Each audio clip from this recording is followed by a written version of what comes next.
now try. Dashboard. Versuch mal zu ruckeln. Try. Dashboard.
Welcome back to Sebring. That is Dr. Ulrich, head of Audi Sport North America, Audi's racing operations. He was holding a dash in his hands and had a fairly concerned look on his face. Well, the starter motor repair did not work. Neither did the battery. So what do you do now? You go to the switches. They're all on the steering wheel. The starter buttons on the steering wheel and so forth.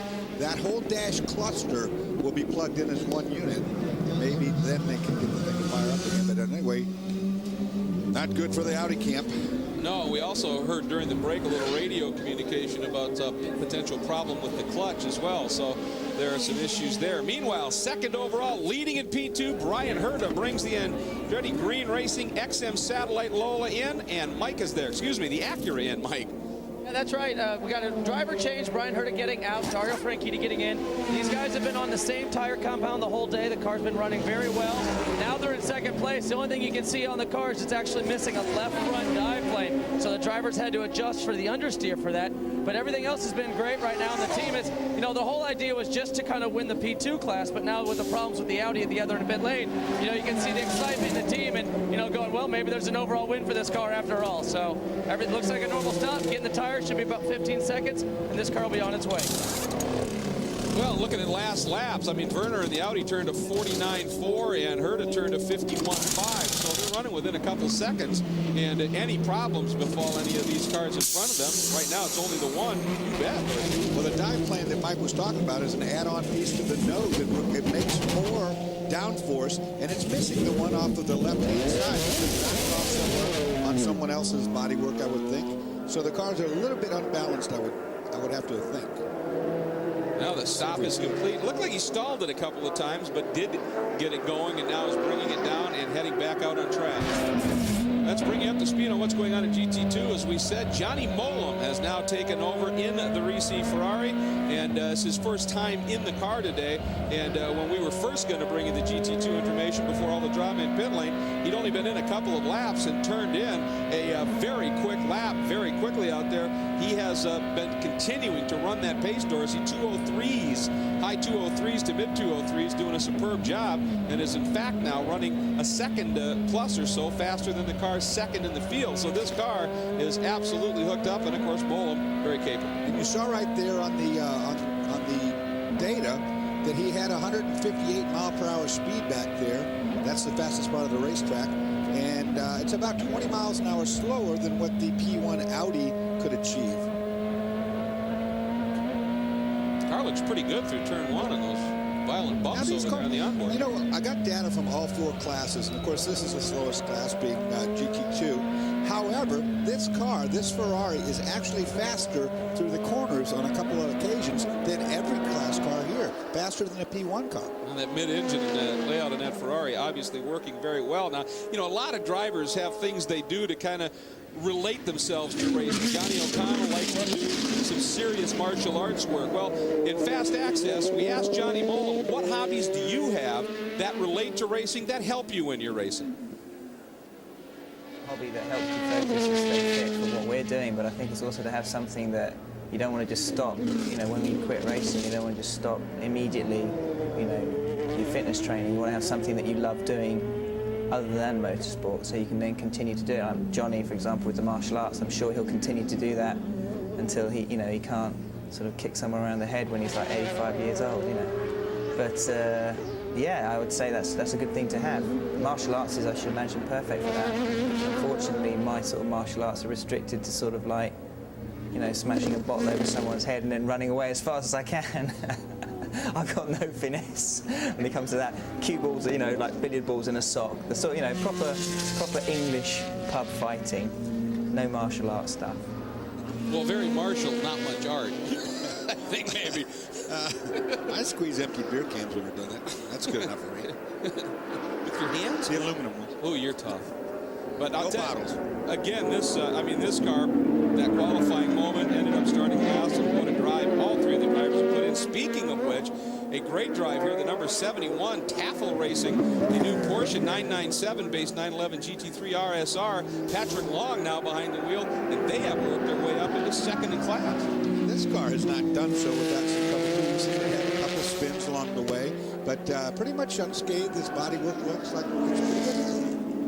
Yeah, you know, the 71 car had a little problem right at the beginning of the race. They had a spin. They've slowly been working their way back, and right now Patrick Long is actually going faster than they qualified. He just went past start finish, so we should see him in another lap in here at pit road. They're not going to do a driver change, just filled up with fuel and send him out with 4 new tires. Yeah, he just missed. He missed the pit in that lap anyway. As he's going by you right now, Mike, the stats on Pat Long. Well, and one of the stats was on the last lap, he actually lapped about 0.3 of a second quicker than Molam did, turned to 2:03.7, so Patrick Long is getting the job done right now. Now, the car that's third in class had been running second. We talked about it at the top here, that it had been a back-and-forth battle with the number 45 Flying Lizards Porsche. Now, Mark Lieb. Oh, and number 9 is struggling right now. David Bratt behind the wheel, and it is very slow. Yes, it is. And that's a long way from pit lane because he's headed down toward the hairpin right now. I believe that's where he's at. And it doesn't look like that car has any drive. Well, No, that's not it. I think he's going to, I think where he's at might be going into turn 10. It is. It's the power turn. No, it's not. Dash has gone a bit funny. It was kind of going straight in on the gearbox without me doing it. Now in first gear, but I don't know if I'm in first. I'm just crawling back. Yeah, okay, we're looking right now. We're not really sure, but obviously you got to come in. He's just nothing done from there. Danny Sullivan had told us earlier they were not getting great fuel pickup, but I was wondering, but now he's obviously got engine, it's just something with the gearbox. No, he said that the dash has gone funny on me, which means he says he doesn't know what gear he's in. There's a gear indicator on the dash. Okay, David, cycle the ignition switch. Just try cycling the ignition switch. There's a number that tells you what gear the gear. Repeat. Now what he wants him to do is to turn the ignition completely off. Repeat. And turn it back on again. It's recycling the ignition. Try cycling the ignition switch. Ignition switch on and then off. Oh, sorry, off and then on again. By bump starting it, use the engine to start itself. Just turned it on and off quickly. Nothing's changed.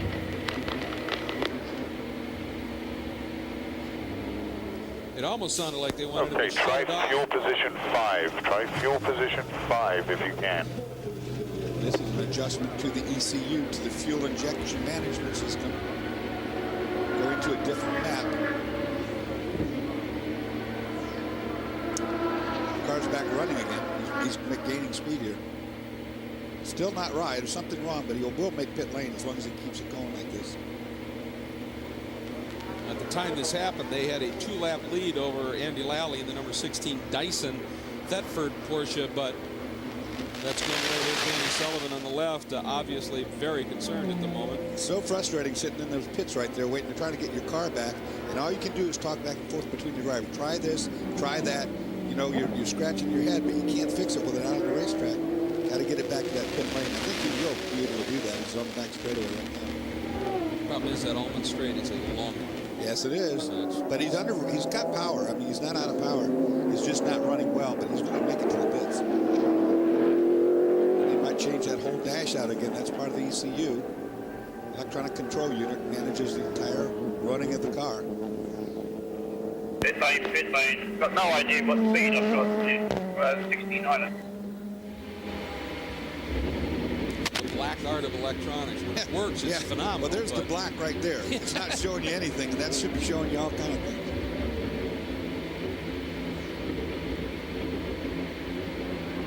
Well, he's made pit lane, but obviously it was interesting. He said, I don't know what speed I'm at, so... Well, he doesn't know what gear he's in. He doesn't know anything, really. He has no information from the engine on the car. Okay, Dave, just hold fire there, mate. We're going to pull the cover off. We're going to have a look around here and see what's going on. Engine just all of a sudden died, and it was the dash was like going down the gearbox, but I wasn't doing it. It was all going a bit funny. It says oil 1920. That doesn't look right. There's something funky going on here, so we're going to have a good look around. Looking at the connectors for the wiring, some of those connectors have 36 pins. 36. Did you top up with fuel when I stopped? Yes. This time, no. We have not topped you up. We're waiting to look and see what's going on here. Well, their last stop was only 4 laps ago, so the fuel pickup problem shouldn't have reared itself Check that all the fast. connectors. That's not the issue. There you go. He's saying check all the connectors. All those wiring looms have these screwed together connectors. One might have been loose and jiggled free. Okay, we're having a look. Okay, I think they might have seen something.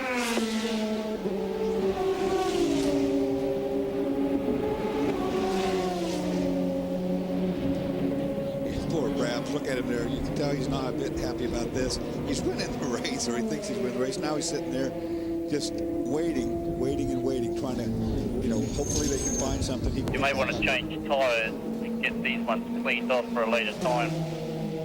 Always thinking, though. Well, the reason he's saying that, he had to go so slowly to come in. It's picked up all the rubber and all the debris. He ran offline to stay safe, and right now these tires would be junk if he went back out. We're just going to figure out what's going on here, Dave. You can see all the debris that picks up. I mean, there's stones and bolts and pieces of anything that's fallen off racetracks. You look at it, this is rubber right here. That's just big chunks of rubber. But these little bits like that, and that, those are all rocks or stones or just debris. And Sebring's notoriously a pretty dirty racetrack, to be honest. You know a thing about chunks of rubber on tires here at Sebring, don't you? Yeah, I've been around this old place many times. If you walk around out there, you'll find all kind of things that you wouldn't believe. I remember one blew off the tire. Okay, guys, hey, let's jack it up and put on a set of tires right now. Remember, 4 people over the wall. We have 4 people over the wall, so let's jack it up, put a set of tires on. Looks like he's tie wrapping something. It looks like he's tie strapping I'm sure it's going to be a wiring loop. Maybe it got loose. It's shaking itself free from its connector. That's not supposed to happen because those screw-on locks are quite expensive. But it does happen, no question. Well, this is obviously going to be a long stop for the Highcroft entry, and they're just going to sit there and work on the car. Brabs has to sit there calmly and just relax and keep his head in the game, but Brabs has been doing this a long time. There's few better at this game than David Brabham. So obviously we didn't get all the way through the GT2 field, so you can see it is Mark Lieb in the number 45 Lizard entry, now third. Fourth is the Spiker with Peter Cox, and the number 73 Taffel entry, the team car to Patrick Long, is now in the top 5. So we'll try and catch you up on those when we come back. Don't go anywhere.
just about 33 minutes shy of the halfway mark at the Mobile One 12 Hours of Sebring, the 55th running. Welcome back to Sebring International Raceway. Marco Werner in the number 2 Audi R10 TDI continues to lead. The team car, by the way, is back out. Well down the order at this point, but at least it is back out. And so Werner has some serious breathing room. There we are on board at this point with Dindo Capello running right now, still second in P1 category. However, 7th overall. He has slipped back and is right now about 7 laps adrift of his teammate Marco Werner. So it's time to put his head down and start throwing down some flyers, I would think. Yeah, but you know, the way this race is playing out, everybody's having a lot of trouble, a lot more than I was ever thinking would have happened. But I mean, we've had car contact, we've had all these electrical issues, we've had flat tires. Think about it for a minute. A flat tire costs you 3 minutes here. You know, it takes a 3-minute thing. So he's down 7 laps right now. He's not out of the race yet. Now, one of the great things about a huge spectacle event like this is the opportunity to wander around and not just watch racing, but look at things. And some of it is what you can buy. There's all kinds of apparel, there's goodies, and there's food. And Jamie Howe literally is going to take you on a little tour of the flavor of this event.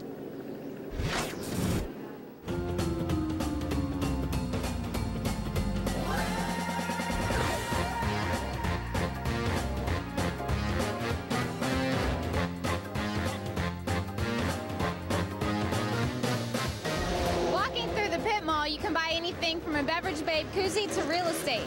But no matter what you choose, you're going to have to wait in line.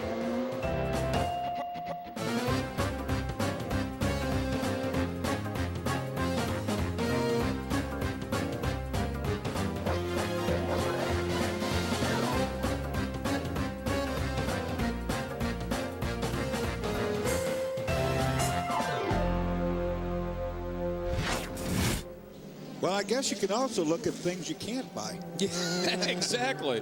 And I think the hat worked for Jamie. It was working. I like that. That was a good look. So I'll tell you what, the crowd here, I mean, the vendors have to be making money hand over fist. Well, this place is as packed as I've ever seen it. And right about one thing. You try to get something to eat down there, you don't stand in a big old line. They got some pretty good food down there. This place is packed. And again, I mean, it is about as perfect a day to go racing as you can imagine. Mid-70s. Not a cloud, just absolutely gorgeous. Now, we were last with you. The number 9 Acura was struggling in pit lane, and there it remains. They're still working on that car right now. Andrew Marriott, what's the current status?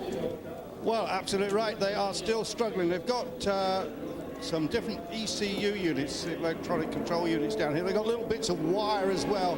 I think they're trying to bypass a problem. They tried pushing all the connectors. That hasn't done anything. There is a major problem down here, and this isn't going to be sorted easily. And I think really they're clutching at straws a little bit, trying to do what they're doing at the moment. They really don't know what the problem is.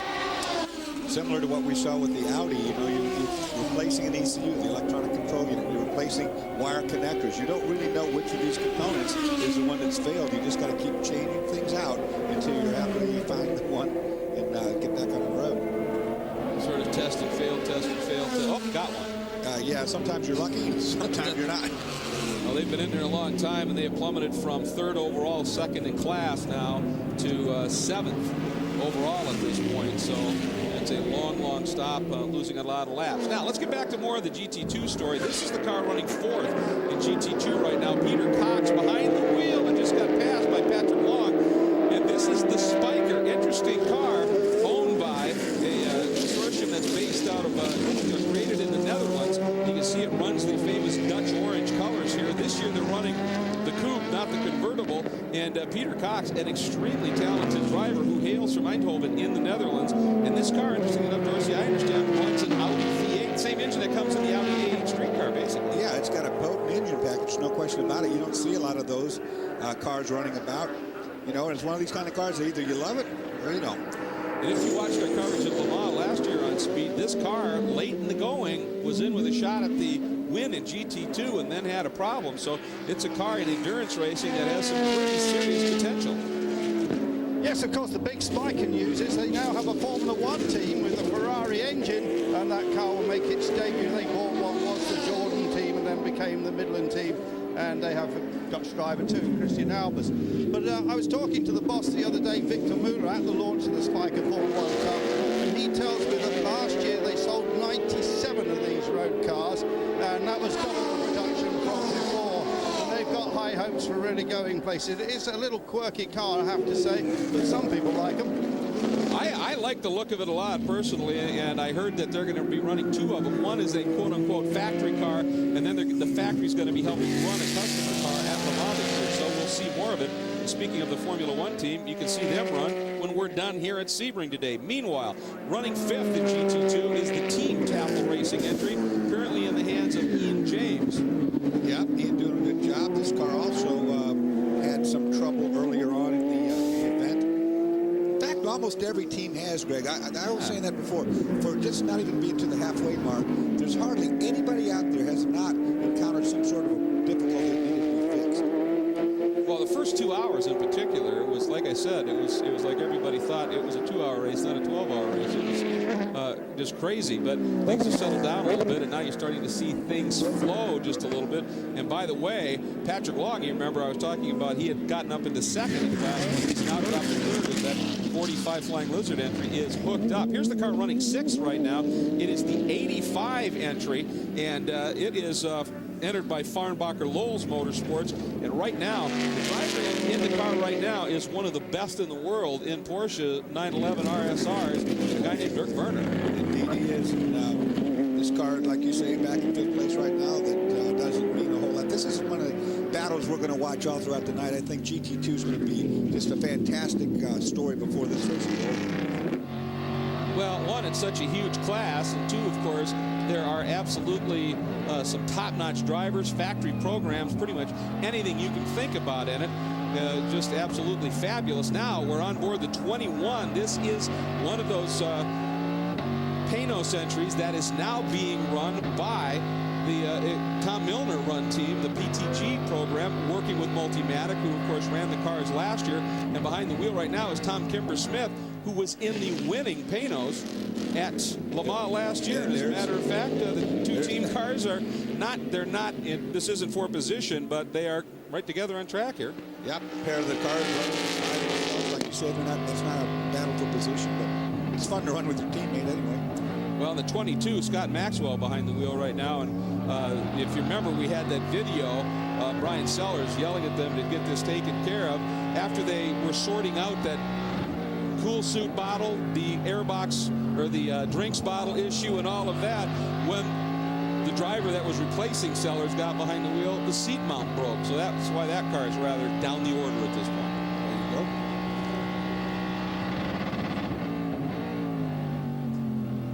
Ooh, we got into the rev limiter. You hear that sort of cough and banging of the engine. Got into the rev limiter a bit. Now it's in GT1. Here's a look at number 4. Now being driven by, I believe, Olivier Gavin. Oliver Gavin, of course. It's Olivier Beretta, actually. So, but we're going to get down to the guy who just got out of the car. I believe is standing by in pit lane. Max. Dorsey was talking about having fun racing with your teammate. Max, you got out of the car, all smiles. Which is the harder competition right now, this bumpy Sebring racetrack or the number 3 car putting the pressure on you guys? I tell you, it's a hard fought, you know, very intense, very strategic race. In and out lap are very important. You know, we're pushing very, very, very hard. You know, we're not leaving anything on the plate. You know, of course, you know, the 3 car, they're right behind me, and they keep, they say, you know, salt on my tail. And but we're pushing hard. You know, everyone in Corvette racing is doing good. You know, great job in the pit stop. You know, very, very, very hard fought. Michelin tire, they stay underneath really well. I'm looking forward to go on the southern compound tire at nighttime. Then it's going to really start to become like going for it and better lap time. You don't want to lose to anybody, do you? Especially that other Corvette. You know, at the end, it's important that one Corvette win, but I prefer it is mine. You know, these guys at Corvette think of everything. Not only do they have great pit set up, look, they got boxes of ice cream down here for everybody, guys. I'm going to sit down and have one. Oh. I was going to say, well, now we know why you're doing a lot of Corvette reporting right now. They got ice cream on hand. I got the Garage Mahal down there. I mean, they got enough room. They do. And does anybody love his racing more than Max Pappas? I don't think so. That guy is just a joy every time you talk to him. And again, they're pushing. He kept talking about how hard they're pushing. Now, if it breaks here, then you can fix it and be ready for Le Mans. Here are your 4 class leaders here at the 12 Hours of Sebring.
guys. Yeah, Brian. I want to do this. Michelin Tire Tech piece, but I need you guys vote. I think we should blow off what Michelin gives us because the tire engineer down here for Corvette has blown out the back of his Michelin fire suit, and I think we should talk about Michelin blowouts instead. I like that. It's ripped out from about the belt all the way. I don't know where, but they're in scorch marks. Yeah, there's a big. We've had a big blowout.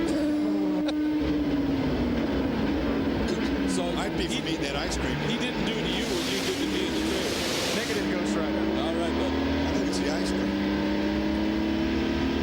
ALMS podcast. Which one?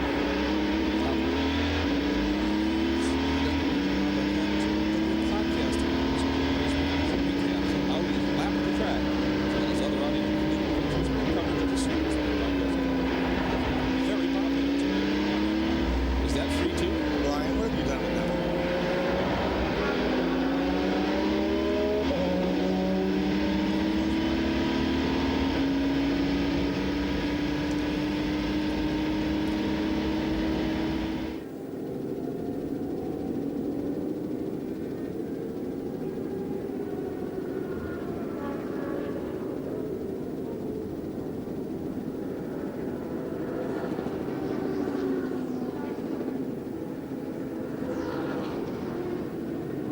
Log on to AmericanLeMans.com and check out the new podcasting elements, including race previews and recaps, Audi's lap of the track, as well as other audio and video features and coverage of the series. The new podcasting element offering has become very popular. That's AmericanLeMans.com. And that is Marco Werner in the number 2 Audi. Right now up a lap, but to me, Dorsey, the impressive thing, it's only up a lap, and 2, the lap times that he and Franchitti are throwing down Franchitti in the P2 car, pretty similar. Almost identical, actually, and they're working through traffic, so that's amazing. All the cars are running a pretty darn hard pace going. Absolutely, and you just saw a shot of the number 6 entry that is fighting its way up after those problems early, and Ryan Briscoe now behind the wheel of this car, comes from Sydney, Australia, and is giving it a great run. He is in this program for the full season, and everybody at Penske Motorsports, of course, have a knowledge of him from other forms of racing, including action in the IRL, but he started off as a road racer, and he is very impressive at that. And I get the feeling that maybe Ryan might be kind of happy to be driving a P2 car. Yeah, I would think so, too, because he had a pretty nasty little accident that he has been working his way through, and this will show it to you. This is a flashback. Take a look here. I would call that pretty nasty. Absolutely. Watch it there, touched wheels and up and over. I wouldn't want to do that.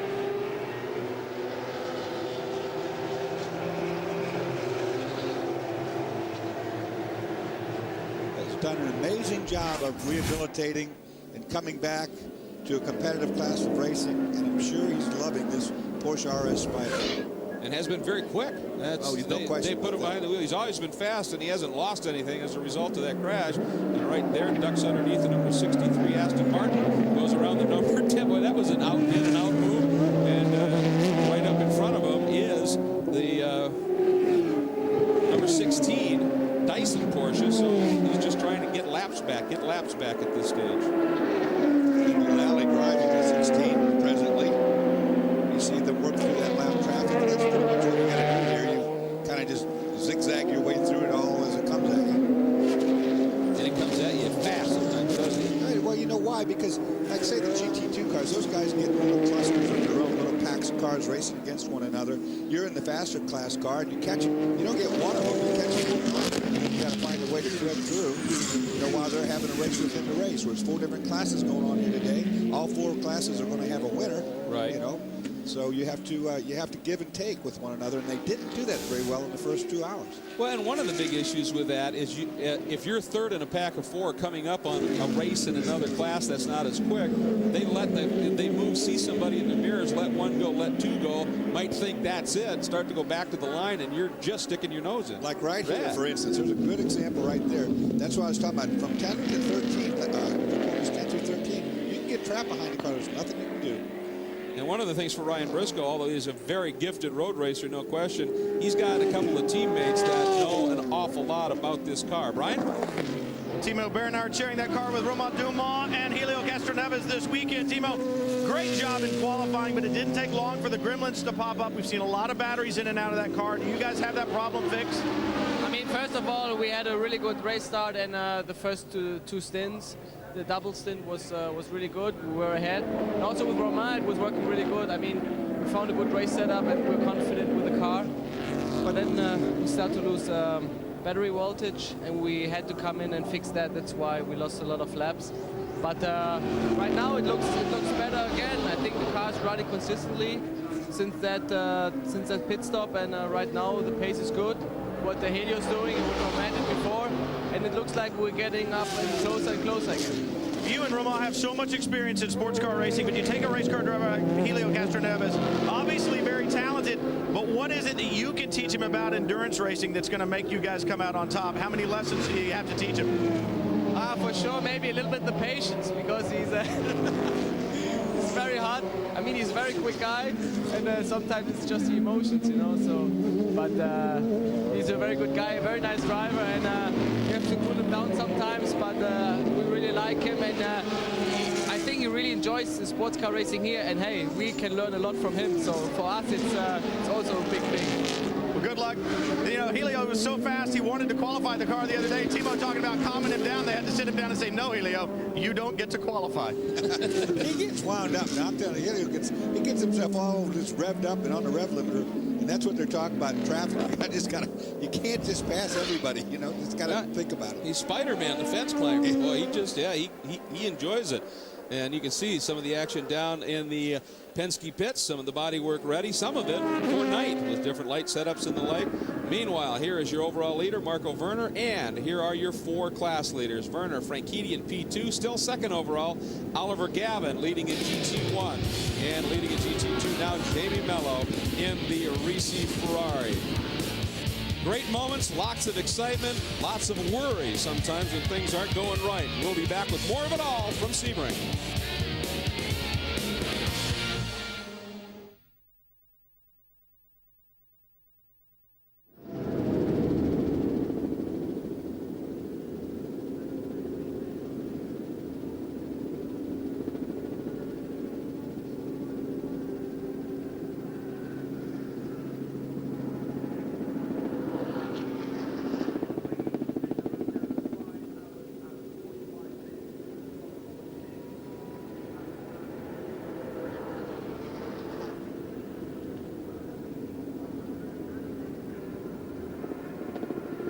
At the same time here.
coverage of the American Le Mans Series Mobile 1 12 Hours of Sebring is brought to you by Lexus and their pursuit of perfection, and by Michelin, a better way forward.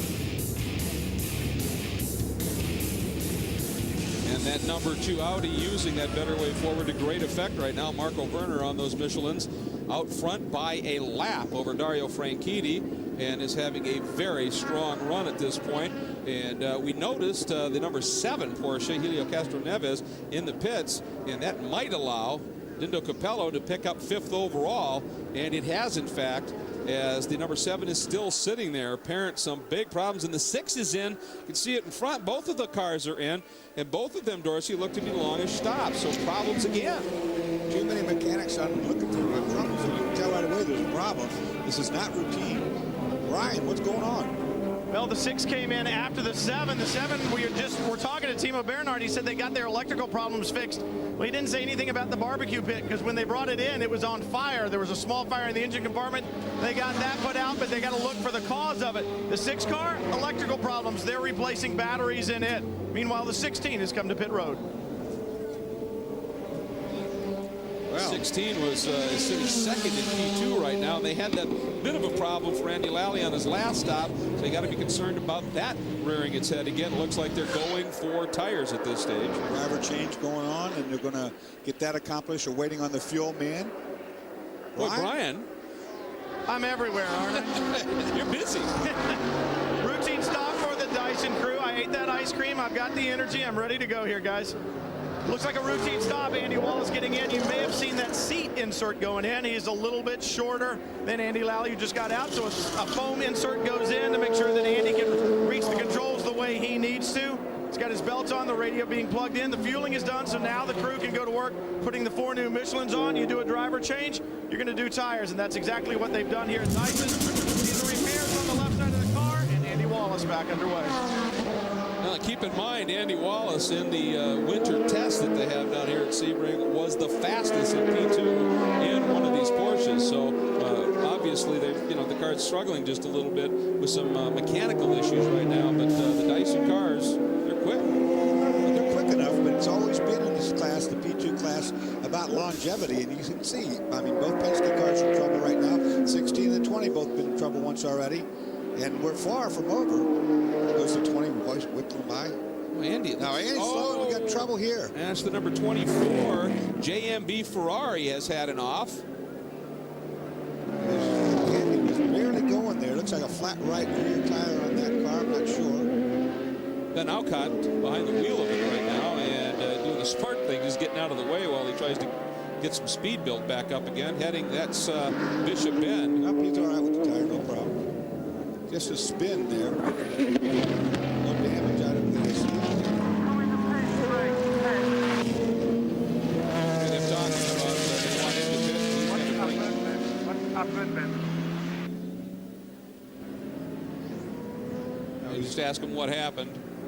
And Andy Wallace still running very slowly out there into the hairpin, and GT2 cars just streaming by him at this point, and he's spending a lot of time looking in those mirrors, so something not right, Dorsey. Yeah, this could be a gear issue. He's at pretty low speed. I mean, he's running, but he's not up to speed by any means. It's a gearbox issue possible. Oh, I saw a puff of smoke right there. As we're following Andy around, let's go back. Can we just catch the tail end here, Dorsey? What happened with the number 24? Looks like he just got away from him. Yeah. He just he hit that bump I was talking about up there, and the car wasn't ready for it. The car snapped into a pretty good spin there. They got him on pit lane. This is a car that has, a car obviously with tremendous potential, a team that has tremendous experience in FIA GT and the like in GT type cars, including these, so just struggling right now. Meanwhile, let's get down to Brian Till, who has Andy Lally, just got out of the 16 car. Well, opportunity comes along rarely, and when it does, you got to grab it. That's exactly what Andy Lally has done. A great opportunity for you to be in this Dyson Porsche. You got a smile on your face. Does it get any better than this?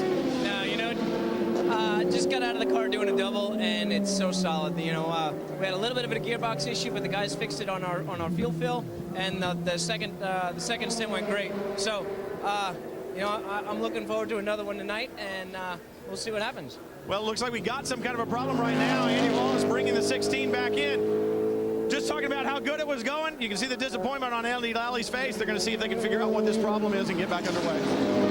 Yeah, Brian, I mean, he just, when he left the pit lane, he never got up to speed. I mean, eventually he got moving a little bit, but like I said, GT2 cars were passing him left and right, so maybe it's that gearbox issue has cropped up once again. And the number 2 Audi is in. Marco Werner has gotten out clearly, as you recognize that bright yellow helmet of Frank Biela.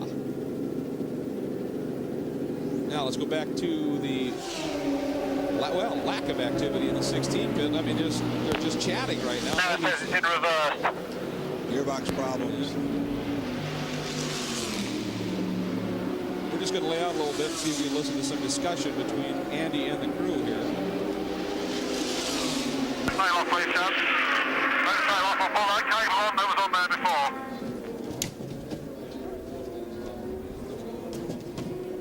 Rear deck's off, Dorsey. Let me explain to the people at home what's going on with Remove the adapter that Stovey put in. The driver cannot tell what gear the transmission's in because there's no shift lever in here. These are controlled electronically with a paddle shifter. And there's a number on the dash, 1 through 6. That's for the forward gears and the reverse, of course. It says that it's in reverse. So right now, it says reverse. It says the transmission's in the back, in the reverse gear. But of course, clearly it cannot be because he drove it in there forward. So there's some sort of electronic issue, and there's really nothing the driver can do about it. And those paddles, literally, when your hands are on the wheel, you raise your, you flick your finger out, grab the paddle, and that's where you. You pull on the right paddle, which is over here. Just rock it back and forth before we put the sail on and see if we go through the gears. And when you pull that, that's an upshift. And when you do the one on the left side, it's a downshift. But without the dashboard being operational, you have no idea what gear. I've got 0 again now, which is looking good. It is. Okay. Just rock the car, Chad, see if we can go up through a couple of gears and then we'll... Yeah, Dorsey, I was going to add the Lolas that they used to run in Dyson Racing and the one Fernandez has actually has a shift lever and a cable already installed in case that problem happens. Because it does happen, pretty rarely, especially on a bumpy circuit like this. So when the 15 car comes in, if they have a problem, they can actually just go back to the cable, the knob's already in place, and they're ready to go in case that happens. It looked like they had the problem fixed. They worked with a sensor in the back, and I heard Peter Weston say, wiggle it to make sure that it works. We'll run it through the gears here in pit lane. And I was looking at the dash. Andy Wallace, I should say, leaving in second gear is what's indicated on the dash there, Dorsey, but he did flip the switches and was able to scroll through first, second, and third gear. So it looks like a connector in the back could be the root cause of all of this evil right now for the 16. You see the 6 car coming out of the pits. It got a stop and go penalty for its last pit stop because it wouldn't start on its own. Watch Andy Wallace in 16. I don't think this problem's fixed at all. Well, if he was leaving in second, it was an awful slow out again from pit lane, it looked like. While we're watching this. Yeah, he's in trouble. He's in trouble. Yeah, we'll sort things out after the commercial break. You can see Clint Field in the P1 creation Judd from Intersport Racing going by. But up front, it remains the number 2 Audi of Frank Biela. Franchitti leading in P2, Gavin in GT1, and the Ferrari of Mello leading in GT2.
Tonight, Formula One returns to speed, the beginning of the 2007 season. New cars, new sponsors, new paint scheme, new drivers, and a whole new year of excitement. Tune in as the green flag drops on the 2007 F1 season with the Australian Grand Prix tonight, 10:30 Eastern, live on Speed.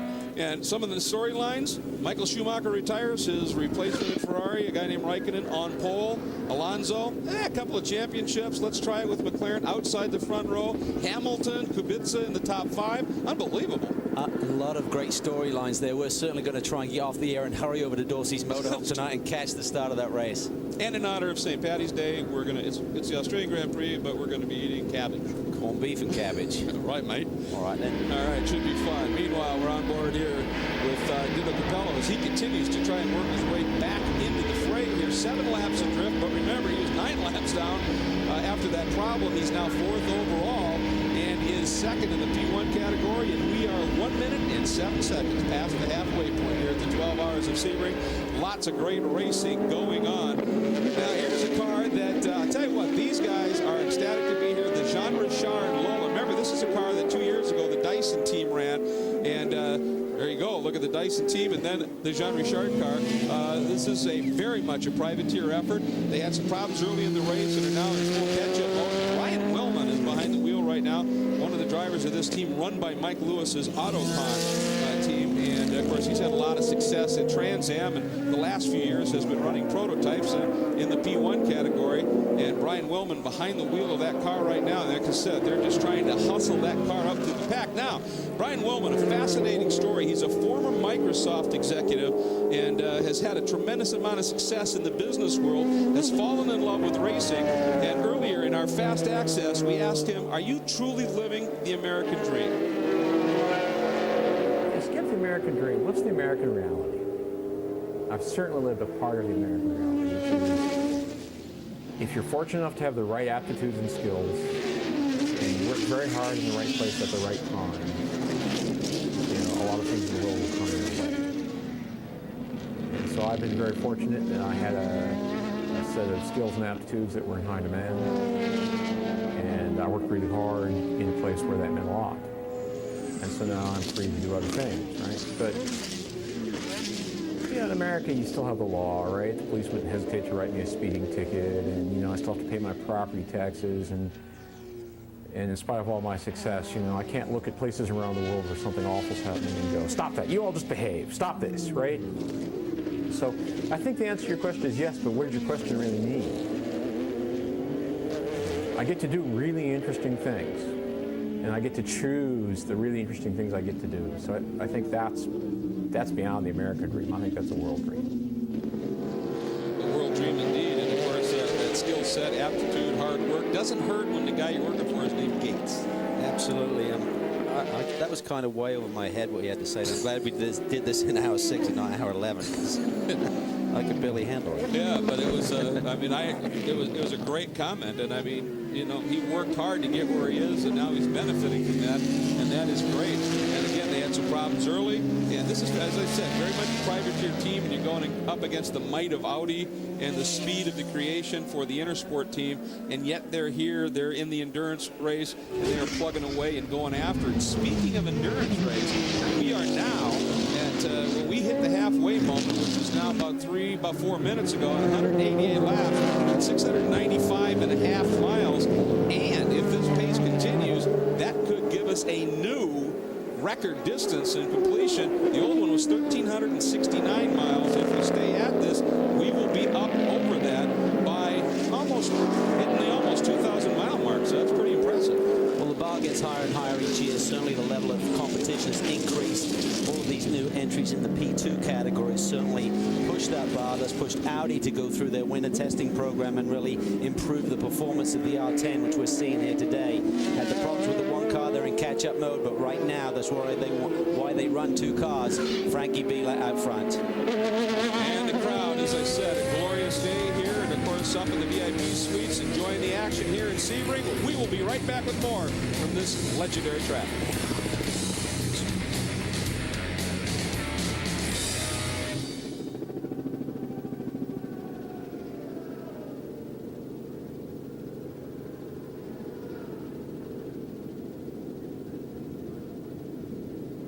Gate is in the pit lane.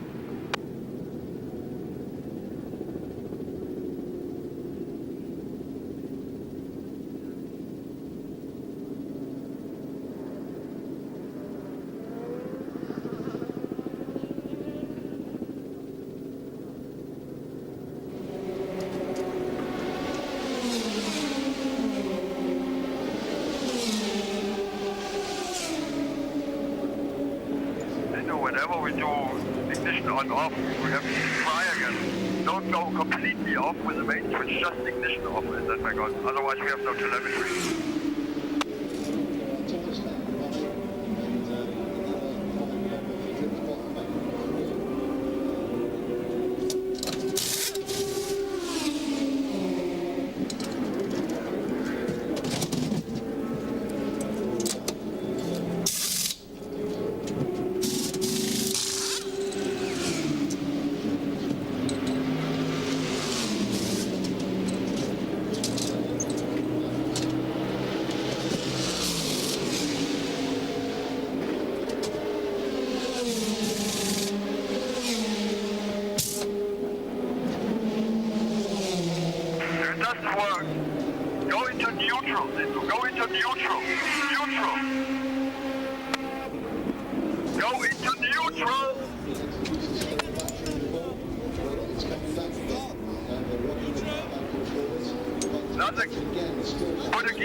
Something like that, and then we try to move the car. That doesn't help with it.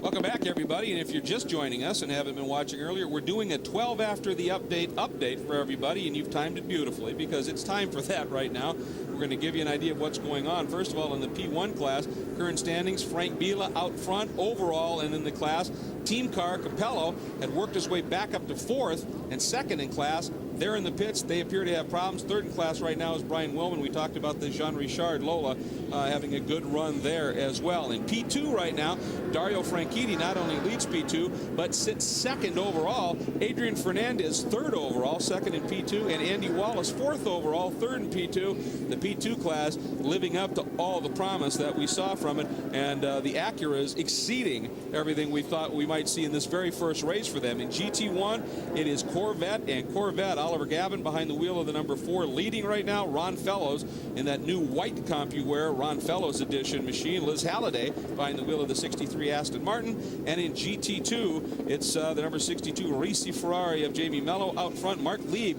back in the Lizard car, back into second, getting back around Patrick Long in the Taffel Racing entry, who now is running in third, but had a great charge up through the pack. But as I mentioned, Dindo Capello back in the pits and still back in the pits. He was going to be coming in, and it was just a routine stop, but they had those problems before, and they're still sitting there, and they are struggling. And part of the problem is gear-related, and Ralph Yutner, runs the team, Calvin, was very frustrated. It doesn't work. Go into neutral. Go into neutral. Neutral. Go into neutral.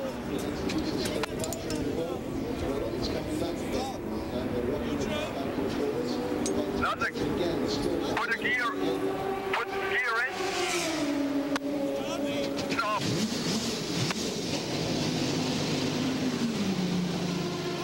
Off. Right. Now we go back to live, and you heard it start. You can't artificially start it, and Brian, they're still down there, still having issues. It's the same issues that they've had before. They've replaced the dash, they've replaced the battery, they've replaced the starter. But it's interesting, when they put the jumper battery on it, it'll start half the time. You heard him saying, put it into neutral, because these Audis have what they call launch control. It starts in first gear and just launches off the line. The driver doesn't have to start it, engage the clutch, and then pick a gear. It just starts in gear and launches away. So they were saying, hey, put it in neutral, take some load off the engine. So if the battery's not fully charged, at least it'll turn it over. It's not having to work as hard. That doesn't seem to get the job done either. They're now going for a new battery to see if perhaps this new battery will have enough jump in it, or enough charge in it, I should say, to get it started. When they use the jumper battery, about half the time, it will fire up. But again, Calvin, you can't then leave pit lane with that, because it has to start with the battery on board, correct? Exactly, it has to start by itself. Try to start. Scheiße. That's Ralph Yutner, team director there with Team Yost.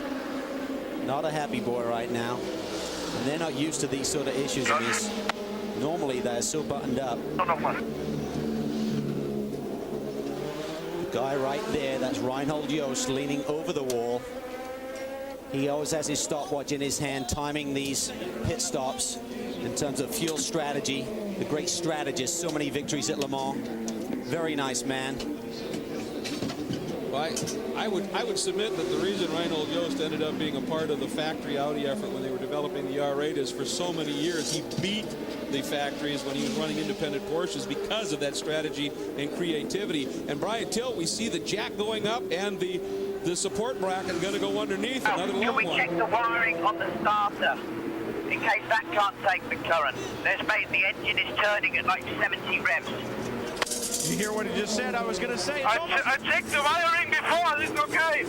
It's almost like your street car when it won't start, and if you move the wires on the battery or on the starter, it gets a better connection and fires up. That's almost what it seems to be right now, and that is indeed what the team is looking for. They're going to check the connections on the starter to make sure that they've got a good current through there. It's what they did earlier when they replaced the dash to make sure they had a good connection. The question is, where do the wires go from the dash back to the starter? Is there another connecting block somewhere? And the question is the problem with these connections. I wonder if that is due to the bumps here at Sebring, just rattling. The other thing is, Greg, this car, well, we're not really sure how much of this car was totally destroyed here on Thursday evening. So this is really almost like a backup car. I mean, there's some consternation right now about how much of that car was the car that showed up here to begin with and how much was the backup chassis. Certainly there's a lot of modular pieces to that thing that put it together. So again, this is a very switched on race team. I'm sure they went through it with a fine-tooth comb, but you never know when you've had an accident how much of that car was going to put onto this race car for today's race, how much of it is the backup car. And so these are the issues that come back to bite you when you have a big one earlier in the weekend. Now the team car is out front by almost 2 laps right now, and the reason it's almost 2 laps is the number 26 entry, I understand, Mike, has made a stop. Yeah, the 26 car just left pit road. It was a fuel-only stop. The lap before Franchitti came in, he was actually a second and a half faster than the lead car. This team down here is extremely excited. They're just so pumped up right now. Watch them starting to reel in that #1 car. Also, the other Acura car, number 15, the Adrian Fernandez car, came in, did a driver change. Now, they have 3 drivers on that lineup, Fernandez, Martinez, and Luis Diaz. But Martinez is actually just a substitute driver there, so they're trying to do the whole thing on 2 drivers, and hopefully they'll go long and be able to make it the distance. We're on board with that car right now, and I got to tell you, just on a personal issue, you know, being a race fan, I went down to turn 17, and oh, wait a minute, problems for the 37. Clint Field at a crawl once again, and it looks like that left rear corner again, Cal. There's something flapping in the breeze there on the left side. I'm not sure if it's a tire that's gone down. They had an issue earlier in this event. Running on the Kumo tires. This is a big learning curve for this whole group. Kumo wanted to go P1 racing, and certainly they now have the opportunity, but they're in fact running on the P2 tires that were run last year. So they had a spin, whether the puncher, you know, really got him into the spin in the first place, or whether this is a consequence of hitting something after the spin. Let's take a look. Oh, that's the fast one coming into 15 possibly. Just lost the rear end as he got in there. That Clint's helmet. That is Clint, and I wonder if, as you said, if the tire got cut and then that caused the spin. But fortunately, at least it was much closer to pit lane than, say, turn 3, 4, 5, and is able to get in. The second good thing is the tire didn't come apart and tear up another rear deck. They can ill afford to lose more of those. So Clint is bringing it in very slowly, very carefully. And meanwhile, the frustrations mount after Capello had augured his way up from about 8th overall back to 4th. He's now slipped to 6th overall, and it doesn't look like he's going to be getting out of pit lane anytime soon. The 4 class leaders in the 4 divisions that run in American Le Mans Series action.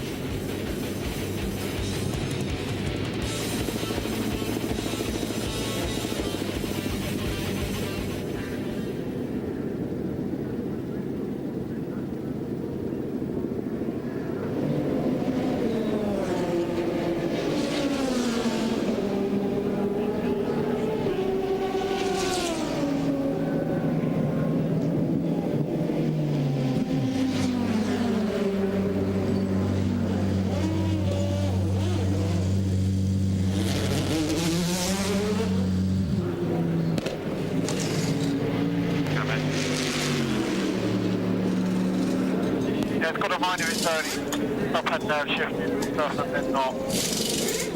Okay.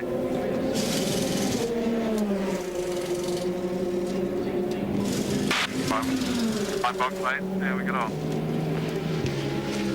Well, thank you.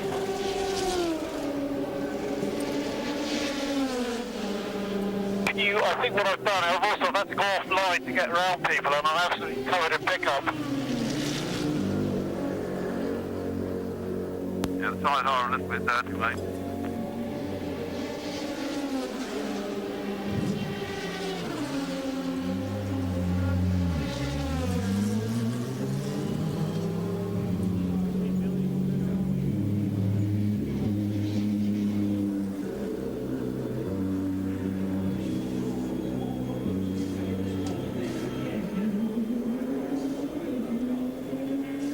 Not fueling now, chaps. You can lift your visors if you need to.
Fantasy racing on AmericanLeMans.com has simply taken off. Log on today to race against other drivers and fans on the series' best road courses.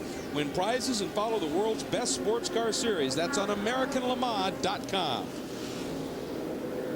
Up front, Frank Biela, the number 2 Audi, continues to sort of have things his way right now, running very, very well. Still, Dindo Capello sitting in pit lane, trying to get that car worked on. Also, other cars struggling as well. The number 3 Corvette just in for a stop. This is one of the few teams, the vet racing team, which we've seen so many times, Cal, is one of the few teams that seems to be having a fairly trouble-free run for the whole program. They are, but right now they're really in Le Mans mode too. They realize that this is a very important event for those guys to really race each other. They really seem to have a handle on the Aston Martin that's entered here this weekend, but it's the 3 car against the 4 car. These guys are going to run flat out all the way. They want to see what may fail on this Corvette before they go to France in the summer. We heard Max Pappas addressing that very thing. He said that it's, maybe the 2 of us with a fairly clear position right now, but we're going very hard because that is the issue. Now, the number 1 of Capello has returned to the track, so that is good news indeed. But once again, he has slipped back to 6th overall, and the better part now, well, over 13 laps adrift at this point, so he's got to do it again. He did it before, he augured it up, and now the number 4 entry is in. Brian? Ollie Gavin steps out, Olivier Beretta steps in, and Calvin, you talked about how important it was to find out what might fail on these cars. The other thing that's important to work on is the pit work. This team really prides itself on its pit stops, and they try new things, and they always try to be quicker, to try to be faster. Max Pappas was beaming when he got out the last time. He said that pit stop was awesome, and that's really where they're going to find the time. They think this car is well developed, and as you well know, any time that you can make up here in the pits is easy. The stuff on the racetrack is what is hard, so they work to fine-tune their pit stops, and that's exactly what they're doing right now. Back underway. Andrew. Well, more problems down here for the 9 car, David Brabham. Remember, they changed those ECU units, played about with all the wiring, and now they're working underneath the exhaust pipe on a pipe, which they seem to be worried about the location. Basically, the car would not fire up again after the pit stop, and so this seems to be a major drama here for the number 9. All right, thanks very much, Andrew. And I've got to ask you, Calvin. Let's check in first with Brian on the number 16. Andy Wallace back at the pit stall. The car up on jacks. They're working on it. There's an engineer, a Porsche engineer, looking at the data acquisition system and the ECU readings, trying to figure out what is going on. They've replaced the electronic control unit for the paddle shift to see if that will work. Right now, he said on the radio earlier, it's just has a mind of its own. It upshifts, it downshifts, it does whatever it wants, and that is no way to drive around this racetrack. I can't imagine going down this front straight at 170 plus miles an hour and having the gear shift decide it wants to change. Won't go up anymore, no. Rather uncomfortable moment. And I was, what I was going to ask you, Calvin, is, I mean, Sebring is hard on equipment, but I've never seen, I don't think, this many electrical things. Is it just rattling as more electronics get used, more likelihood of rattling them apart, or what? Sure, but there's also a lot of new technology. I mean, these guys are really pushing the bar each year, and certainly Porsche have done so with the Sparta that they introduced back at the end of 2005 for one race, but really yet last year was their debut season in full, and now we've got the next version of that. And again, they just get more and more high-tech. Down to first, but only with the emergency switch on, not with the engine on. The frustration for these teams is... Drop it. Okay, give it a go. Clear. That's Peter Weston, the engineer, indicating to Andy that everything looks good to go, so they'll go out there and get it on track and try and give some feedback to what he's feeling right now. But there's just so many gizmos on these cars. When Dyson Racing gets this is a huge learning curve. It's one thing, the nuts and bolts of tuning the chassis and making it go fast, but when things go wrong, then you're looking over your shoulder like, where is that Porsche engineer? Come and fix this thing. Gizmo. High-tech roll racing. That's the gizmo. Well, we'll see what Andy Wallace can do right now. By the way, just a quick update for you. The number 37 Intersport entry, the Creation, a 40-second stop and go for a second incident of the goggles up on the fueler, and the number 63 Aston Martin was held for 20 seconds. Same reason, just the first infraction. So I'll tell you what, what, all of the IMSA officials down in pit lane are very, very busy, and has always done a great job keeping an eye on things out there. Looks like Andy, for the first time, is getting around at a little bit more of a normal pace. Looks like he's up to speed right now, so that's the good news, but he's lost several laps here. Now a dozen laps down on Frank Bilo, who's in the overall lead. And he's about 10 laps down on the lead at Dario Franchitti, who currently leads in the number 26 XM satellite radio 8 Andretti Green Racing Acura. And the number 12 is Jean-Richard Lola's in. Andrew. Yes, indeed. We had that nice piece with Brian Willman just a few moments ago. He has now climbed out of this car. Michael Lewis has got into the car. That problem we used to see with the louvers at the over the front wheels, they're all blown out, as you can see from the bits of rubber being coming up from the car. But otherwise, I don't think there's any problems here. Obviously, a lot of seat adjustments here. Brian Willman is perhaps the portliest person on the pit road, actually, as far as drivers are concerned, and Michael Lewis is much slimmer, but they've now fixed all that, and this car, the Jean-Richard car, will go out again. They're having one of their best runs for a number of years, guys. And Calvin, you circled those louvers where it's blown out. That does have a significant effect on the handling, especially if it gets even worse. But before we go to that, let's get down to Chris, because he's caught up with Rob Dyson, the patriarch of that great Dyson program. That's right, Greg, down here with Rob Dyson, who's right now making some adjustments to his headset. Rob, we're seeing some problems with the car. I know the team was so excited about the new Porsche Spyders and the speed they had right out of the box, but some electrical issues here today. Where are these electrical issues coming from? Well, in the age of technology, that's what's assisting us in making us go so fast, but also if it gets a little glitch in it. We've had a little problem with a little bit of the electronics and the shifting. That's really the only problem the 16 car's had, and the 20 car hasn't had any problems other than the fact that Chris was going around a guy and he chose going around a guy in the right-hand corner, and this guy decided to turn left into Chris, and we lost 24 laps, and we're 24 laps off the leader. So, you know, that's Sebring. So I think we're learning. I think the cars are terrific. And I think if we catch a few breaks, you know, we got plenty of time left. We catch a few breaks, and you know, we can get up there. But the shifter was one little problem, a little bit of the electronics in the shifter. And with Chris, it was getting bent up in with another car. The electronics that we're seeing that have been the problem with both the Dyson car and the Penske cars, is this anything that you've seen during testing? Oh, no, none of it changed in testing, and so it's a kind of a surprise for us to see it. You know, they're complex cars nowadays, all of them are, and so it's not like the old days where you just shifted a car, and if it didn't go in, you pulled a little harder. Nowadays, it's a little more electronically involved, so technology is just got to be a little bit more refined. Calvin, as you know, when you're testing these cars, these new cars that come out of the box, a lot of times you spend so much time doing chassis development work that you're in and out of pit line, and you might spend a couple days at a racetrack, but you just don't put the hours after hours on that car. So things like this can pop up, and you think you've done your testing, but you don't know until you put 3 or 6 or 12 hours back-to-back on a race car. You're absolutely right, Chris. You just get the heat that really soaks through the entire chassis, through the engine compartment, and that changes the whole environment. And this is why the teams want to do this 12-hour at Sebring. This is why Audi come back on Monday and do another 12 hours. It's not 12 hours of running over the course of 3 days. It's 12 continuous hours. Keep pounding the pavement, putting more and more miles on those chassis and the drivetrains in preparation for the big one in June. And you take a look at the two cars running second and third right now overall. An Acura, what did they do just a little while ago? A 12-hour test.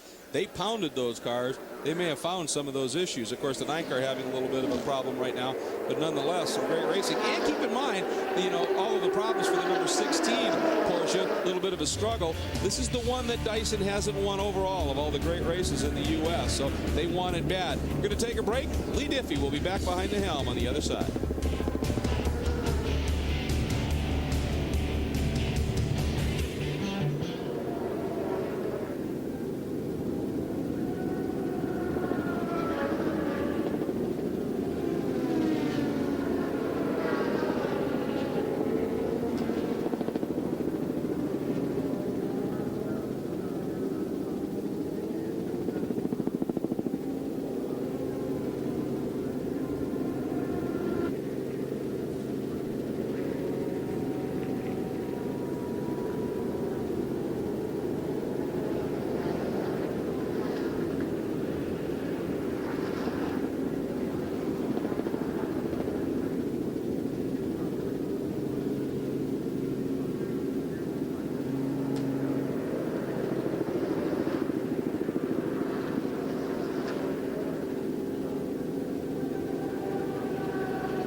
Brazilian Tony Kanaan. He's the picture of fitness.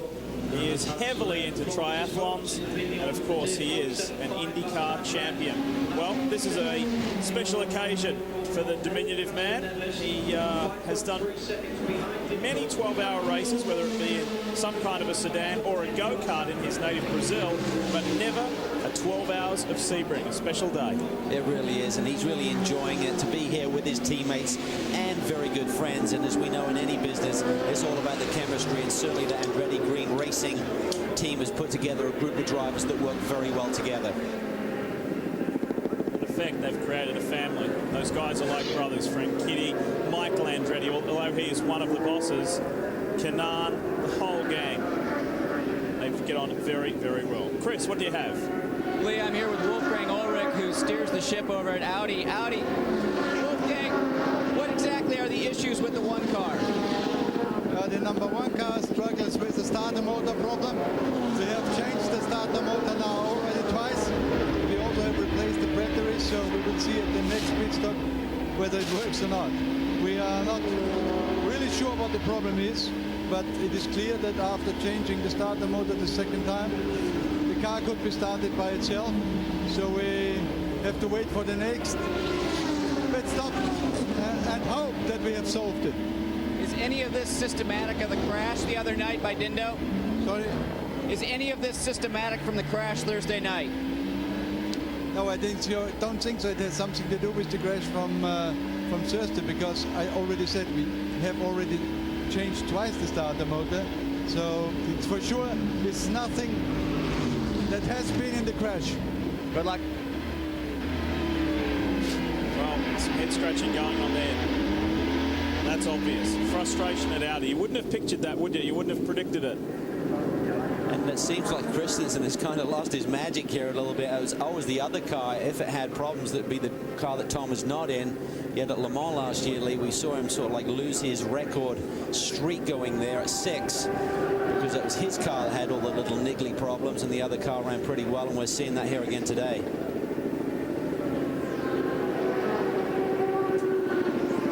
Saw Tony Kanaan preparing, getting ready for his upcoming stint. Andrew's with him.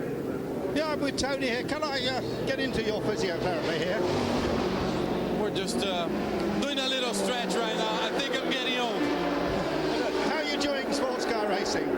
I'm loving it. I think I would never had a time to stretch during my race, so I have to say it's been a lot of fun. Obviously, the Acura XM car is doing really good right now, but still, it's like where they used to race in the short races, when you're 5 hours into the race, 6 hours into the race, and we're leading.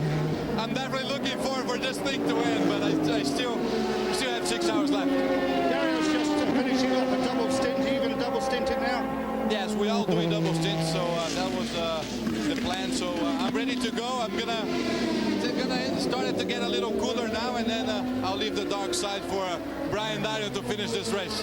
You can't have ever expected to be right there, second place overall, leading the class. So it's a dream start, but it's not over. A long way to go. Yeah, I mean it's good for now. It's good to leave to see our names up there, but we got to be realistic. I mean, we came here as a new team, new engine, new car, so a lot of things can still happen, but we'll be ready. I mean, we're ready to do anything, so I think so far so good. We're doing whatever we can. Finally, Tony, in the middle of a 500-mile Indy race, you don't get to do interviews. No interviews with a nice guy like you, and then obviously no stretching. Well, the great thing for guys like Tony and Dario running the full IRL schedule is that they now have road courses, and they do so little amount of road racing now. So this is really a great tune-up for those guys as they get ready for the start of their season. And plus the fact they know, yes, they love IRL racing, but they also love road racing, and they miss those events on the schedule. Thank goodness the physio didn't grab Andrew and stretch him like that. I think he would have snapped. A little fragile, though, Andrew. Oh, thanks very much, Lee. My wife keeps telling me that I'm not supple enough. Oh. Thank you. Enough details. We'll move on. That's a scary Well, it's a remarkable performance for Andretti Green Racing. Sitting second overall, as Andrew highlighted, and a very, very competitive run. Well, we're very pleased to have a variety of onboards for you here at the Mobil 1 12 Hours of Sebring. Let's climb aboard a few and enjoy the sounds of speed.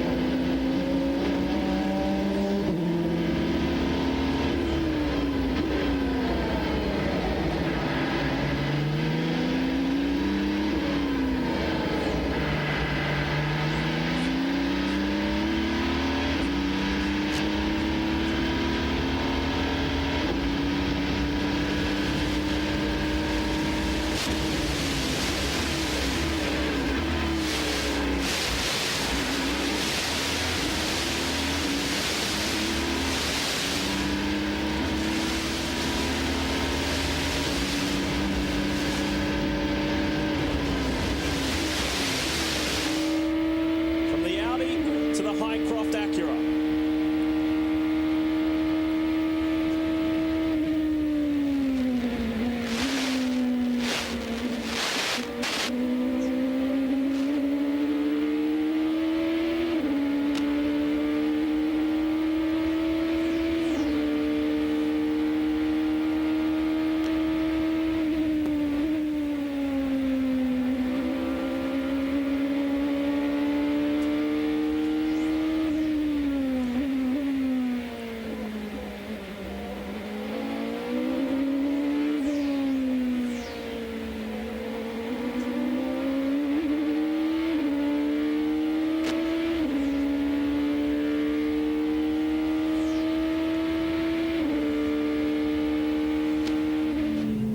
One Acura to another. Different chassis here as we climb on board the Lola chassis, Lowe's Fernandez Racing.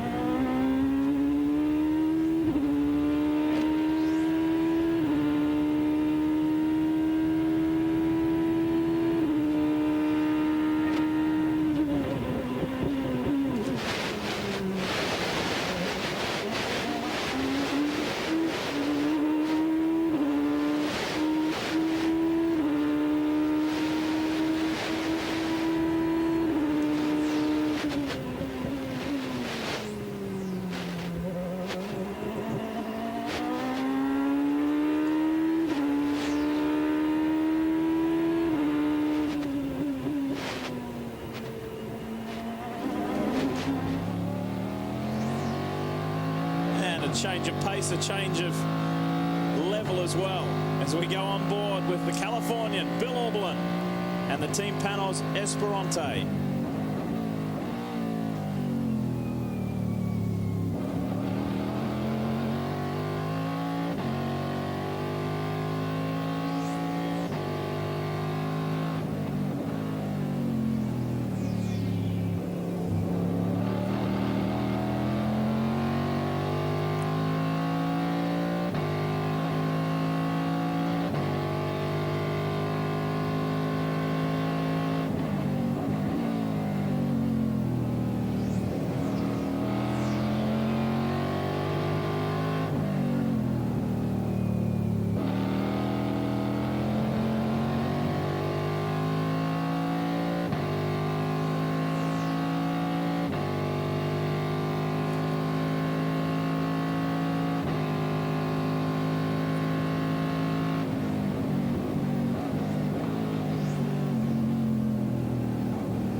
Italian Ferrari. This is the Risi Competizione 430 GT.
Fisher's a class winner here at Sebring. That take you back to your driving days, mate? Yeah, this is a fabulous racetrack. It's very demanding, but, you know, it's a lot of fun. I mean, all of the drivers really like it. It's kind of unique, quirky with the bumps and bruises that it will give you, but certainly a great run. There's our 4 respective class leaders. Now, yesterday, there's been a variety of racing going on this weekend here at Sebring International Raceway, and yesterday, in very, very trying and difficult conditions, the opening race of the Star Mazda Series was held. Take a look at this. Under full course caution at the beginning, and young James Davison decides to go swimming. After sitting in the second position, meant to start second, he goes over there, finds the parameters of the water the hard way, lost some positions, but then went back up into where he was meant to start in second and went for the inside run. Stole the lead away from pole sitter Dane Cameron, pinned his ears back and did not look back. Took the checkered flag, however, was penalised 2 positions for passing cars under yellow at the beginning of the race.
A friendly reminder, NASCAR race day tomorrow at 11:30 in the morning.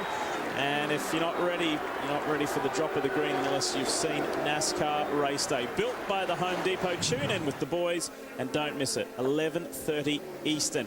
Well, how about this? While we were away, literally just before we came back, a second pit lane infraction to the 2. This is unbelievable. To see these type of infractions by this Yost team is just remarkable. I mean, they have been just on the ball year in, year out. and today it just seems to be all going wrong. I mean, Dr. Ulrich will be tearing his hair out, not that he has a lot left.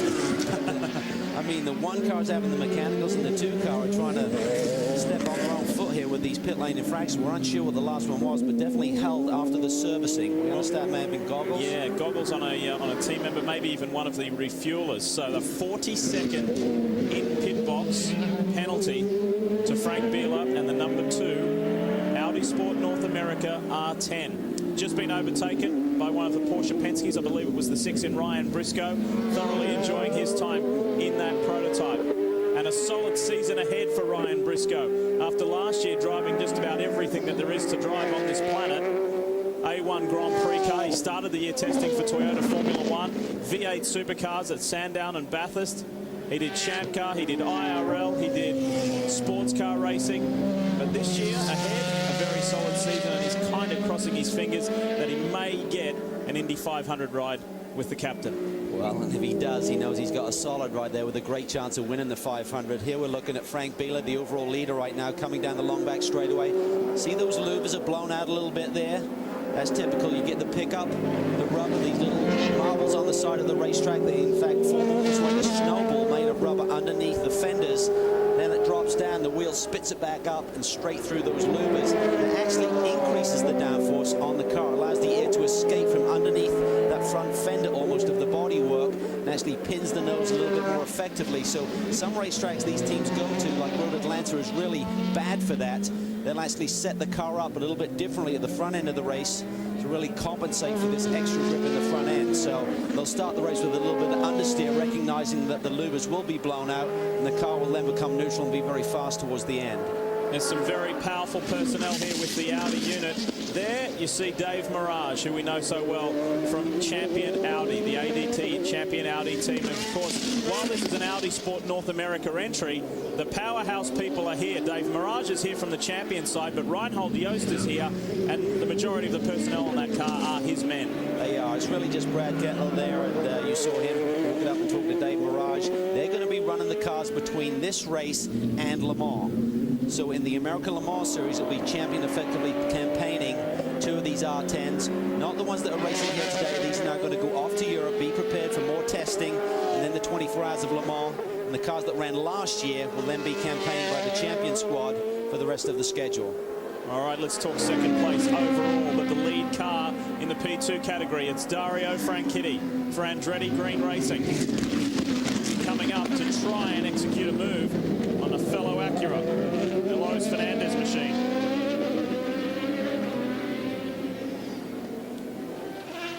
One of the things we're pleased to bring you throughout this year's Mobil 1 12 Hours of Sebring are the fast access pieces. And with Dario Franchitti, we asked him, how is his Acura different than the IRL car that he regularly drives? It's a little bit heavier. Bit less power, but it's a blast. It is such a blast to drive the thing. We're having a good time. The power to weight, I think, is certainly one aspect of it. It's just enough, and the way you can really attack the corners with it. And just that whole being the start of a new project is fun. Being there with TK, Brian, Marino, it's pretty cool. Well, he's a watch freak, he's an aviation freak, but first and foremost, he's a car freak. And this driving in this form of sports car, considering Dario's background, he's driven so many different cars. This is a great moment for him and to have his younger brother Marino involved in the program. An interesting comparison here. 2 different chassis, even though they both have the Acura power plant. As we've discussed, Adrian Fernandez, the lead car on screen, not in the race.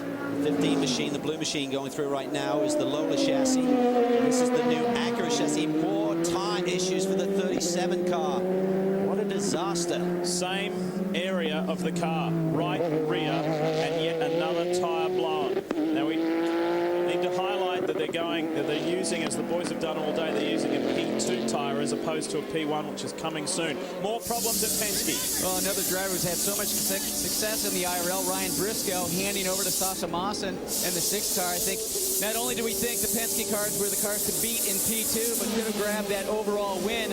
More problems problems here, trying to see what the team is doing. This car has experienced those electrical issues, continuing to drain batteries. Right now, it doesn't look like the team is doing anything with electrical, maybe working on the rear suspension in this car. So we're going to have to try and check in with them a little bit later on that. But definitely this team not having the day that they had hoped.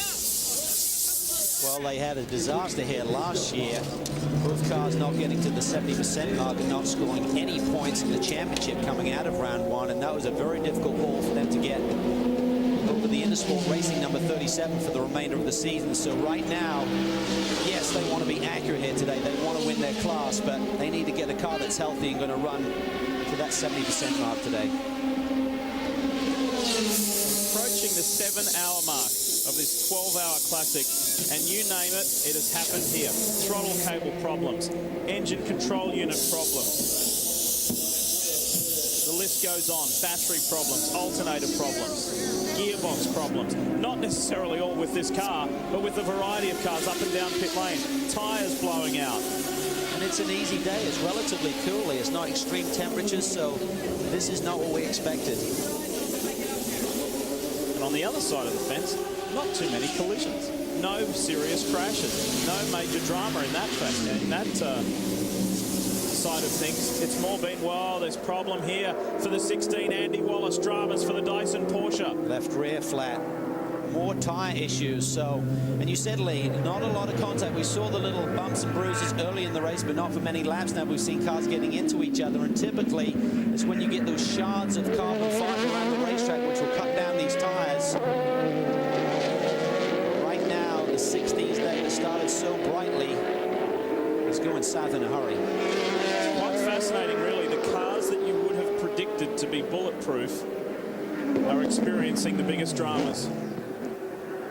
This team got these Porsche chassis, did a shakedown test over in California at Willow Spring. Now the word is that he may have got together with the 27. The Didier Taze prototype. Check this out. Down into the hairpin turn. GT2 Porsche in front. Didier gets a little wide and he gets a run on him.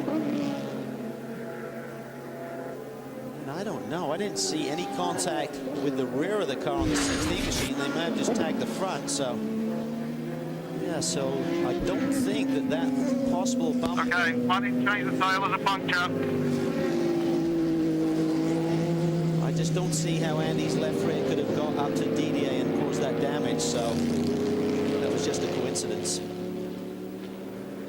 But the bottom line is, it is again a slow 16 Dyson Porsche limping back to pit road. And it takes Andy Wallace perhaps out of 4th place. It already has taken him out of 4th place overall. Dindo Capello jumps up in terms of the overall standings, and Wallace is now back to 6th overall.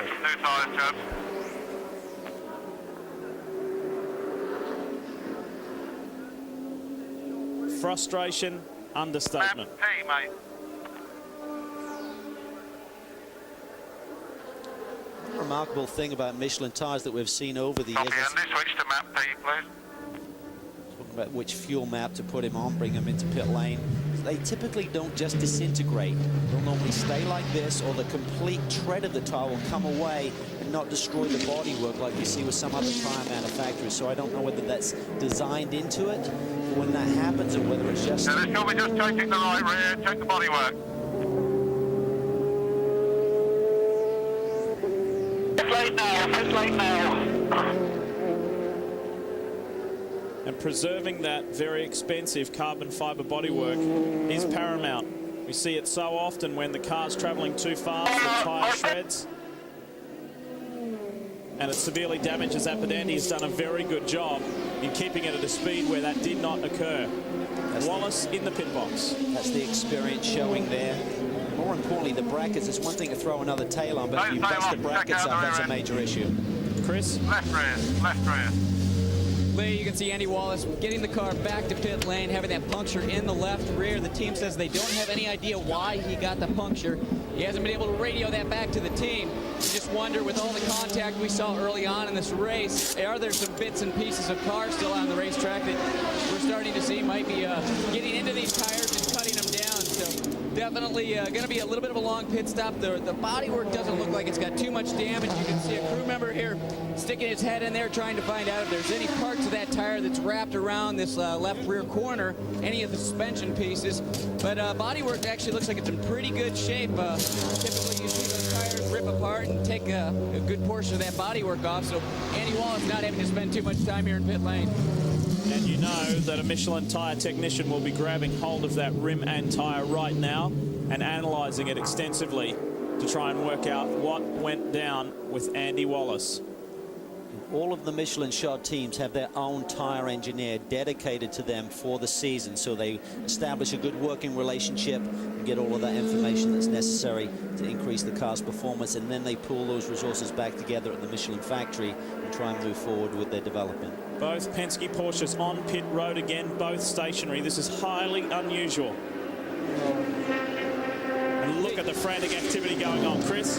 Lee Catherine Evans staying behind the wheel. It looks like it's just going to be a routine stop for this car. This is the car that had that fire early on.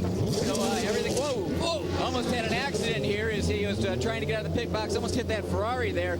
So that would have definitely been much bigger problems here in the Penske camp. But things look pretty routine for the 7 car. Did he tag him, Chris? I didn't see any contact. That was about as close as you can get, though. And again, that's really the call being made over the wall to release the car.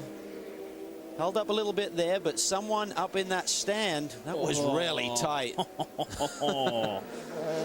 got a cigarette maker between those, but not much more, so that was really close. But that's really the call from the team manager, who sits high up above pit lane and will be directing the driver out into the fast lane, as we call it, in pit lane. So it looks like maybe that little dive plane may be missing there. I'm not sure if that's from an earlier incident.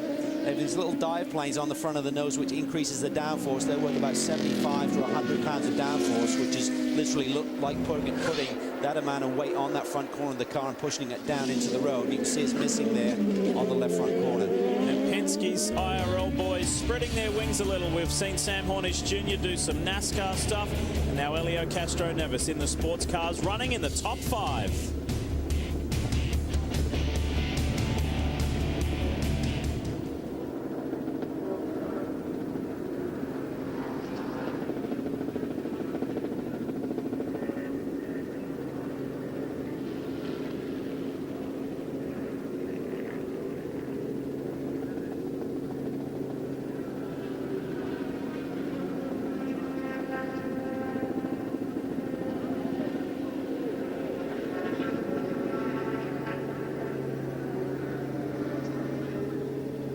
Okay, Dindo?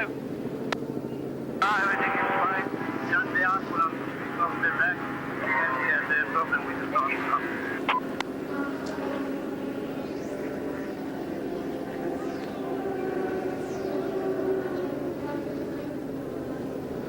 Does the car feel okay?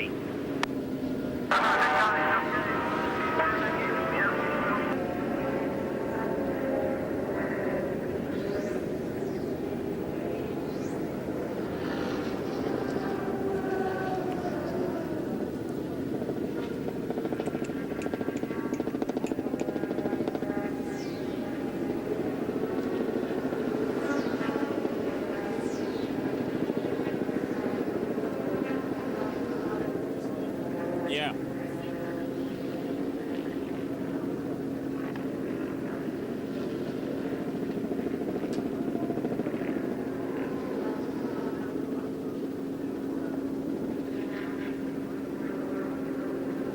At the moment I'm running a lot of signals.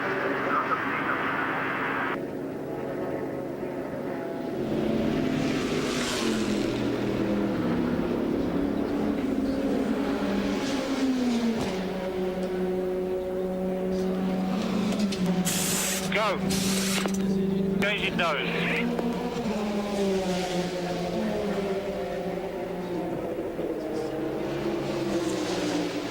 We need a tool for the 2 bolts. I think it's a 316, Tony, right?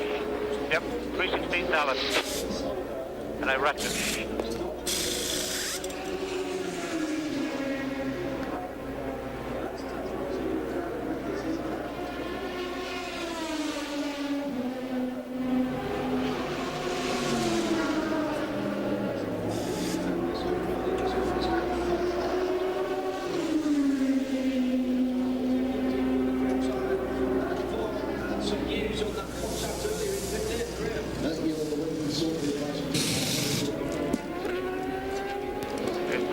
pretty big, Adrian.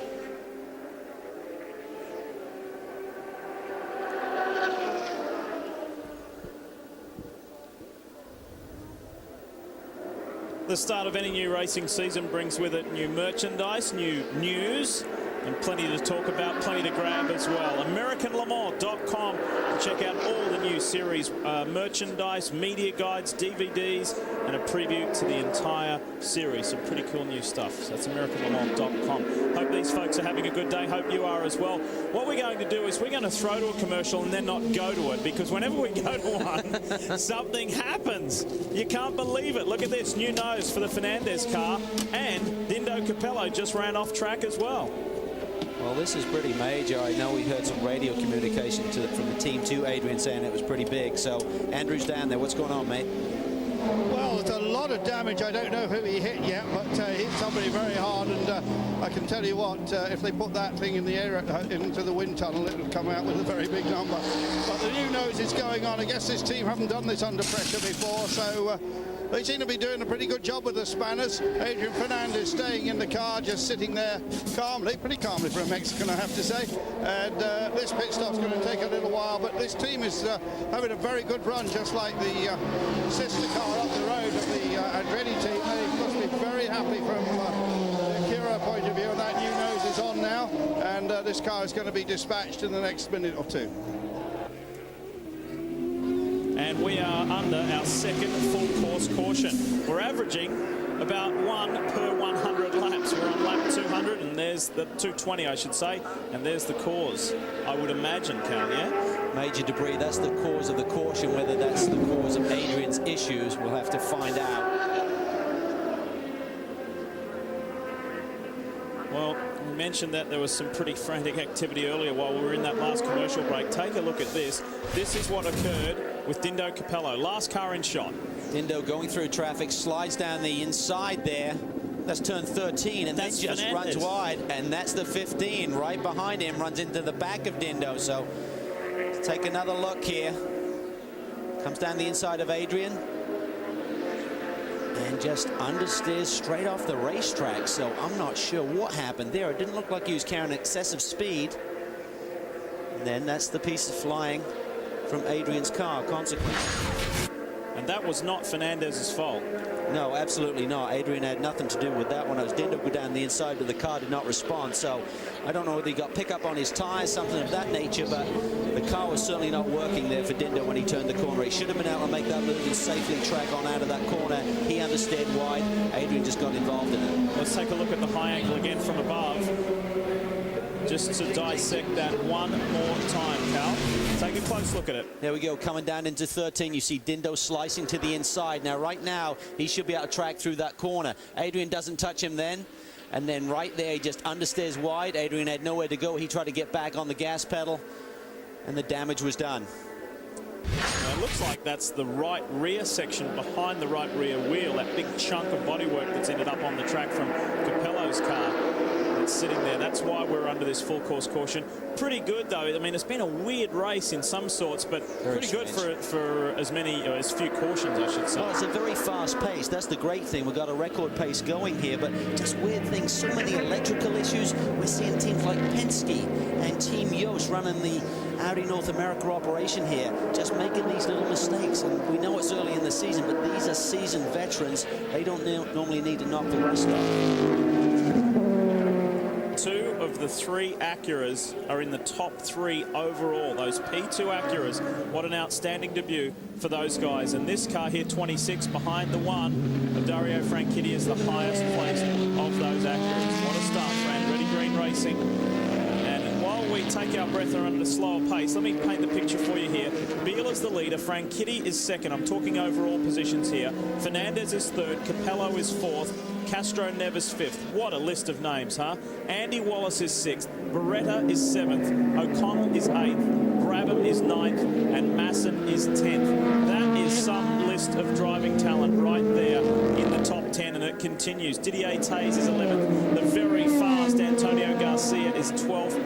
Mello is 13th. Bergmeister, that's Jorg, is 14th. Guy Smith is 15th. So there you have it. That's the overall standings, and of course we segregate with the respective classes in amongst that. But that's the overall standings and just highlights the list of talent here at Sebring this year. A very, very top draw field. Right now the pits are closed. That means that the teams cannot come in to the pit lane right now, service the cars without being held stationary. If they're out of fuel, they can literally roll into their pit box, but no work can be done until the pit lane is open. Remember I said that when we go to a commercial we wouldn't? Well, my producer's twisting my arm. We have to go this time. But we'll come back and go racing. We'll make the most of this slow period.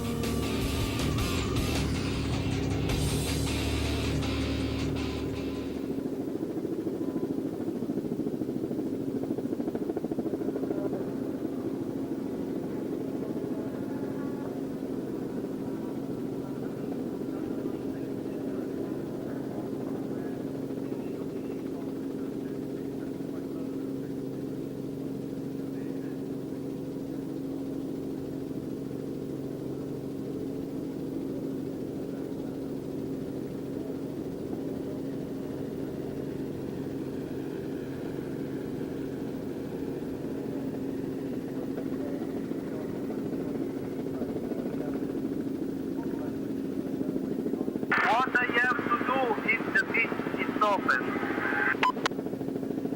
Endo, box this lap. Box this lap. Pits are open. Full service.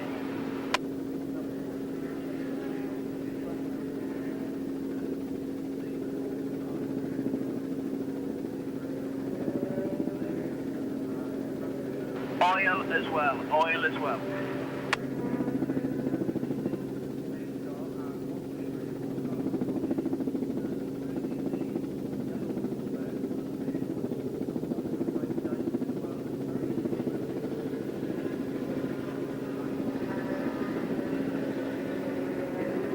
Okay, he's in the pit, screw.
Coverage of the American Le Mans Series Mobile 112 Hours of Sebring is brought to you by the all-new Audi R8 sports car. Visit the Audi display today and see the heir to the tradition of victory.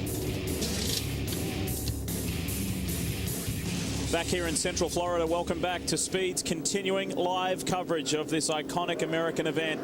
The 12 Hours of Sebring, and still under caution, only the second one in 222 laps, and the pit lane has been opened, and boy, a flurry of activity. Look at it, it is jammed, it's a sea of color. And let's revisit the one car, and troubles continue. Can you believe it? Lee Christensen behind the wheel. Dindo got out of the car back up in the air. They've taken the rear deck off. Looks like the team trying to make further repairs to this machine. They didn't even have a chance to try and refire it before they put it up in the air. We listened to Dr. Wolfgang Ulrich earlier, and he said he was worried that the car wouldn't refire, but the team already getting it up in the air, not even letting Tom have a chance to refire the machine, and actually taking apart even more of the rear of the car, taking off the rear diffuser, rear wing, really trying to get at a lot of this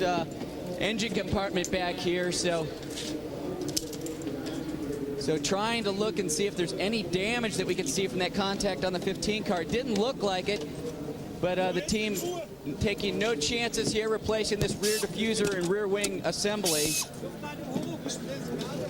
So the team spending a long pit stop here under caution, just making sure that Tom Christensen has a good car when he gets back out on the racetrack, Lee.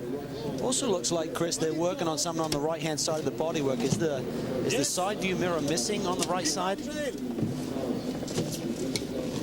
Good eyes, Calvin. That mirror is missing, and the team, it looks like they are trying to get that mirror put in place, spending quite a bit of time there. It looked like possibly when it was ripped away, maybe a bit of that bolt had not come out, so the team spending some time trying to actually chisel that out, it looks like right now. Pace cars on the back straight, Jungs. So lots of fixes going on with the one car. What they'll probably do here is try and send him, long as they can get that tail, the wing, essentially bolted on, even without the tail section, they'll send Tom so he doesn't lose a lap here and bring him straight back in again. Here comes the field. And this shows you, if you look to the left, exactly where Tom Christensen and the Audi Sport North America team are. He's lost a lap. Another one. Let's get down to Andretti Green. Andrew? Yeah, I'm with the man. It's just sort of fantastic double stint, Dario. You must have enjoyed that. It appears the car is working so well. Nice balance. The car is great. I mean, whatever happens now, these guys have done such a good job coming from where we were in November to where we are now. So the car's handling really, really well. The engine's running faultlessly. So, yeah, really happy. Just, you know, still learning traffic a little bit. So I held up behind the Fernandez car, but it's so much fun out there. I think earlier on you had a little bit of concern about the voltage in the car, didn't you? Still running, so they're telling us to be careful. We've got the power steering turned down, which actually makes the car feel better. You can feel more what the car is doing, so yeah, it's going well. This man has got a big smile on his face.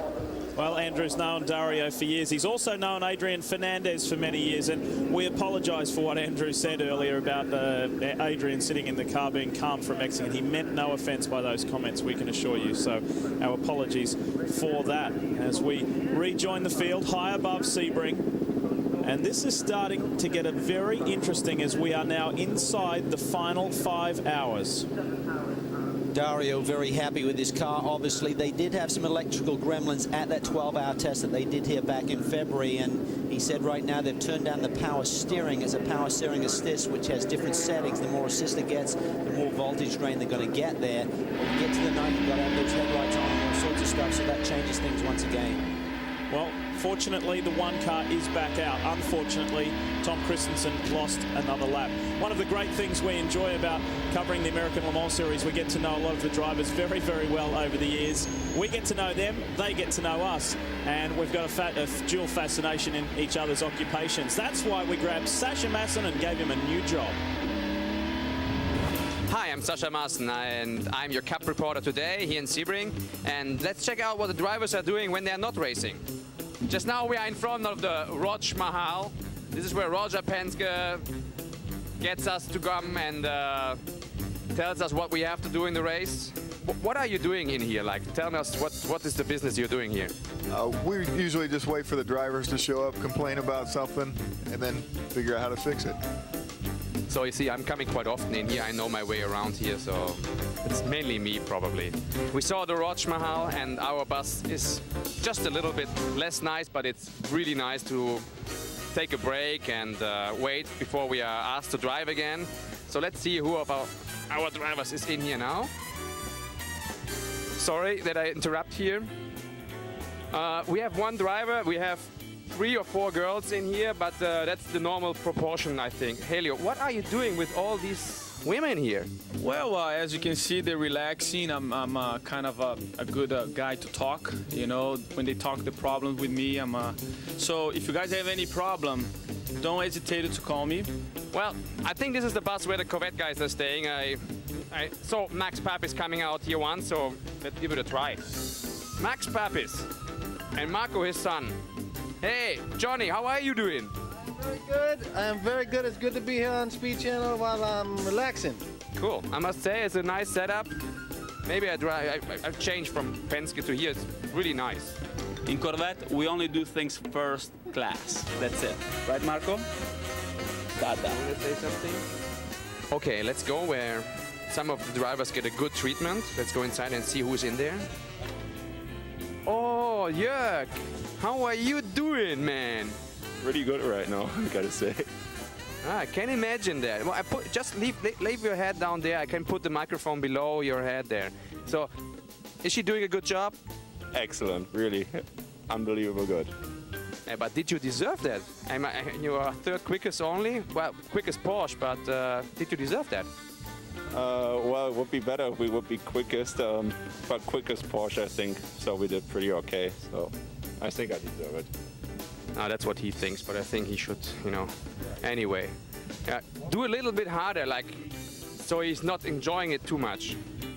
Okay, we saw drivers with children, we saw drivers with women, and we see drivers getting treated well. So you get a feeling that drivers have a good life. I do something wrong. I have to do interviews. I don't know. It's enough to make me get back in the gym and get in the seat again. You wonder why people want to be race car drivers, huh? How come when I went into your motorhome there were no girls in there? Don't go there. Squeeze in another quick break. When we come back, we will go racing. You're watching Sports Cars on Speed.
The Sebring International Raceway, you rejoin us for the 55th running of the Mobile 1 12 Hours of Sebring. Still so much to talk about, so much to see. 7 hours 21 minutes into this great race, and coming to the end of only our second full course caution.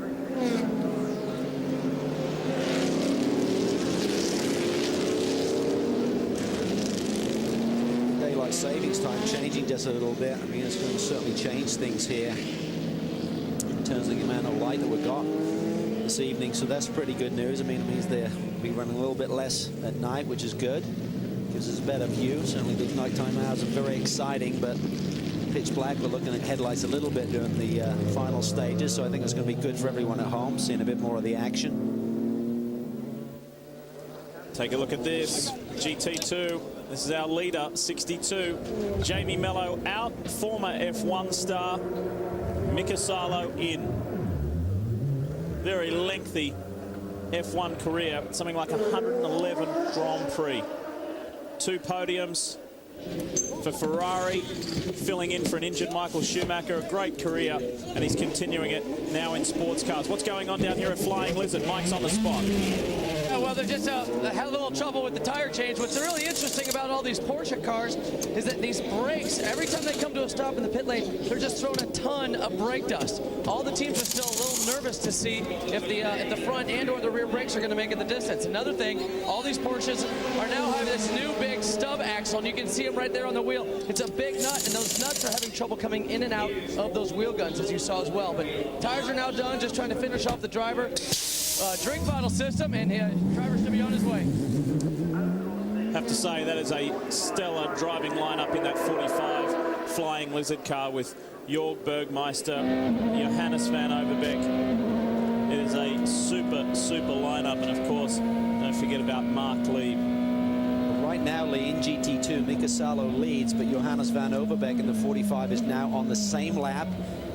And for the overall lead, Pirro and Kanaan, different classes, of course, P1 and P2, but they are on the same lap also, with about 4 or 5 cars separating Pirro from Kanaan. So we've got some great battles going on here as we get towards the 7.5-hour mark. Let's get down to Jörg Bergmeister. Jörg Bergmeister, you just got out of the car. You know, we've seen a lot of problems with attrition, all types, from throttle cables to electronics to blown tires, but your car seems to be running. You're in a great fight for first place right now. Yeah, so far, so knock on wood.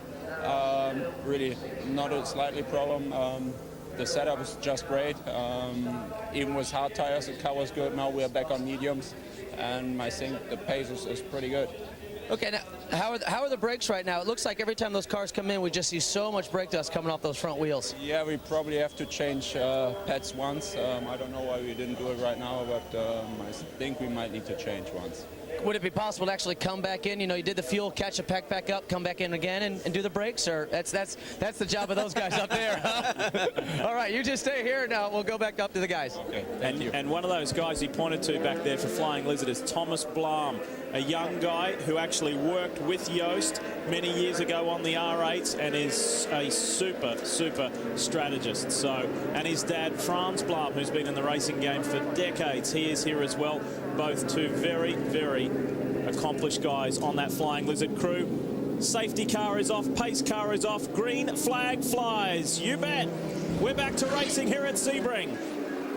The 12-hour continues, and look at this, the race is on. Kanaan wants to catch Pirro. Down to the inside, Tony Kanaan trying to fight through that slower traffic right now and get his sights on the Audi. They would love to take the overall lead. So Kanaan now in second place on the racetrack, and ahead of him, the overall leader. Well, it's clear now. It's a one-on-one fight, isn't it? These two cars are on the same lap. Tony, he's supple, he's refreshed, he's ready to go. We saw him preparing earlier. Frank Kitty's done a good job. Herder's done a good job. And now the chase is on. The lead two cars in the respective prototype classes. P1 is Pirro, P2 is Kanaan. It is on. And we saw Porsche enter the fray in 2005, and certainly a strong run last year, winning the championship. They said, no, we're not interested in the overall win. You could bet underneath they really would like to do it. They did it once last year. Acura won the same thing. They're after that P2 championship. They would like nothing better than to start off with a winning class and an overall win in this 12-hour race. Well, Robert Clark, who is the president of Honda Performance Development, mentioned to us in a little meeting the other day that they've got their eyes on a bigger prize as well. They're talking already about going into the Prototype 1 category. They want to go to Le Mans as well.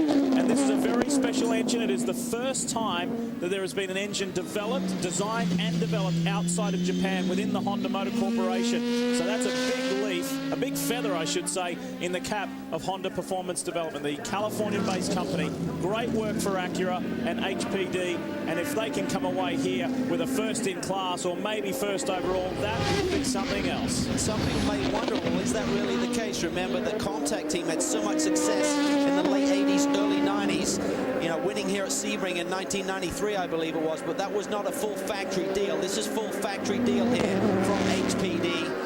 And they talk about moving to P1, but they said right now this is a 2-year program in LMP2. So they're going to be here this year and next year. And they know how tough this task is going to be. They think it's going to be very tough to achieve all of the success they're looking for in year 1. It's a 2-year program, and then they'll set their sights high. You see Tony there using the unloaded part of the car through the carousel turn, trying to get good exit speed. He knows this part of the racetrack extremely well with all of the champ car testing that he did over the years. One of the great things about the American Le Mans Series is the direct link from on-track racing, in-car technology, to the cars that you drive on the roads, that you have in your garage. And Acura has more than 260 dealers in the United States. You reckon they're not interested in this program? The impact that Audi has had on the various dealers throughout North America is phenomenal. Go into any of your local Audi dealerships and look at the posters on the walls. The dealers, the salespeople can name the drivers who drive for Champion Audi, for Yost, for Audi Sport North America, and Acura are hoping for the same thing. Create the interest, increase sales, and help with technology. It's an amazing program. And this is the man, this is the legend, Tom Christensen, on board with a man who's won here more than anyone else.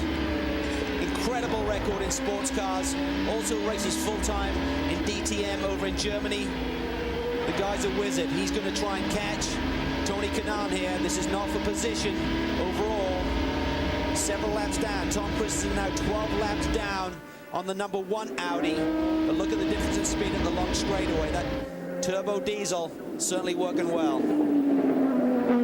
It illustrated it quite graphically, didn't it? The change in pace, boy, oh boy. From the diesel-powered R10. It's about 8 miles an hour difference, Lee, at the end of that straightaway, and it's really just right at the end. The LMP2 car accelerates very well, then just kind of starts itself there at the top end, and that's where the Audi really comes on strong. But Tom is now back in a rhythm. They're going to keep charging hard, even though they're many laps down. Long way to go yet. You don't learn anything if you back off the pace in this test for Le Mans.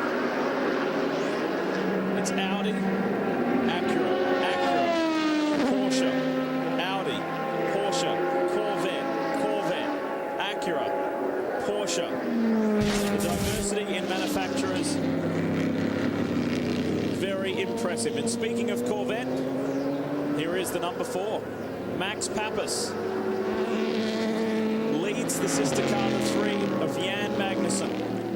Max already has a couple of races under his belt already this year around the 24 Hours of Daytona, so he certainly knocked the rust off. And switching teams here. Was in the 3 car, played a great support role over the last few years, but with Ron Fellows moving out and Jan Magnussen moving into a full-time role, it means that Max has now moved over to join the 2 Ollies. They've been so successful. Finally got that first championship in 05 for Ollie Gavin, and followed it up again last year. Magnussen, who is doing the chasing here, has an extremely busy year. Outside of his sports car commitments in both championships, he's also competing full-time back in Denmark, and he is trying to win his 2nd Danish touring car championship. He's racing for BMW over there this year, and he said it's a very competitive championship. They've got something like, I think, 28, maybe 30 full-time cars in there. Right. John Nielsen, who we know so well from Le Mans, has a team in there, and we've got our 3rd full-course caution.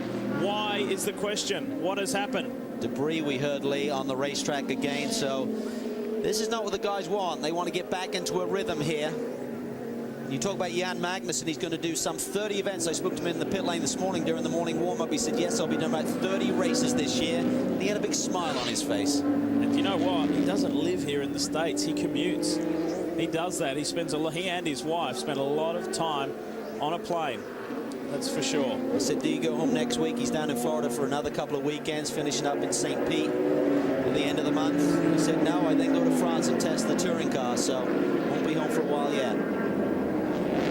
Very open about about his racing career, I remember a while ago he mentioned to me that the whole Formula One with the Stewart Ford team, the Formula One opportunity may have came just too early for him. Absolutely. He said that, you know, I wasn't mature enough. I don't think I realised the opportunity I had, and I just perhaps wasn't ready for it. But now he's found his niche in the world of motorsport. He's highly successful. He's won class at Le Mans. He's won in a variety of sports cars. And he and Johnny O'Connell rejoining back to the old Panos days. So they ran in the prototype. Well, they're back together, of course, in the Corvette. It's great stuff, and Jan Magnussen. We talk about the drivers having to share their seats. Certainly the IRL stars coming in and not being able to the ideal setup. And I actually sat in the Corvette the other day looking at the air conditioning system they have set up there, and I said, you know, is everyone fit okay in there? And Jan was standing there, and the guy said when Jan Magnussen did his seat fitting, all he did, he checked for full throttle, and he said, yeah, I'm good to go. Do you want me to tell the folks how I had to help pull you out of the cockpit? We didn't try and get your bum in there, though, did we? That would have been impossible. That's for sure. Rob Dyson, the governor, as they call him, at Dyson Racing, keeping that nose protected from this beautiful sun down here in Central Florida. There are your respective class leaders. Good race on here. Sadly, we're under our third full course caution.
Always good to stay up to date, and the best way by doing that is the Speed Report, as always. Tomorrow night, 7 p.m. Eastern. Go beyond the highlights and the stats. Get the why with the Speed Report. Tomorrow night, 7 Eastern. Back at Sebring and back at a slower pace. Unfortunately, we thought we were getting ready to crank it up and ramp it up, but this third safety car period now has brought us all down as we welcome Dorsey Schrader back to the booth, refreshed after a brief break. What's your summary on this so far, Dors? Well, I think in a way it's good that they got rid of the, they came in and got rid of the debris on the track now, because it's going to get dark where you can't see it soon. Sure. There was up in the turn 3 area, there was a bunch of stuff there, and that's a line through there you really can't deviate from as far as moving the car out of the way, so it's probably best to take care of that. Hi, Ed and Sally. You have to say, with 34 cars that are very, very different around this 3.7 mile track, you know how difficult it is to deal with all kinds of debris, especially as nighttime falls. So we always err on the side of caution and safety. Now, while behind the caution, it's a good time to send the word out to say hi to Charlie and Ann Earwood. Charlie Earwood has been around here for many, many years. This would have been his 50th Sebring. He, of course, was race administrator for a long time. He's a member of the Sebring Hall of Fame. And sadly, he's not able to be here this year. He's back home recovering, and we wish him and Ann well as David Glenn, the Porsche Motorsport North America parts truck driver, who's so friendly and so helpful to everybody. He's also at home resting up. So you guys get back here. Charlie, your chair's open upstairs. Penske's back on pit road.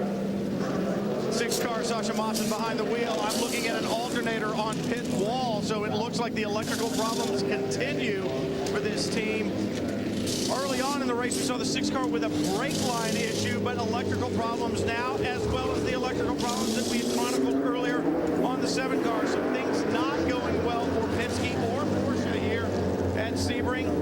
Trying to claw their way back up, but it is a long road to hoe, guys.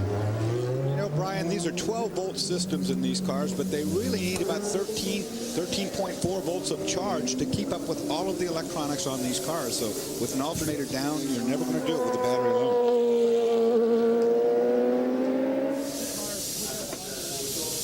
They have worked overtime today. I mean, for any team member, engineer, mechanic, whatever the position may be within a sports car endurance team, you are always going to work hard. It's just the nature of the sport because of the length of the races, but particularly Penske and Audi have worked overtime so far today as we approach the 8-hour mark of this 12-hour classic.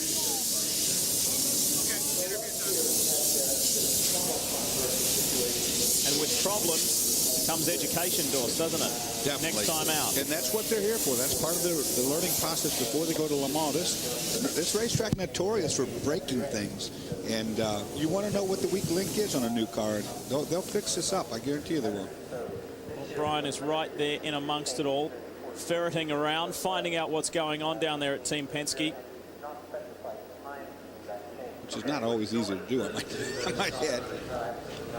They were... Well, it's tough. It's busy down there, but Ryan's on the spot. Lee, you run into all kinds of interesting people here behind the pits. Johan Donation is Executive Vice President of Audi North America. And Johan, we talk a lot in the American Le Mans Series about the relevance of the technology that's here. Give us a little indication of how important this technology in the R10 is to Audi and their cars that we drive on the street. This car is the technical test bed for the cars that we'll be seeing on the street 2-3 years down the road. In fact, this whole motorsport is entirely relevant because it is relevant technology. Formula One, very high-edge technology, but I think the participants, the manufacturers who participate in Formula one day will have to be held accountable for the lack of relevance to automotive applications in everyday driving. The diesel engine that you see here, the technology that's in this car, we will see on the roads of North America within 18 months from now. This is where we are developing the cars of tomorrow. Well, and when he says on the street tomorrow or in a couple of years from now, that doesn't mean you get to drive these cars on the street, Dorsey, so you can go ahead and forget about that. But yes, the relevance of technology is definitely there. Well, it is. I mean, that's what this whole class is about. This is the most advanced type of racing there is. And all of the changes, all the things they're learning here on these race cars, like I say, they'll be fixed for the race car, but they won't only be fixed for the race car because they'll use that technology to go to their road cars and make those road cars superior. Got some interesting information for you because in sports car racing, the objective is to stay out of trouble, be fast, be clean, and spend the least amount of time on pit road. Here's some comparative times for you thus far. The 26 of Andretti Green, Tony Kanaan, Ryan Herter, Dario Franchitti, 15 seconds on pit road. And look at the others. Top 4 cars in P2. Pretty good stuff, isn't it, from Andretti Green? That tells the story, quite simply. Back to racing here at Sebring. And it is Emanuele Pirro who leads the way in Prototype 1 and the race. Here he is. Former Sebring winner, former ALMS champion, former Le Mans winner. He's done it all. Former XF1 racer. And thrilled to be back part of this R10 program.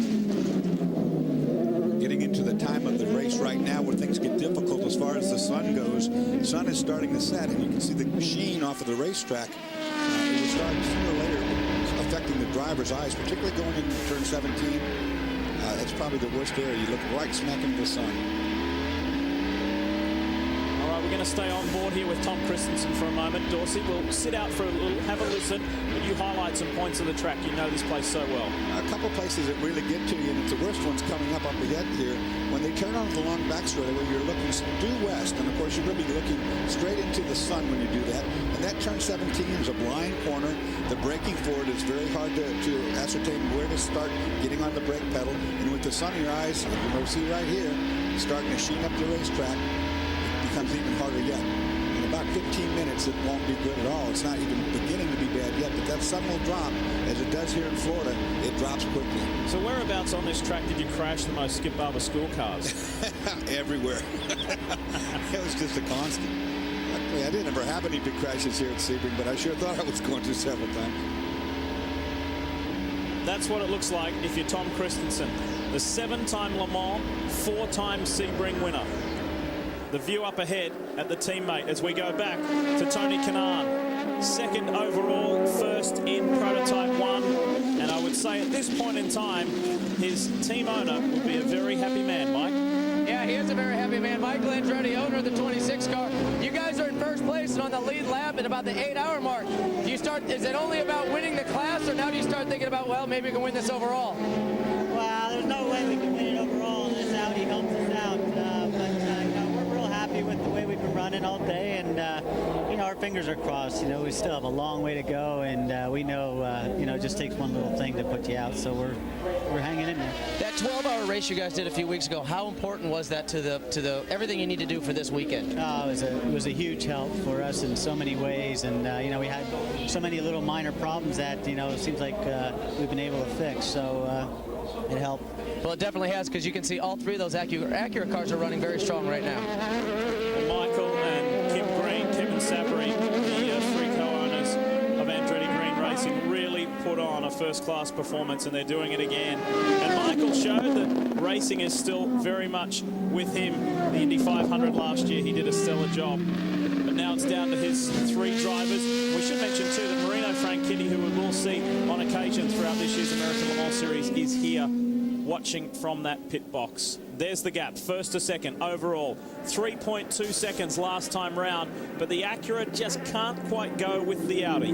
Doesn't have the speed the Audi does, but so far it has run a cleaner race than the Audi has. It has had less difficulties on the racetrack, less time in the pits, and you win the race by being that way. I wouldn't say that what Michael said, that you couldn't win overall. I think he has very much the chance to win with this car overall. Hey, at the end of the day, which is in 4 hours, 15 minutes time, there's Gary Pratt, Ollie Gavin, the entire team down there at Corvette Racing. Watching on, they know that they've had a pretty good day so far, and how much will they turn it up?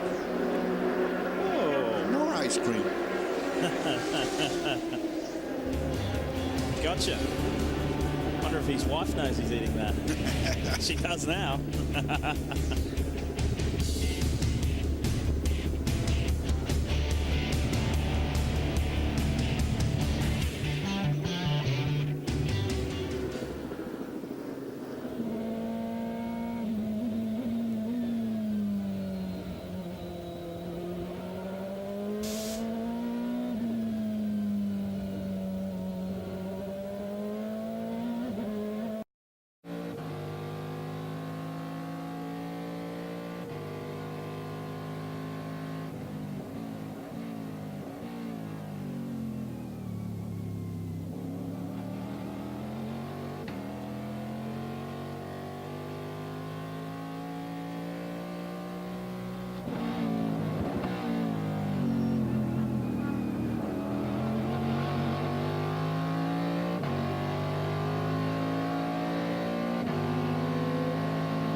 sports car endurance racing, you must have some good stamina. You also have to know when it's time to grab a nap. I wonder if the governor knows he's on the clock. Well, these boys too have had to work hard, and grabbing a nap, grabbing a snack, it's all part of it, isn't it? Another ice cream. What's with that? We don't have any up here. It's not hot here today either, but anyway, they're the flavour of the moment. The 55th running of the Mobil 1 12 Hours of Sebring continues. Race leader is Emanuele Piro from Audi Sport North America. Now boasts a 9-second lead over Tony Kanaan, but it's close. They slip up, and Andretti Green Racing is ready to pounce. Well, the Audi able to run 2 seconds a lap faster than the Acura. Well, that's to be expected. That doesn't surprise me a bit. But like I say, that Acura team has been pretty much flawless. They're doing a better job of getting the most out of the situation.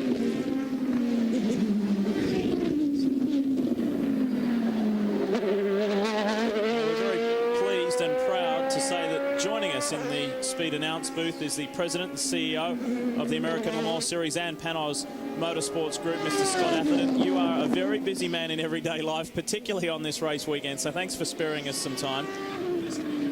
Well, first up, very important day on Thursday, the Motorsport Industry Association conference that was held here at Sebring. Tell us what went down. Tell us what the key things were on the agenda. Well, it was fortunate for us because they could have picked anywhere in the world to do this, but I think they recognize what's happening in the American Le Mans Series with energy efficiency being one of the top priorities, the initiation of alternative fuels, and really trying to create an environment for technology and breakthroughs and innovation that can benefit that aspect of not just motorsports, but the auto industry. Well, first of all, congratulations too, and having the foresight to, I guess, be the leaders in this alternative fuel push, and you've already implemented that with the ethanol fuel, the new IMSA 100 E10 fuel. Can you expand on that with your competitors as well? Yes. The alignment that we have with EPIC, which is a consortium of all the ethanol producers across North America, has joined with us to be the first series to implement an ethanol-enhanced gasoline product. So whereas the IndyCar series is running 100% ethanol, we have a blend that's actually consistent with what many consumers are putting into their road cars today. The future will simply be an opportunity to expand the role of ethanol within the blend. So potentially the next step would be an E50 and then ultimately perhaps an E85. And can you see yourself perhaps one day going 100%? You know, if it's a practical application to what road car usage would be able to utilize, then the answer would be yes. You know, we want to make sure that the technology here is relevant to the manufacturers who are involved. You know, I was watching earlier with Johan de Nysschen and Audi. I think he summed it up quite well, that what you're seeing on the racetrack now is truly the technology that we're all going to be utilizing in the road cars tomorrow, the car of tomorrow. Well, the correlation is very clear to see, isn't it? That's for sure. And that's not only with Audi, it's with a variety of manufacturers, that's for sure. The P2 class, and we started our broadcast way back at 9:30 this morning, Scott, by saying that and giving a cross-section of the 4 classes. P2 is a real talking point at the moment. That must make you proud, because look what we've got here. On the same lap, we've got a P1 car and a P2 car fighting for the overall lead. And the fact that Acura is doing as well as they are is truly remarkable. I mean, when you think of the timeline of when that program was announced, and here they are at arguably one of the toughest sports car endurance races in the world, and to be running the way they are is truly an accomplishment. And to have new manufacturers embracing this category, you know, with Porsche coming in with their prototype last year, Acura, Mazda being an excellent competitor in this category as well, you know, it's getting better and better. We're all motorsport fans. That's why we're in this. We watch a broad cross-section of the sport that we love. Are you pinching yourself that you've got people like Roger Penske, Bobby Rahal, Michael Andretti in your category? You must have been watching off to the side, because yes, that's exactly what we're doing. It's the culmination of years and years of effort. You know, we've made a lot of frequent flyer miles over the years, visiting manufacturers and teams. The fact that we're able to look down the pit lane now and see those names, truly A-listers, every one of them. And I don't take anything away from the teams that have been a part of the American Le Mans Series all along. You know, Dyson Racing, Flying Lizard, you know, the Pratt & Miller. Anybody that comes into this sport especially the American Le Mans Series, understands this is tall cotton. Well, what we have now, I think, is such a polished product. I mean, these high-name teams, the high-name drivers coming in here, you know, these cars are the top of any type of car. I mean, you can't get better than what we have here today. You know, I think everybody would agree that the ultimate sports car endurance race in the world is the 24 Hours of Le Mans. And the most gratifying thing for us as a series is it's typically the American Le Mans Series cars, drivers, and teams that are the ones to beat. So every year when the best in the world gather at Le Mans, it's the American cars that are the ones on top. And I credit this racetrack, Sebring, with that amount of success because, in fact, running here as I have 11 or 12 times, I guess, this is the toughest. It's the hardest physically on you. It's the hardest physically on the race car. It is twice as hard, I swear it is, as a 24-hour Le Mans or Daytona. And if you can make your car run on this surface for 12 hours, like that Corvette's doing right now, the two of them you see right there, this is a perfect test. If they can run like that here, then Le Mans is a piece of cake. Yep. You know, Dorsey, you're not alone in that thinking. And just to take something out of that I read, a quote attributed to Dr. Ulrich from Audi, it's when Peugeot elected not to compete here at Sebring because their initial plans did call for that. He publicly said, well, I can guarantee you they will not do well at Le Mans. Yep. You know, it was that simple. Scott, many of us had the privilege to be there at Le Mans in 1998 when Dr. Don Panos made the announcement that there would be an American Le Mans Series starting in 1999. We're getting close to that 10-year anniversary of that announcement. How's the relationship between the ALMS and the ACO in France? I could sum that up very quickly. Never better. Good. You know, we've been through some difficult times. You know, I compare it to a strong marriage.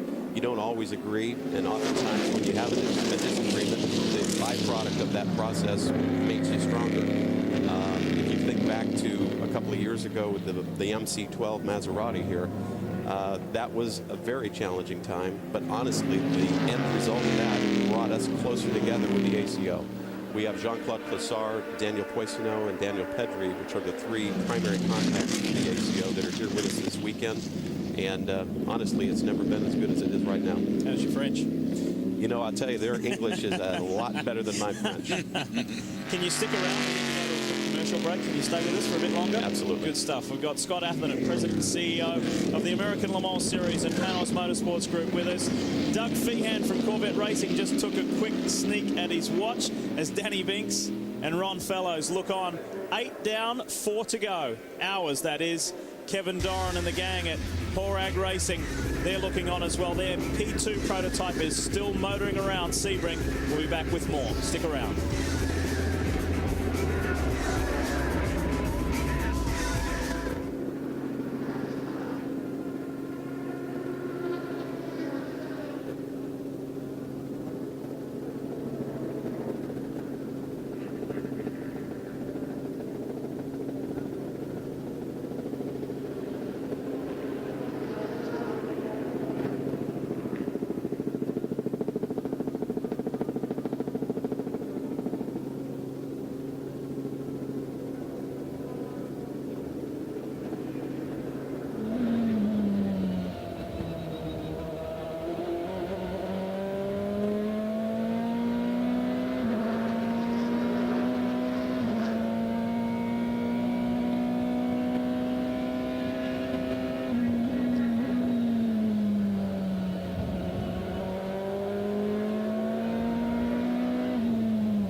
scenes here at Sebring. Check this out. Jose Maria Lopez in the Corsa White Lightning Ferrari on fire big time. He's pulled out into the middle of the field. I would have liked to have seen him go to a fire station somewhere. Now, there's one of the fire marshals or corner workers, if you will. He's going to work on that fire, but I don't know if he's got enough bottle there. This has been burning for a while before he pulled over. Doing a good job, this worker. Yeah, and we should take this opportunity to say thank you to all of our corner marshals, fire marshals, everybody involved, because there's been some very trying weather this week, and they have had to endure that, not just enjoying working and watching the racing. Here's the replay, Dorse. Well, you can see already at the back of the car, this looks like an oil fire to me, and it could be gasoline, because you see it now spreading to the racetrack. Something's coming loose in the back of the Ferrari, and it's fueling that fire. You can see it spitting out. It's either oil or gasoline. I think it's oil, to be honest, but I think it's busted an oil line, and there's so much heat back there, it's ignited, and now it's got the body starting to burn. Well, this is one of our new teams in the American Le Mans Series. Owner Steve Pruitt teaming up with Dale White from White Lightning. And this car has had a troublesome week. Rui Aguas, who's one of the co-drivers, crashed it heavily in turn 17 in one of the earlier practice sessions. The car was actually taken away from the circuit about 60 miles north of the Sebring circuit to a workshop where it was repaired, brought back. The team worked through the night. They did a great job on it just to get it back in time for qualifying and in preparation for this weekend's race. So the White Lightning boys, Steve Pruitt, his family, they've worked overtime. And this young man, really hope we see him back in the American Le Mans Series. He is fast. He was a Renault Formula One development driver. He's only young. He's only 23, the Argentinian, and has been very, very quick. He was in GP2. He actually had 2 wins in the GP2 category.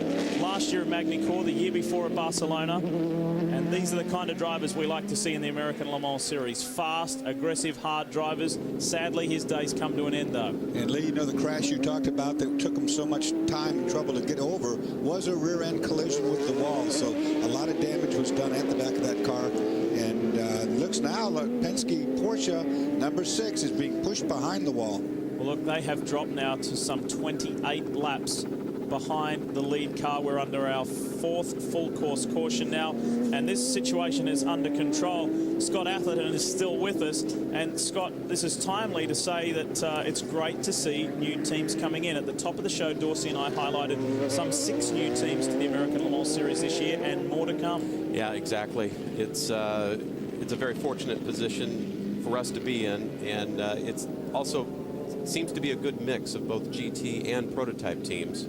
So I think we can expect a new 2-car LMP2 team. I know there's another LMP1 team coming, and potentially 2. And of course, with Steve Pruitt coming in with his Corsa Motorsport organization, we've got a strong player in GT there. Well, that's an interesting story, isn't it? Because I think Steve just rang Dale White to ask his advice on perhaps Ferrari Challenge racing, and Dale said, hey, listening to what your objectives are, I think you could race in ALMS. Yeah. I said, okay, let's do it. 30-minute phone call. Deal was done. Yeah, I think Dale was on his way out the door to go run the Paris-Dakar. Yeah, and he said, if this is going to happen, you've got to make it work tomorrow, and it did. Well, speaking of Dale White, his men are on the spot here at Peterson White Lightning. Both these cars running under the same awning here at Sebring. Thomas Enger, the day started in a troublesome way with the whole front splitter being damaged. And this is one of the new Ferrari 430s. Car owner Mike Peterson had the honor of doing the initial laps here at Sebring earlier in the week. They tested the car at Fiorano. Tim Bergmeister had the honor of doing that. So they've really enjoyed some highs, but today, some lows. Let's get down to the pits. Thomas Inge behind the wheel of this Ferrari right now, and it is showing the signs of battle. The whole left side of the car has tire marks down it. It looks like he's been running on an oval somewhere. The right side tire is down. I would imagine a lot of debris on the racetrack right now, and these hot racing slicks will pick up that debris and cut easily, and that's what may have happened to Thomas Inge. So routine stop, they fill it with fuel first, Then they will service the tires next. Inga will stay behind the wheel. The only hope for the team is that flat tire, as he brought it all the way back around to the pits, didn't damage anything on that suspension. Scott, we always talk about, we look for conversation lines and talking points in the 4 classes. In GT2, to have the Ferrari Porsche battle the way it is top class. Absolutely. And I think that it's historic and that it goes back decades. And to have so many top teams with so many good drivers, you know, they're the level and of competition here in that GT2 category, not unlike what's in place with the LMP2 category. It's a roll of the dice every weekend of who's going to come out on top. Dorsey's very excited that we're going to Detroit this year. In fact, we're going to 3 new markets. Talk about that briefly. Yeah, Detroit, for our series, because of the manufacturer involvement, I don't think there could be a better city for us to be racing in. I was in Detroit on Monday evening for a kickoff function with the city. It's the Penske organization that's behind it, so I think we can all be assured it's going to be done exceptionally well by every measure. And, you know, St. Pete's a new market for us. We'll be at the Long Beach Grand Prix the week following that. So Southern California, huge automotive market, you know, great for all that are involved with the American Le Mans Series. And, you know, finishing up at Houston and Salt Lake before taking a break to go on to Le Mans. Well, it'd be quite different for these teams actually to go to a street circuit like the 3 you're talking about. You know, Long Beach is a great classic. It's been there for a long time. There's a schedule. See, we'll be at St. Petersburg a couple weeks from now. I've raced there. I've raced the Long Beach one. Houston's a new event for us. That's really good. And, you know, talking about Belle Isle now, with all the manufacturing involvement from around that area, we ran Trans Am there years back, and it was huge. I mean, the crowds were huge. A lot of support from that city. Well, Labor Day weekend, perfect timing. It's going to be beautiful weather. The Penske organization is renovating Belle Isle to a degree that's never been seen before.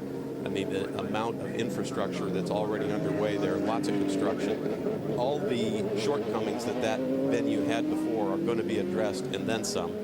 And as you say, the manufacturer involvement, as well as the sponsors, the tire companies, it's a perfect fit for us. And all 3 of those new races are on speed. Scott Atherton, thank you very much for your time. You probably won't have much to do between now and the end, will you? Well, before I leave, I'd like to just put a thank you out to the track staff here. We've had 2 days of awful weather conditions, and Trey Stevenson and his people have just done a remarkable job. The track here is part of the Penske group. That's a Freudian slip. The Panos Motorsports group. And we won't tell Don. Yeah, do me a favor. But they've done a great job, and I just want to make sure everybody understands. It looks great today on TV, but it sure was nasty the last couple. All right, there he is, Scott Atherton, President, CEO of the ALMS and Panos Motorsport Group. We need to squeeze in a quick break here under this caution. We will be back as the Mobil 1 12 Hours of Sebring continues here on Speed as the Andretti Green boys go to work. We go to break, but ask you to stick around. So much more to come. We are with you to the checkered flag and beyond.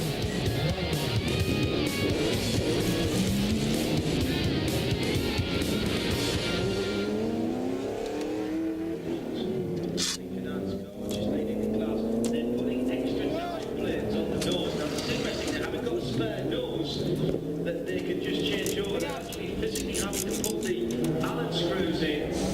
Now this is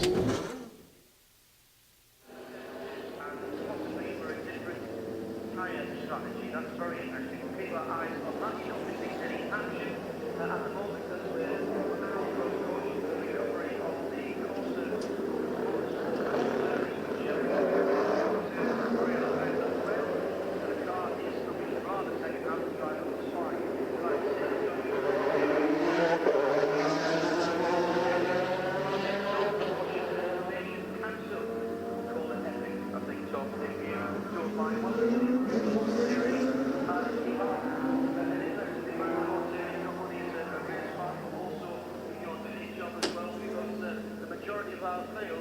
Even at this race, first race of the season, are running with some ethanol in the race fuel. Well, we couldn't be more excited about being here at the American Le Mans Series. Again, in this race, consumers all around the world that ethanol is a performance fuel, and it's here today. At the moment, there's 10% mix of ethanol and race fuel. That's correct, and the relevance of that is the fact that this is the exact same blend, percentage blend that can be found in consumers' gas stations all across the United States. What's the advantages of mixing ethanol three main advantages to ethanol. First, of course, is that it reduces our dependency on foreign oil, foreign petroleum oil, primarily. Better for our environment. Good job, guys. And it's just a great tool to help drive the U.S. economy.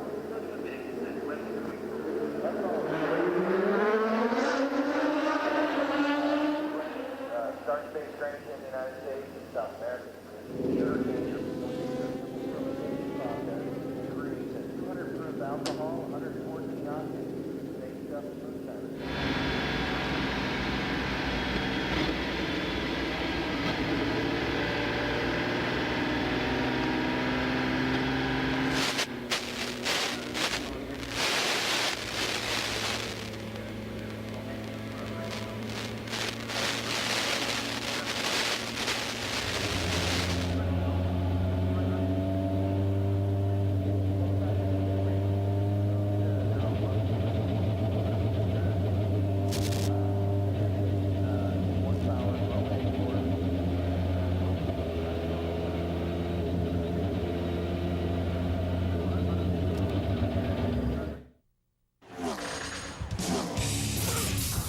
Coverage of the American Le Mans Series Mobile 1 12 Hours of Sebring is brought to you by Mazda, always the soul of a sports car.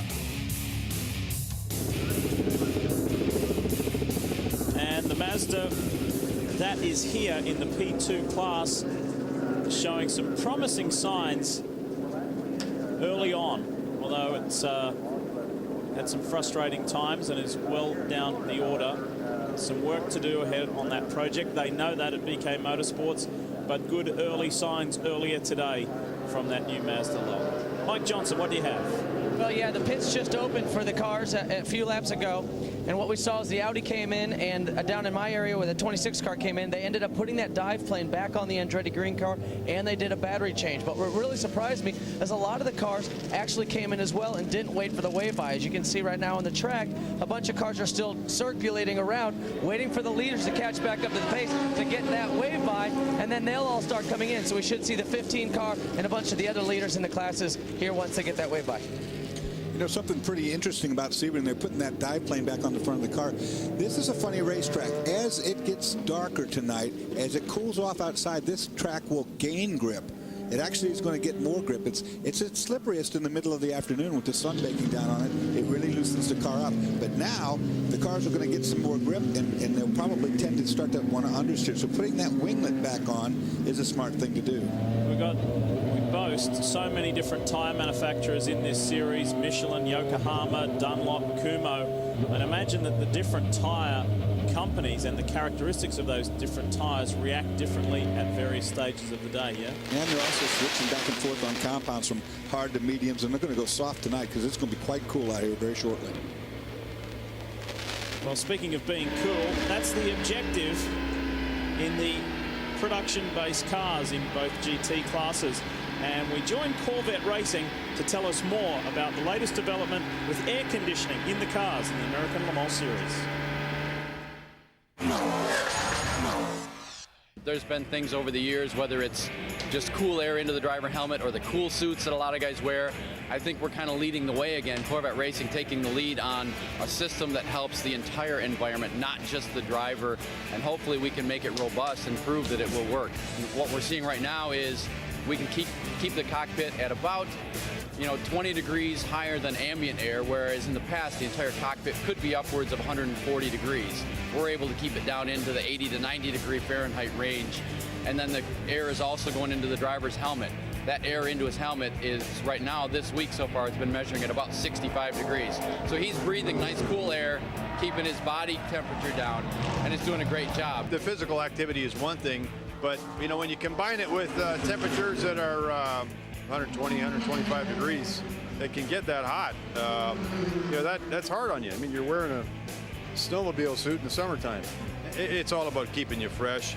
And then the best part is the recovery time will be a lot less when you're not completely dehydrated. And the risk is keeping the body core temperature down. And you get above 101, 102, and you can start doing some damage. And we don't need any more brain damage. You know, they also run that air through a filtration system, and that's good because these cars have carbon fiber brakes, and that dust gets up in there, gives you a sore throat instantly from experience. I can tell you that. You're breathing the fumes of the exhaust system of the car in front of you. All that stuff being filtered will make a huge difference so these guys can live longer than me. Did you see those two little air vents? Did you see the two little black air vents? I said to Gary Pratt, is that genuine Corvette parts there, Gary? And he looked at me funny. He said, they're actually from a Solstice. Anyway, time to get back down to the pits for more. With a Michelin tire tip, here's Brian Till. Well, Lee, you know, it's great to see all these new cars in the series. The Audi R10, the 2007 model, is a little bit different than 2006. The 997 Porsche, it's different, as well as the RS Spyder, the Acuras. All these new chassis require a tire specifically designed for them, and that's exactly what Michelin does. Each year that these manufacturers bring out a new car, Michelin has to produce a new tire. That tire obviously has to be fast. It's fast because it's consistent, and it helps the car handle well, and those consistent lap times are what wins races, and that is a huge challenge. Think about that. All those different cars require a different Michelin tire, but they do it well. How well? Well, they've won Le Mans 9 times in a row. They'd like to win it overall here 9 times in a row by taking the victory today.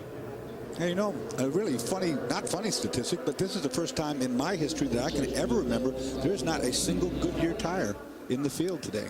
Now, that's amazing when you think about that. Well, we just highlighted the amount of different tire manufacturers here in the American Le Mans Series at Sebring. David Brabham has had a troublesome day. How does the Highcroft car finish? We will track their progress and everybody else. Sebring continues on the other side of this.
Fuel, Timo. Good job.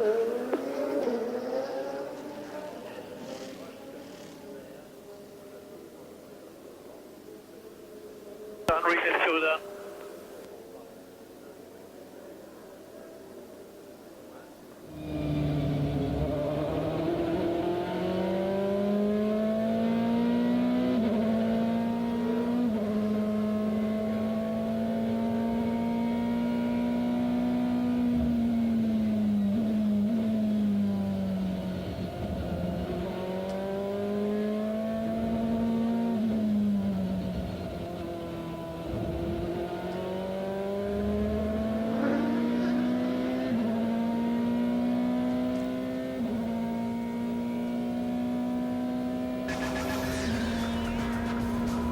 reminding you, tomorrow night, Dave Despain is the man.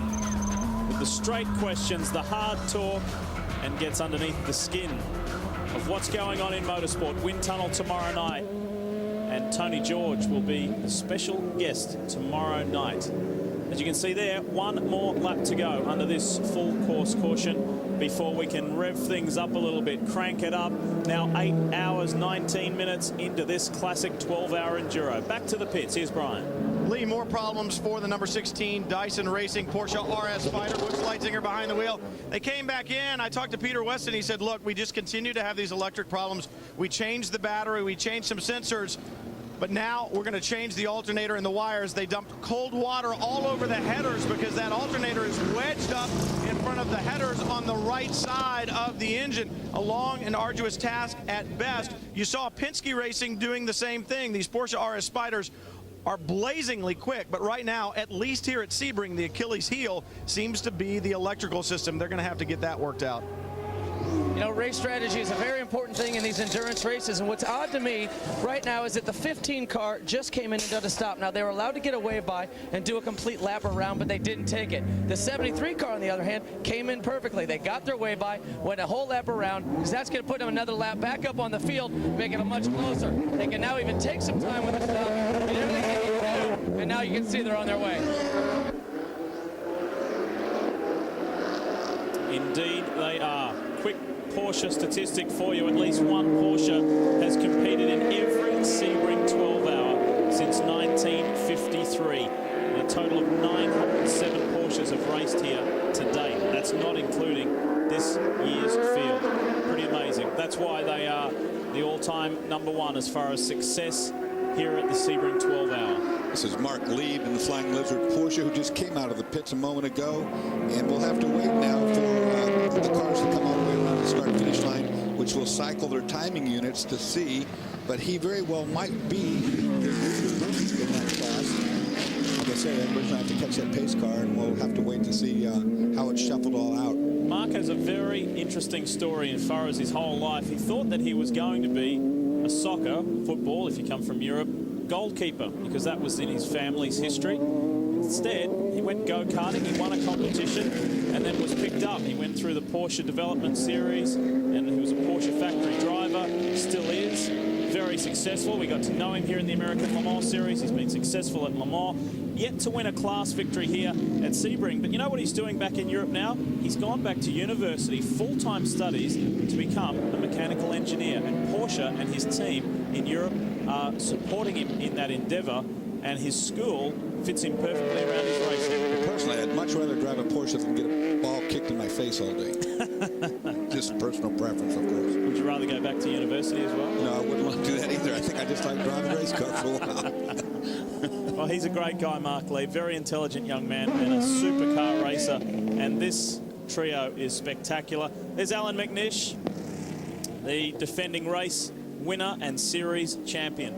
Perhaps talking through some of the problems they've experienced today. More from the pits. Yeah, I'm down here with Jim Taffel. You just got out of the car. Now you're racing in kind of 2 races today. You got, of course, the 2 cars here today. But on the front of your car, we see some colors from your horse race. And I just see you checking your watch. What time does that go off? I think it was around 5 o'clock the race went off. So I know our race went off at 10. That's what I was focused on. And now it just dawned on me that, yeah, right, we got 2 races going today. So I have no idea how he did. And now, what is it? Yeah, from what we understand, your horse, you guys have a horse you're entering in the Kentucky Derby, and it was racing today in a qualifying race, or explain that to us. Another grade 1 stakes race that was a great stepping stone to the Derby, seeing it won the juvenile, being 20 lanes down, winning by 13.5 lanes was something special. So we're really playing off of that and hope he can bring it home first week in May. And how's your first run at Sebring? You're doing a great job out there. Oh, it was so much fun. I mean, it was awesome.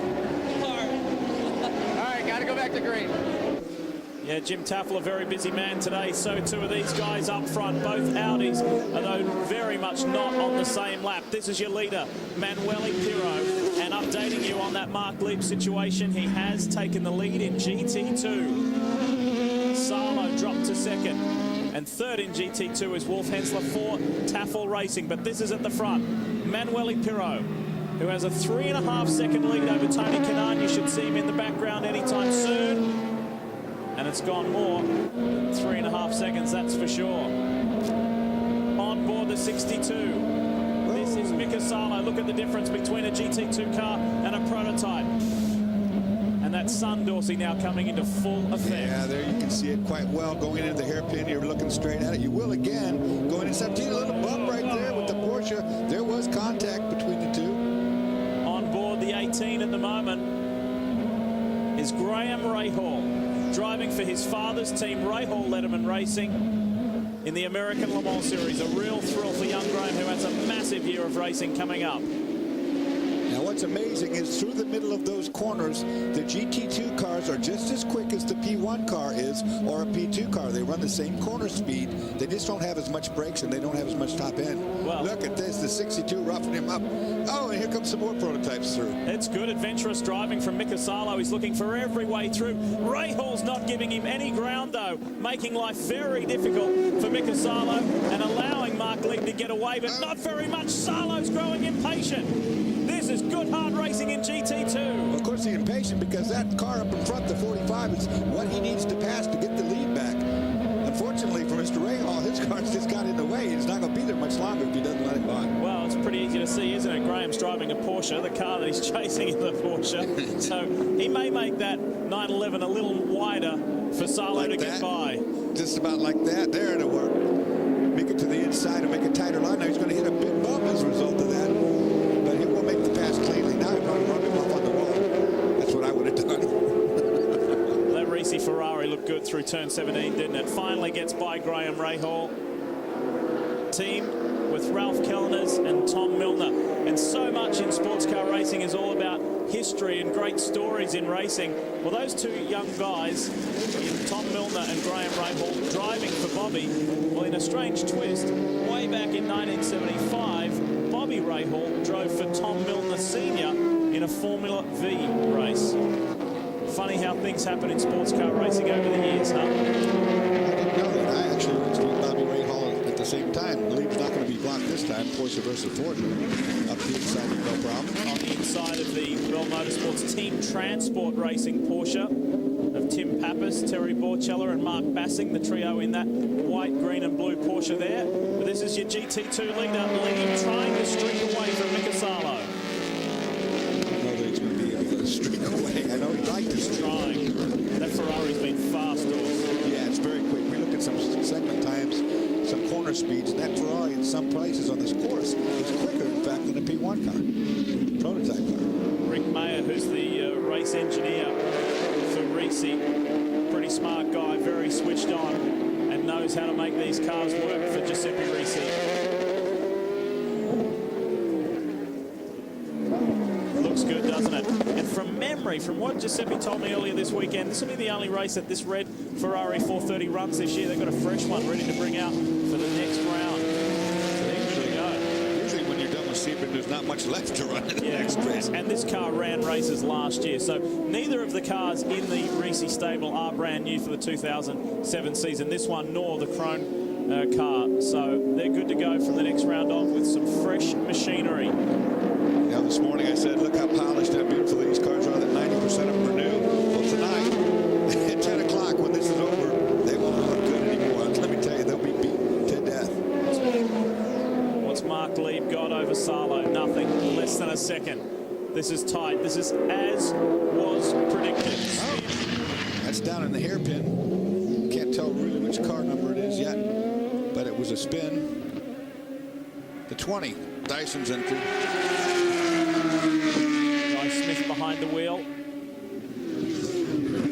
Recovers, no worries. Doesn't look like any damage, Dorsey. But it's easy to do down there. Remember, he's looking right into the sun, and like I was talking about, finding those brake markers, you can miss your brake marker by about 2 car lengths. If you do that, you're not going to make that corner. And it gets very, very difficult this time of day. And loose again, Guy Smith. Pirro, the overall leader and P1 leader. Kanaan, the P2 leader and second overall. Gavin leads GT1 and Lee leads GT2. But the most important thing to keep in mind, as we're 8.5 hours into this race, the gap first to second overall is only 6.2 seconds. And the Flying Lizard boys looking on. There's Thomas Blum, second from the left, the strategist, the tactician for the team. What's he got for Mark Lee to hold off Mika Salo? When we come back, Greg Creamer and the boys continue the coverage.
Fantasy racing on AmericanLeMans.com has taken off. Log on today to race against other drivers and fans on the series' best road courses. Win prizes and follow the world's best sports car series. That's on AmericanLeMans.com. Hi, everybody. Welcome back. We've been watching that great battle in GT2. Certainly absolutely fascinating as Mika Salo tries to get back around Mark Lieb. Lots of activity going on. We just had a stop by the number 20 Dyson Porsche after that spin. And certainly we've been following the problems and the successes recently of the number 7 Penske Porsche. And Brian is standing by with Roger himself. Well, Greg, the number 7 car is on its way back up. Roger, things are looking up for the 7. They've gotten some of their problems taken care of. But the 6 seems to be suffering some similar problems to the other Porsches out there. Are the cars just so new that you don't have enough time to test and find these Achilles heel like this alternator? Well, I think that we've had plenty of time. It's just unfortunate.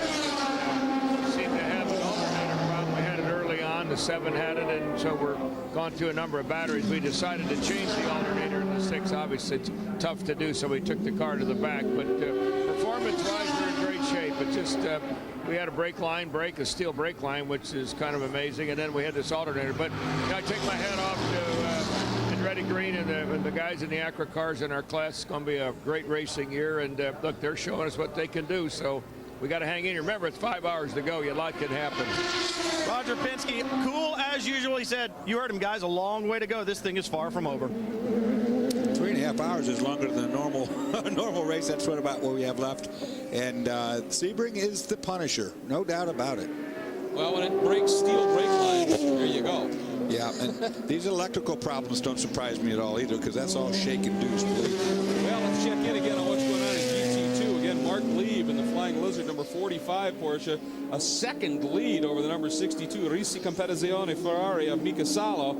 And they've been putting in some great laps. You know, there's the number 7, Timo Bernhard, working his way through some of that traffic. And the car looks very quick right now. The problem is it's just the gap, the laps. Mika Salo, actually, here the two of them are, is running a faster lap for the last 3 laps. He just ran a 2:02.90, which is the fastest we've seen for a while, to a 2:03.1. The sun now becoming the factor, like I told you, particularly if you got a dirty windscreen. And we got a little dirty windscreen on our camera right there. That was not that bad, really. But twice a lap now, you're going to be blinded. And both times, you're at the longest straightaways going, the fastest the car is going, and you got to slow down with the sun right in your eyes. And as you just talked about a little bit ago, you missed that brake marker in the glare by a car length, especially, I think, going into the hairpin with that bump. Car gets unsettled so bad under braking, you're going to have a moment. Yeah, the transformation into dark, that's not a problem. That sun in your face is a huge problem. These windshields get pitted, they get all full of, you know, gunk and so forth. And of course, when you get that sun right in your face, you just literally, you're blind. There is Salo, and you notice the front end of that Ferrari, that little unusual inlet. You didn't see it last year. It's my understanding that's where their AC unit actually takes the air in and starts the work right on the nose right there. And obviously, weather's pretty decent today, but could come into play as this get to warmer races this year. Here's that sun, Dorsey, heading into Sunset Bend. Yeah, and look, it's just about to drop down into the windshield, so you'll really see it soon. And you're right, you just said it. These Ferraris, they come with factory air conditioning. Now, it's my understanding that the Porsche, for instance, that Lieb is driving out front, they have done that, you know, the requirement to get the cockpit temperatures down by some very creative ducting that the officials from IMSA, the tech guys, say works. It actually works very well. Yeah, they've ducted fresh air from the outside of the car up through and into the car to cool it down that way, as opposed to running an air conditioner, condenser, compressor, and all the pieces needed with the extra weight. But Ferrari did it with the pieces, and so did Corvette so far. And the cockpit temperatures are a huge issue, folks. I mean, I'm telling you, 130 degrees inside these cars without air conditioning will, well, it'll cook a turkey. Why wouldn't it cook you? Hey, Dorsey, you know, the thing about air conditioning is it takes power. That's why they give them that larger restrictor. But everyone I've spoken to has said, you know, that larger restrictor in the air conditioning, well, we don't use all the power. The air conditioner doesn't use all that power that we get, so we get a little extra power by running it. But let me ask you this. If you're up close behind somebody and you've got your AC on and you reach up and you turn it off, do you gain all the power that that restrictor is going to give you? Is it kind of a push to pass by reaching up, switching the AC off if you're tucked up behind somebody down the straightaway? Yes, it is, Brian. It's a very good point, because they can shut that off, make the compressor clutch go into neutral, and won't be spinning anything but the pulley at that point. Probably pick up 10 to 15 horsepower all at once. You can feel it on your road car if you're driving a small engine car and you turn the air on, the car slows up for a minute when you first come on. By the way, Dorsey, you talked a moment ago, we just watched the cars go through turn 10. Now they're on the tower turn and heading down toward the back straight. But you talked about how the GT2 cars at certain points are quicker. It looked to me like Lieb actually got balked by Pirro for just a moment there as he turned in. Well, and you can see Salo suddenly just closed up immensely. Yeah, you probably are totally right. I mean, these little GT2 cars are very nimble. They handle great. And we saw some traces. We've got traces of all these cars around the racetrack. In the tighter corners, guess what? The GT2 Ferrari was the fastest car of any car in one particular race. But part of that, isn't it? It's entry speed. Obviously, the prototypes get there much quicker, so they have to brake a little sooner. The lighter GT2 car, not running as fast, can brake deeper and actually get deeper into the corner. That, and you have to understand, you know, the prototype car is a heavier car, and when you take away the aerodynamics by making it go slow through a corner, the downforce is no longer there, so it doesn't have the same amount of grip it would normally have. In these other cars, the GT2 cars, they base their lap speed on mechanical grip, or grip through the chassis itself. That's why they're so fast in the corner. And I'll tell you what, this drive by Mark Lieb, everybody says that this Ferrari is really, they think, a bit quicker, and Mark Lieb is fending him off in an awesome drive. And of course, watching Mika Salo work, Makes you wonder, Brian Till, what the teammates are thinking. Well, there are three very good drivers in that Ferrari. One of them standing with me, Johnny Mollum, sharing that car with Jamie Mello and Mika Salo. Johnny, when you compare the Ferrari right now to the Porsche, where do you guys have the strength and where does the Porsche have a little bit of edge on you? Difficult to say, to be honest. I mean, I feel the Ferrari is definitely the better car under the brakes. Can carry a little bit more speed through the fast stuff, but the Porsche's got a little bit more power down the straights. But at the moment, we're just like driving flat out. When I was in the car earlier, it was like once we get the tyres sorted out, it was like every lap was a qualifying lap. Then Jamie got in the same, Mika's in now, and of course he's chasing Mark Lieb in the Flying Lizard car. So for him, it's just absolutely flat out every lap. We'll just have to wait and see what happens. Mark Lieb versus Mika Salo. Which one's coming out on top? Mika Salo, obviously. It's difficult how it's worked out, actually. The way we're panning around, we don't actually seem to be going up against the same drivers every time. But I'm sure that Bergmeis is going to get back in, and he'll be going up against Melo at the end. So that'll be a really big fight as well. Johnny Mollum's money is on that prancing horse. Mike? Yeah, well, I'm with Thomas Blom, the team strategist for the Flying Lizard team. Now, we have seen that the Ferrari seems to be the quicker car, but you guys are right up there, and sometimes people love sports car racing because of the strategy that's involved and what you can do here in the pits with when you pit, how you pit, and what you do during those pit stops. Explain that to us. Well, I mean, we have a pretty good car right now. The Ferrari may be a tick quicker. We're having to run awfully hard to stay in front of them, stay with them. That actually cost us a little bit at the beginning of the race. We had to run on a pretty rich map to stay ahead of them. It actually caught us out with a pace car. We got lucky. We got another good yellow back. And the Bridges have been doing a fantastic job with the pit stop. And we're able to get back ahead of them. So, you know, obviously strategy plays a role, and hopefully I can help out a little bit towards the end of this race. Well, that's exactly right. Now, these guys here at Flying Lizard have this huge pit cart with all these monitors. They can see every corner, see exactly what's going on, and see maybe when there's a yellow, if it's the right time to pit now, wait, or see exactly what they need to do to keep that lead. And, of course, the question is for Mark Lieb at times when that Ferrari comes ripping up behind it is how wide do you make that Porsche? Well, they're both running at 99.9%, so there's not much you can do without one of the drivers making a mistake. All right, and we just got a report that the number 7 Porsche from Penske is in. Another battery change, so they're quick. They're back up to 4th overall, 3rd in P2, but another long stop, changing those batteries up. Frustrating situation for the Penske Panzers right now, but there you see it. They're just waiting, make sure the stop is done, and send him back out again. But changing these batteries just kills time. And they're going to have to do an alternator sooner or later because this just won't work. Ryan? I could swear these cars ran on gasoline, but guys, by the look of it today, they run on batteries. And Dorsey, you alluded to it. There's so much electrical equipment on here, so many computers that have to function flawlessly. You get spikes or drops in the amperage, and they just don't work. Right now, Timo Bernhard having a problem. The car won't fire even after the battery was put in. So now they're going to have to work again and make sure that this battery end, any way you look at it, they'd work their way up, but they're continuing to struggle. More electrical problems for Penske, Greg. It won't surprise me, Greg, if they push this behind the wall and put an alternator on it now because they're losing time, valuable time, with this thing not firing. Well, if it won't even start with a alternate battery assist here, obviously they've got some serious issues. Let's see, did they get, oh, he got it to go, and he's off. So apparently they figured, let's give it at least one more shot at this point, see if they can make it work and get it to the end. So Timo Bernhard back on track, but of course more time lost at this stage. Pirro continues to lead overall out front. The margin has grown there to 13 seconds over Kanaan. Gavin leads in GT1, and Mark Lieb, the great GT2 battle. We'll be back to that in just a moment.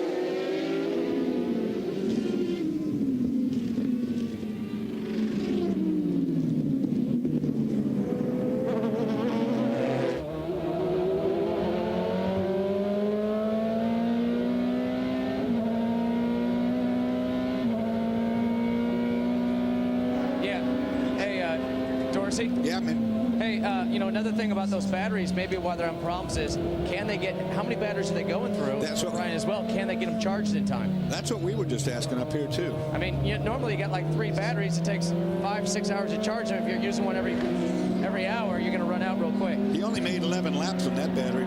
Well, that's what made me think maybe they're just not getting them charged now. Yeah, I would think you're right. You're right. They just came down with a big cart full of Duracell Ds. And the Energizer Bunny with it. And they've made a tray for them, so they're going to D-size batteries now. Okay. Right here. What's happened to them? Here they are, right here.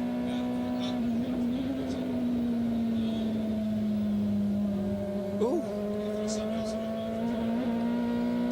Wow. That guy almost hit the wall. Apex in turn 1. Oh. Do we need the paddles?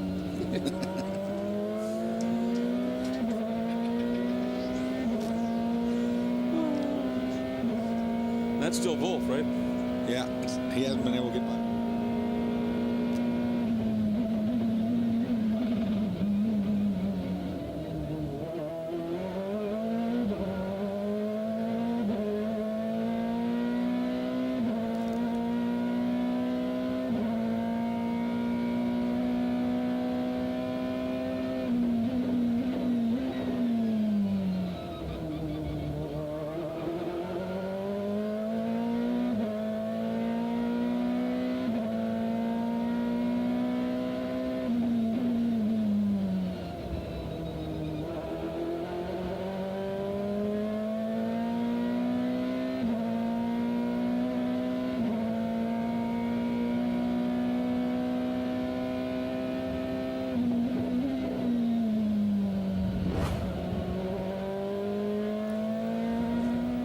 One of America's ultimate races meets the ultimate 2-screen experience. Speed Onboard Pass puts you in the driver's seat and will provide uninterrupted online coverage of the American Le Mans Series 12 Hours of Sebring. Log on to SPEEDtv.com now. And just look at that great array. The Audi, the Acura, the Lola Acura, the Penske, the Porsche, and the Ferrari. And the interesting one is those lower 2 right now. That is the battle on the track. Dorsey, a 1.5 seconds between Lieb in the 45 Blizzard Porsche and Salo in the Risi Ferrari. And it's a 1.5 seconds because Mika Salo caught up with another Porsche driven by Wolf Hensler, and Wolf did not let him go. He just fought him tooth and nail. It took about 3 laps for Mika to get by, and he lost that much time. So he's probably steaming in his helmet right now. I would think you're absolutely right on that. We're on board now with Salo as he bends into turn 1. You know, if you sat on the roof of these cars, you could see better, because that's where we're sitting on the roof with that camera, and he can't see through that corner like we can see. Something's changed, Dorsey, because he did not lose 10 seconds behind Wolf Hensler. He had a moment, because now the margin is 10.5 seconds.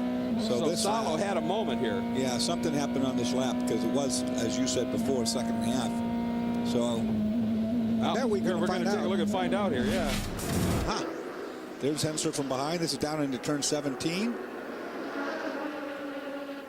Very, very rough. Oh, just too much speed. Wow. Lucky he didn't get the wall there. No kidding. Now, did he flat spot all 4 tires? Had to have hurt the tires. With all that smoke. Yeah, oh boy. And Dorsey, I don't know if we can get another look. Boy, he was lucky. That same angle coming in, if we can see that again. Here's the outlet. Look at this. Blind as a bat. I thought he was really squinting going into this. Boy, he was so lucky. He just missed that stack of tires. Here's the angle. Look at his eyes as he comes in here. Look right about there. He's squinting. Well, sure he can. He's blind. Yeah. Blinded by the light, as they say, as the song goes. And very fortunate that he didn't catch the inside or outside wall, as that spot it brought the nose to contact, close to contact with the front. Sunset Bend bites another one right now. I'm surprised he doesn't have a dark visor that he can slip down there. You know. Yep. Sunglasses, something. anything. Hold your hand up in front of your face. I've done it before. I mean, it's last year, you remember we saw McNish lap after lap at about this time of the day going into the hairpin, holding his hand up. And he looked over to us for some help, but we can't do anything. Sorry. If you're looking at his visor, it looked like he actually has a visor on, but he cut the whole front of it out so that would just be a nice little shield as the sun came down. But obviously now the sun's getting too low and it's getting in his eyes. Yeah, you're right about that, Mike. Whoever's in front of him is smoking heavily. I don't know. I haven't seen the car yet, but I see him driving through smoke continually. And so up front there might be a car with some problems he's got to deal with. Watch his eyes now. I mean, normally you can see a driver when he's racing like this, he'll never blink at all. And he's blinking constantly because it's just blinding him anytime you go. Hey, Dorsey, I checked in with Dave Sims down here. I said, how about the tires? Are they flat spotted? He said no. And as I was just looking at the screen there and watching his hands on the steering wheel, I don't see any vibration coming through. You would think that if the fronts were flat spotted, it would vibrate like a tire out of balance. But they're saying those Michelins are still nice and round. You know what he did, Brian? When he started to do a spin, he locked it down until it got backwards and released the brake. It did the snap spin, gave it a little steering, let the front spin back around, and then, you know, he just kind of modulated the brake. At the end there, he had it locked up, but he might have got away with not hurting those tires too bad. As long as they're broken a little bit, they won't flat spot it. It's just when they're locked completely down. And it looked like the ones that were locked more were the rears as he came around a little bit. I mean, obviously that flat spin as he went around, better to, if you're going to flat spot them, have the rears flat spot so you don't get the vibration through the wheel. Well, it's funny, you know, these guys, these professional drivers have spun before, spun many, many times before, so you get kind of complacent about the fact that you're doing 170 miles an hour while you're spinning along there. You start thinking about those things. You actually release the brake, turn the wheel, spin the car back around the other way to get the front back to where you want it to go again. Because you never think you're going to wreck anyway, because we're Supermen, you know. Well, and here's the deal. Remember how long it took Salo to get around Wolfensler, and now I think he's going to have to get around another one of those Tafel cars because that car, obviously, when he spun, went through. So he's got to make that fight all over again. Got a good 6950. 6950. Got a good shot of turn 17, how rough it is. That Ferrari bucking and jumping off the racetrack right there again at the exit at 1. Well, in terms of whether it's if they are flat spotted hampering the performance, I don't think so. Lead's last lap at 2:04.5, Salo at 2:03 flat. Yes. So he took a second and a half off in one lap. Well, Mick has been about a half second to a second quicker for quite a long time. Unfortunately, that spin put him right back there. And I know he wasn't happy with Wolf Hensler, which is really wasn't going to give him a good time behind. And classic example of what you said. Once he got out of into the shade, no blinking at all as he went in obviously full focus. So this sun is definitely bothering him right now. Yeah, that's 2 times a lap. You really don't want to go down those straightaways.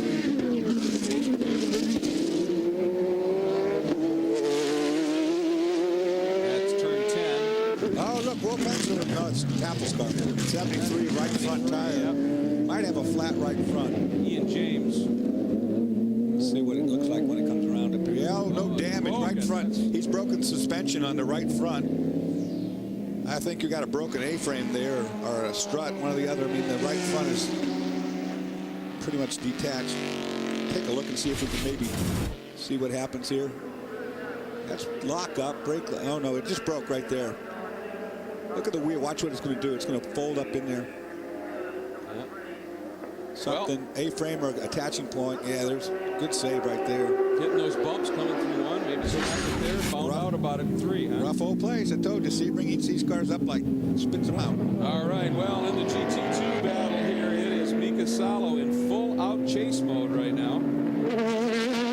Everybody interested in what's going on at this stage. Leaves margin 9.8 seconds, but Salo lapping incredibly quick. And Jörg Bergmeister looks like he might be getting ready to rejoin. And certainly Jörg, one of the fastest in the business. Here's your top 5 in GT2. Great battle at the front.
speed, go inside Nextel Cup. Dave Despain mediates one of the most knowledgeable NASCAR panels around. Tune in as some of the biggest names in NASCAR discuss one of the most exciting races of the year, Atlanta. Inside Nextel Cup, Monday night, 8 Eastern, only on Speed. There's your overall leader, Emanuele Pirro, the number 2 Audi R10 TDI diesel.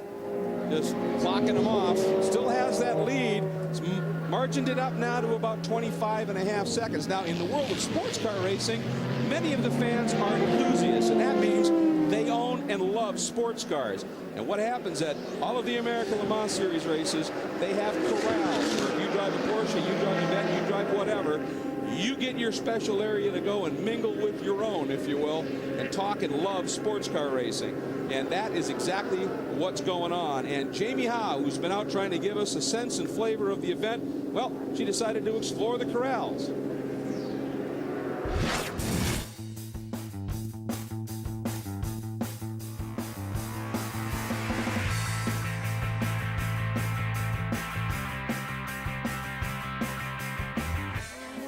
Beautiful machinery on the track. One of the unique things about Sebring is the variety and vast number of cars that make up the car corrals.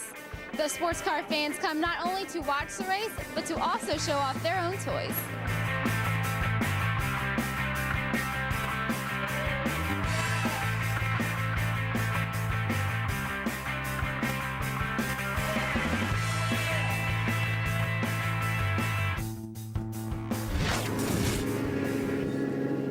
By the way, that interesting piece that was driving down the road is a Duranda, I understand. A very interesting little kit car, if you will. And the 71 of Hensler has just made a stop and is back underway. Yeah. 71 car, just a normal pit stop. Wolf Hensler getting out, Robin Liddell getting in, 4 new tires. Everything went very smooth. They're very confident they got a great car for the rest of the race. Third in class right now. The only issue is they're 4 laps back of that great battle for the lead between Lieb and Salo. But as we've been talking about, Dorsey, there's still lots of time left. 3 hours and 2 minutes at this point. Just a slip by either of those cars up front, that can all change. You can't give up. That's the thing.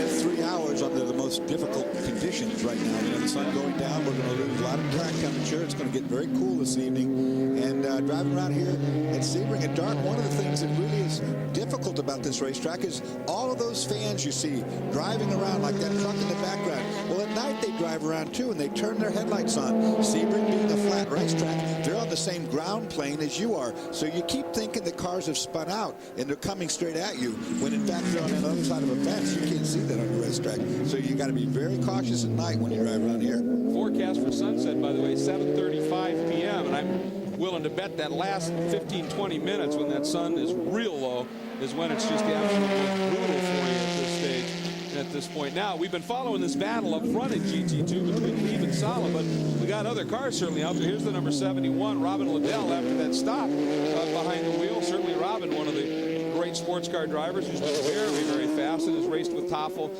in the past as well, and doing a good job, sitting third in the class right now. Again, as I said, just a few laps back. We saw Salo spun. Had that spin occurred 10 feet sooner, he'd have been into the tire barriers. These guys could have been second. Yeah, well, it's the way Sebring is. I mean, it's kind of crazy. There's the Crown Racing Ferrari, the 61, and a lot of damage to the front of that early on. You see it all bandaged up there. Again, team car to the number 62 car, currently second in class, part of that the Reese program. Of course, that's one of the Panoses right in front of him. That's a class car as well. Won here last year.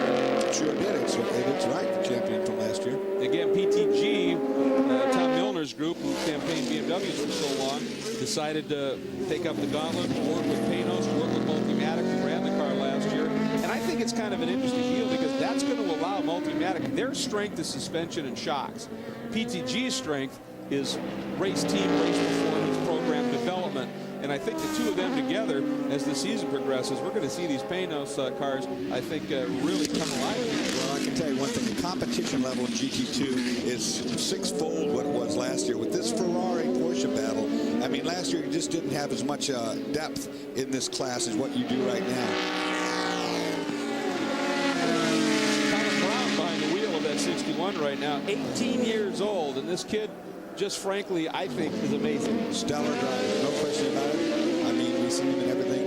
He's really, really a talented young man. Doors are opening for him all over the racing community. He can pick and choose. I've never really seen that from an American driver in a long time. He can literally go anywhere he wants, and he's got everybody nibbling at his heels to come to work for them.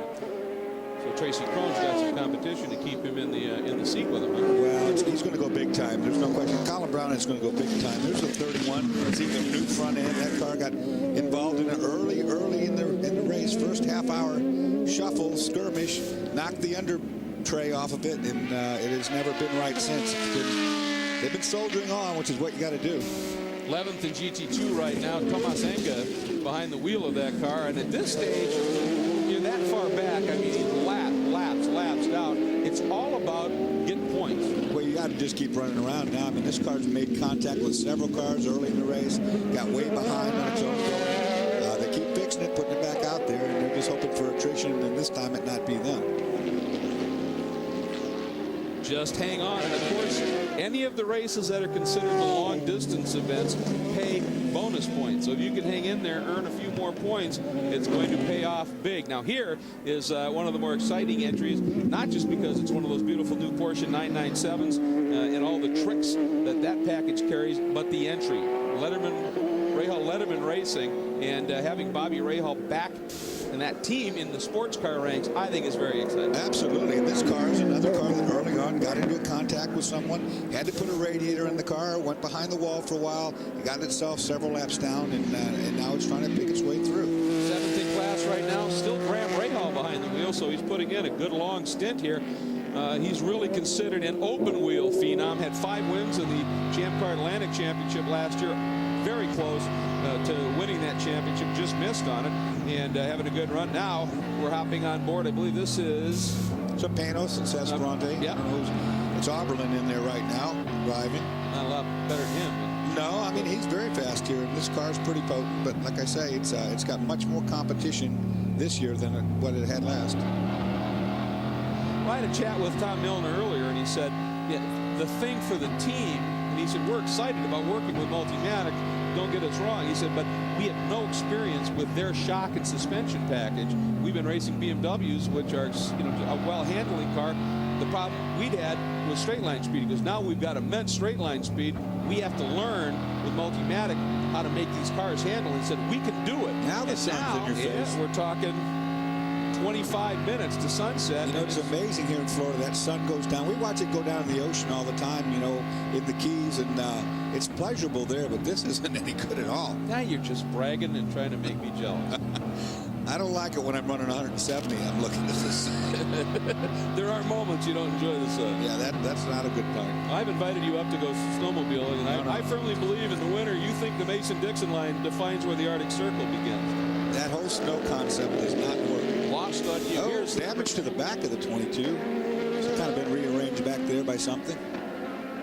Currently 15th in class. That's Scott Maxwell, who, of course, has been a long-time associate with Multimatic and ran with Brabham. Actually, Scott Maxwell was one of the winning drivers in GT2 last year with Brabham, and has some skills. He's really the only one on that team that can give him a clue as to what is right and what is wrong at this point in time.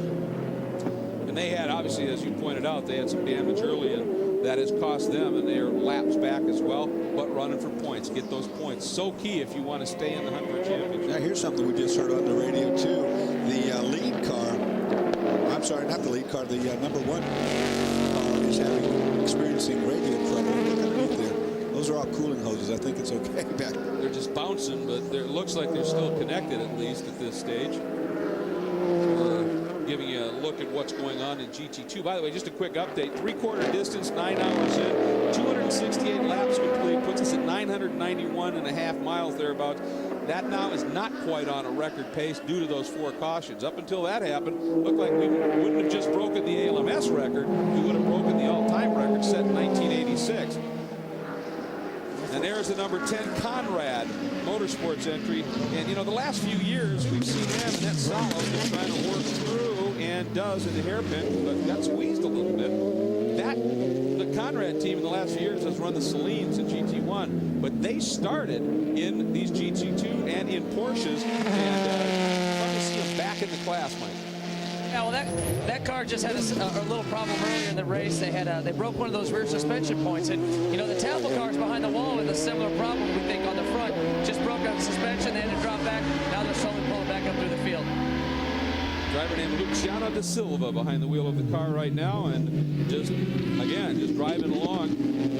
Now this team, we expect we will see it perhaps at Le Mans, certainly in the GT2 class, probably some FIA GT action at this point. Here is the number 54 entry, and that's the Tim Pappas, Terry Borchler, and Mark Bessing racing team, and Mark Bessing right now behind the wheel of that car. Currently running in the 8th spot in GT2.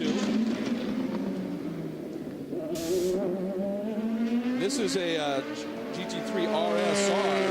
It's called Team Transport Racing, and the owner is Pappas. Bessing, a pretty talented shoe, and certainly a named Terry Borchler before, a very, very quick driver, and he's been a great addition to this program. I think not just in the speed he offers during the race, but Terry, of course, also pretty good at setup and helping the team really learn its way here. Now, as the nighttime starts to fall, you'll see that these headlights are different colors. There's the number 2 Audi, current leader in the pit lane. Driver change. That usually means tires. Now, Dorsey, if they do the tires, it gets cool. Are they going to go to a softer compound now, do you think, if they can get away with it?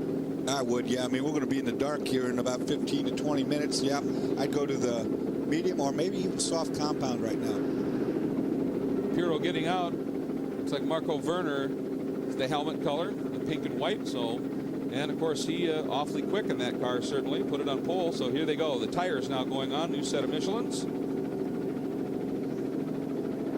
It wasn't a very warm day today. Problem on the left rear through, and with the sun going down, it's going to get really cold out or really chilly out here.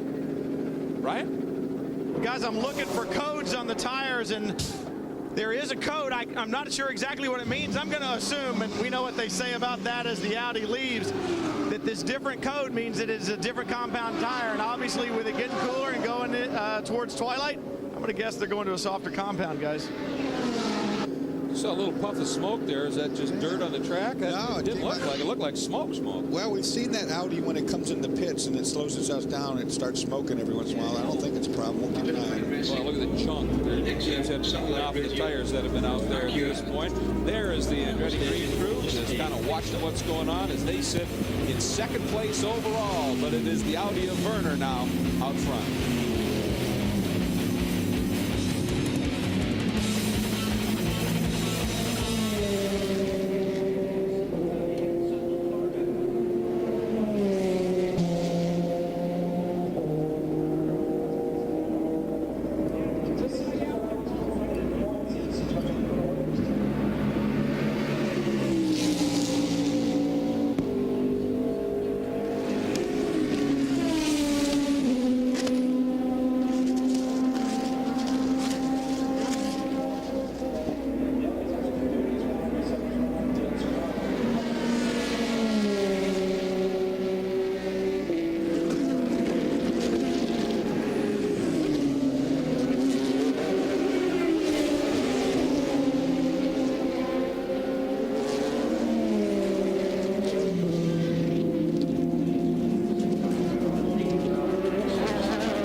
Copy that. Headlights off for the pit stop.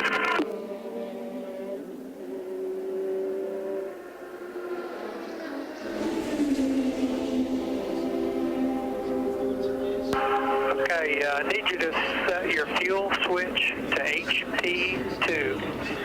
And we're going to run that position for about 10 laps, and we'll tell you when to turn it back. Put me on the board because I cannot hear you at all, man. And if that visor becomes a problem, let us know and we can change you out. Reset the fuel.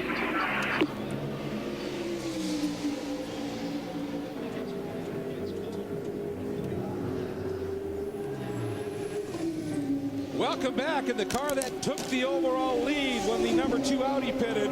The number 26 Andretti Green Racing XM Satellite Acura has made it stop. Tony Kanaan behind the wheel, and they have just gone fuel only, but the number 2 Audi has gone back in front. But nonetheless, this is the number 1 Audi, by the way, that is coming out as they have made a stop. Alan McNish taking over for Christensen, but the number 2 of Werner is back on point. But just a great performance by that Acura from Andretti Green Racing. And they were addressing concerns about visors in terms of sunlight, and it looked like they made an aero change to the left front corner. Well, the interesting thing was they instructed Tony to change the mapping, the fuel mapping, and go to a different map, and he said for 10 to 12 laps. Let's take a listen to what he said here, and I'll try to explain to you what it might be. Okay, I need you to set your fuel switch to HP2. And we're going to run that position for about 10 laps, and we'll tell you when to turn it back. Put me on the board because I cannot hear you at all, man.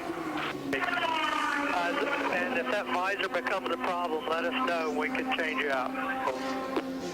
Okay, for that fuel map, what they're doing is one of two things. They're either going to a leaner setting to make more power and try to get, actually I'm going the wrong way with it. Leaner setting will give you better fuel mileage for that 10 or 12 laps to switch back, or they're going to a more powerful setting to try to run faster early on, and then they'll turn it back to get the fuel mileage. We don't know which way it is since we don't have the mapping. And a GT1 leader, Oliver Gavin, has brought the number 4 CompuWare Corvette in, and they too are going for tires. I don't know that they did a driver change. Didn't look like it.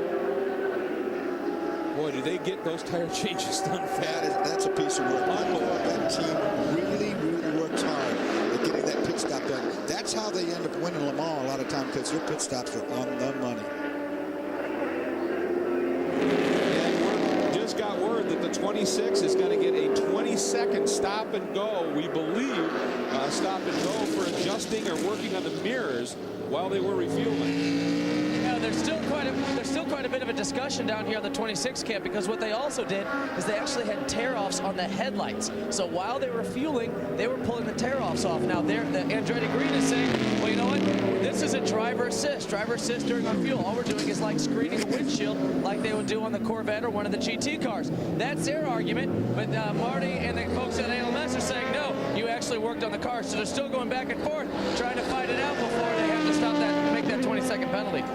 Well, we just got word, Mike. The bad news is it's going to be a 20-second penalty. The good news is it's not a stop and hold for 20 seconds. It'll just be assessed on their next pit stop when they're stopped anyway. But I thought it was, that's why I said it looked like they made an aero change to one of the dive points. Not the case. They were just peeling off, apparently, that stuff. But the problem was they did it when they were refueling. That is a no-no. Now, we've been documenting and talking about all the problems that both the Penske and the Dyson Porsches have been having. And Brian Till, I understand you may have some answers on that. Greg, I've been ferreting around, as you guys like to say, and what I've found is the proverbial 50-cent part. We keep talking about that in motorsports, and people go, yeah. Well, guess what? It really is a 50-cent part. Dorsey, you'll recognize this. Goes on the end of a cable and attaches to the alternator. Well, this has been braking. And what happens when it begins to brake is it shorts out the alternator. Once the alternator is shorted out, it can't recharge the battery, so consequently the batteries go dead. Trace that problem back on these multi-million-dollar sports cars to, that's right, 50-cent part. That's a hot lead that powers up that alternator, and it carries, of course, a lot of voltage. So when it breaks off, if it touches up against something, it fries. Brian, I know Dorsey's the expert analyst and the tech guy, but I recognize that too. And I'm glad, actually, that he's been ferreting around. Because I've been wondering that whole thing myself. Well, and by the way, earlier, when I left the first time, I went down and I ran into Rod Bymaster, and I asked him what's going on with the one car, and he said, you know what? We don't know. that's very honest. They've been chasing that. So, well, we'll be right back. More at Sebring. Sunset coming fast upon us.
Log on to AmericanLeMans.com and check out the new podcasting elements, including race previews and recaps, Audi's lap of the track, as well as other audio and video features and coverage of the series. The new podcasting element offering has become very popular, and that's on AmericanLeMans.com. And just look at that. Sunset during an endurance race, to me, has always been kind of a magical time. You start to see the lights really start to glow, the brake rotors start to show, and you get beautiful images like this, dusk. And you know you're racing into the night. It's going to get interesting. Sebring is really kind of neat looking at night, too. Like I told you before, all the spectators, there are thousands of people here. And, you know, the infield, you can drive from one corner to the next corner to observe it. And that's all going to happen on in this race. Will be going on. Here's the 63. That's the GT1. Aston Martin. We haven't seen him in a while. You see the brake smoke coming out of the front there. Third in the class right now, Antonio Garcia, the young Spaniard, who has proven to be a bit of a revelation, I think. People have been very impressed with how he's just, every time he gets behind the car, whether it was testing earlier in the week, practice, whatever, just gets on with it, and very, very quickly indeed. They're about 7 laps arrears of the Corvette duo. However, they're soldiering on. The car still looks pretty competent. Not tore all up like some of them this year. Look at him keeping his head down so he doesn't have to look. Anything to get that sun out of the eyes. And here's a car that running in the P2 division. This is the driver's Eric Van Der Poel, who of course is one of the great drivers of all time in sports cars. And he's either got a helmet on or a hat on, so that was rare to have that picture without it. And this is the Horag entry, sponsored Freddie Lienhardt, the Lista and Lista office sponsored car. And keep in mind, many elements of this team used to be around Kevin Doran when they ran the Momo Ferraris with Jean Petty Marrero that had such success. And I understand that Kevin Doran is back. He's actually helping the team a little bit here this weekend. Did you see that combination back with Didier Tays and Freddie? Yep, he was down there all right. And you see that his left front louvers are starting to blow out, which means he's going to make some more downforce. Oh, here's our GT2 barrel for the lead. So that means that Mika Salo's made up 10 seconds on Mark Lieb. He is hustling. He is on it, there's no question. And after that spin, we were all wondering what's going to happen. Well, that's been answered. Yeah, it didn't hurt his tires, did it? Certainly doesn't appear to at this point. Wow, if he made up that much When you get the bobble in this lap, if you get the bobble, Ferrari's right behind you. That's the bubble. Pit now, pit now. The bobble they're talking about is the car starving for fuel, and it usually happens right about there. It was stutter once. That means you have just about another half mile or a mile to go.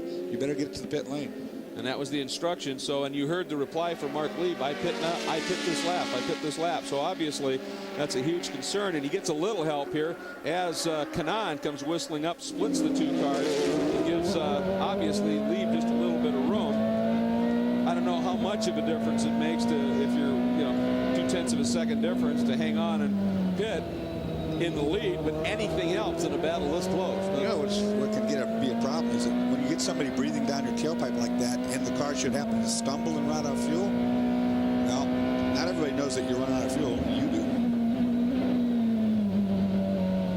Certainly went a little protective coming into that turn. Now the Jean de Bien Ben. Here's the Lamar curve and onto the Ullman straight and the sun. These guys work so hard at getting the car into the pit lane to the maximum speed as fast as they can get it into the pit lane, and then brake as hard as they can and get it down to the pit lane speed limit to get that pit segment time done. Watch him here. You know he's going to go in this lap. Oh, he's a little wide.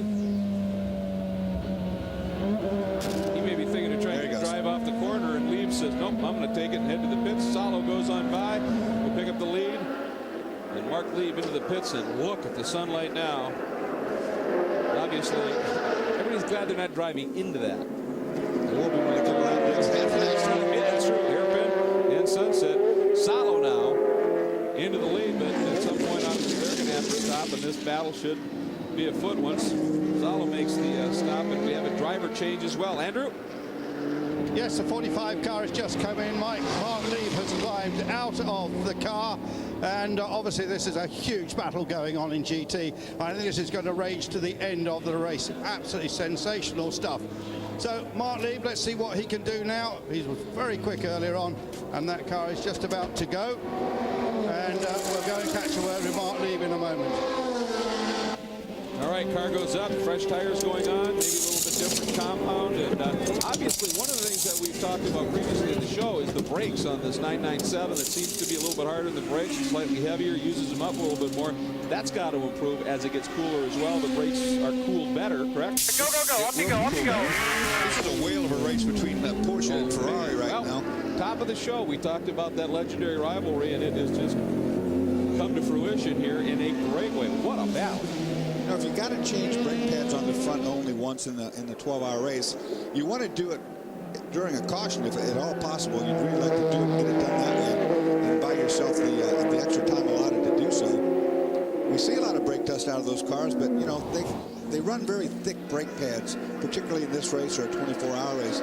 But this is, we heard it said earlier, it's probably twice as hard on brakes as you run in a 24-hour Le Mans. You don't have to brake as hard there as you do at this place.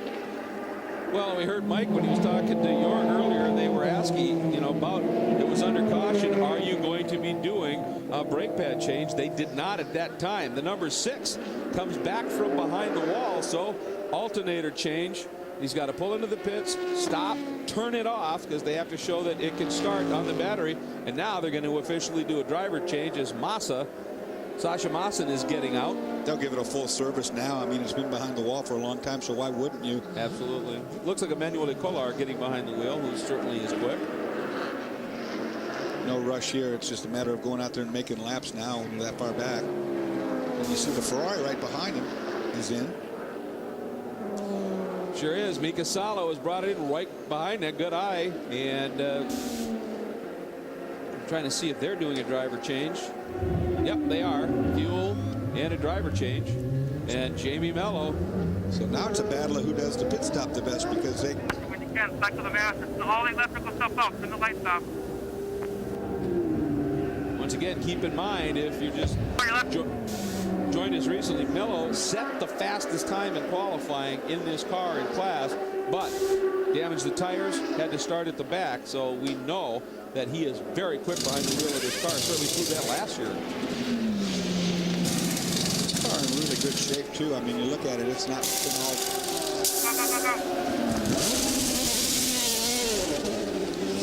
Does a pretty good pit stop too, don't they? Yeah, that was nicely done. It really was. Like I said, this car's not all tore up. It's not all beat up. They haven't been crashing into each other. And they've been doing a whale of a race. I mean, a heck of a race going on between them. Good job, good job. All right, he is out, and here comes your Bergmeister. Yeah. Bergmeister's got good heat in those tires now. Mellow, those fresh Michelin's. Going to take a little bit of time. It takes you a good half a lap. You see the closing rate right now. Lord Bergmeister, good warm tires. He's got the hammer down. Not that Chipman doesn't, but he doesn't have any grip in those tires. Not yet, anyway. Now let's get down to Andrew Marriott, who's caught the guy who was in that 45 car for a great stint. Yes, I'm with Mark Lee. What a great stint that was. A big battle with a Ferrari. Yeah, it's a battle since from the beginning, and it's absolutely amazing how good the car is running today. And we didn't expect that after qualifying, because of Ferrari, they were so quick in qualifying.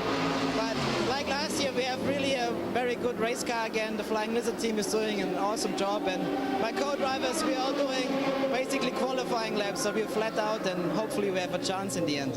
Did you know that Mika spun behind you at one stage?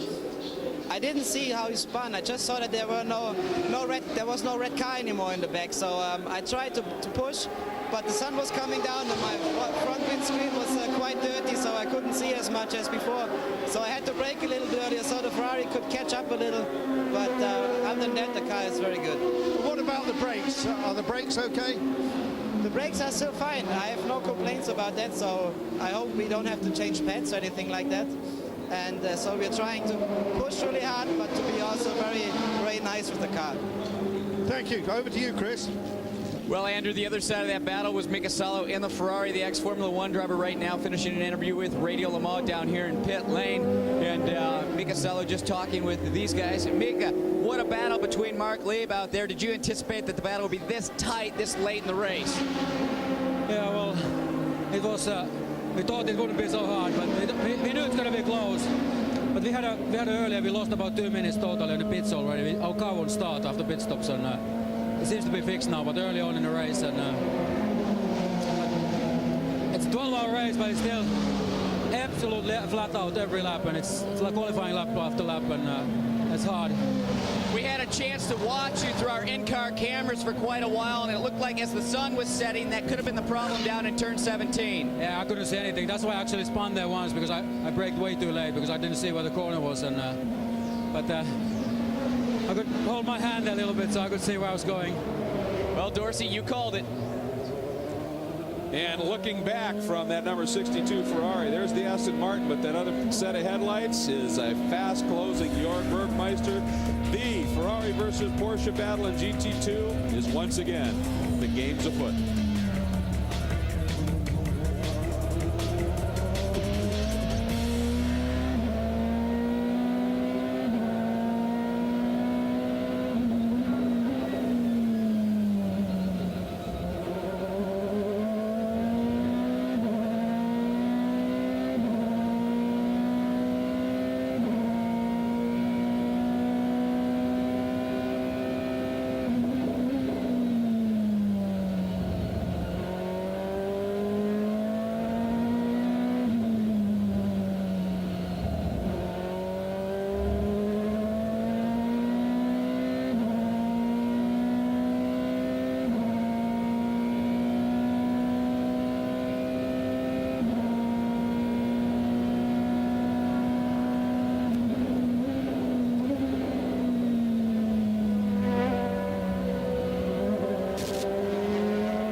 Wednesday night on Speed, it's time to go all out. Pink's all out.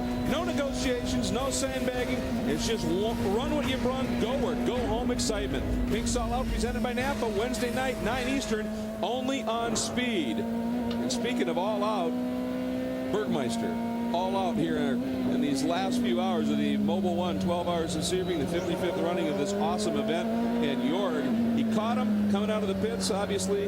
Mello, the tire's not quite right. Jorg ran him down, but it's not like Jamie's just driving away from him. Jorg is right there and hounding him. He really is. He can see that Ferrari. He wants that Ferrari, and he wants a win here. But probably most significant is the fact that the Ferrari got one more lap on that fuel stint than the Porsche did. They both pitted on the same lap, yet the Ferrari was able to make it one more. And we've been seeing a bit of a trend here today where the Ferrari's been getting 1 to 2 more laps in that Porsche. That's a big turnaround, because that Ferrari, when it first came out, really struggled on the fuel mileage, and it cost them a couple of races, I feel, over the last season or two. But right now, they seem to have turned that corner. It's getting better mileage, and at the end of this race, that could be the difference between needing another pit stop or a splash of gas.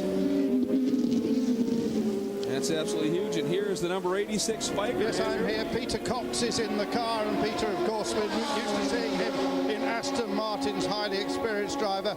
He's double stinting this Spiker, and I think this is one of the big surprises of this race. This Dutch car with its Audi engine, terrific performance. We've seen the Spikers in the past, and they've been also rounds, but having a very, very good run today, the orange machines.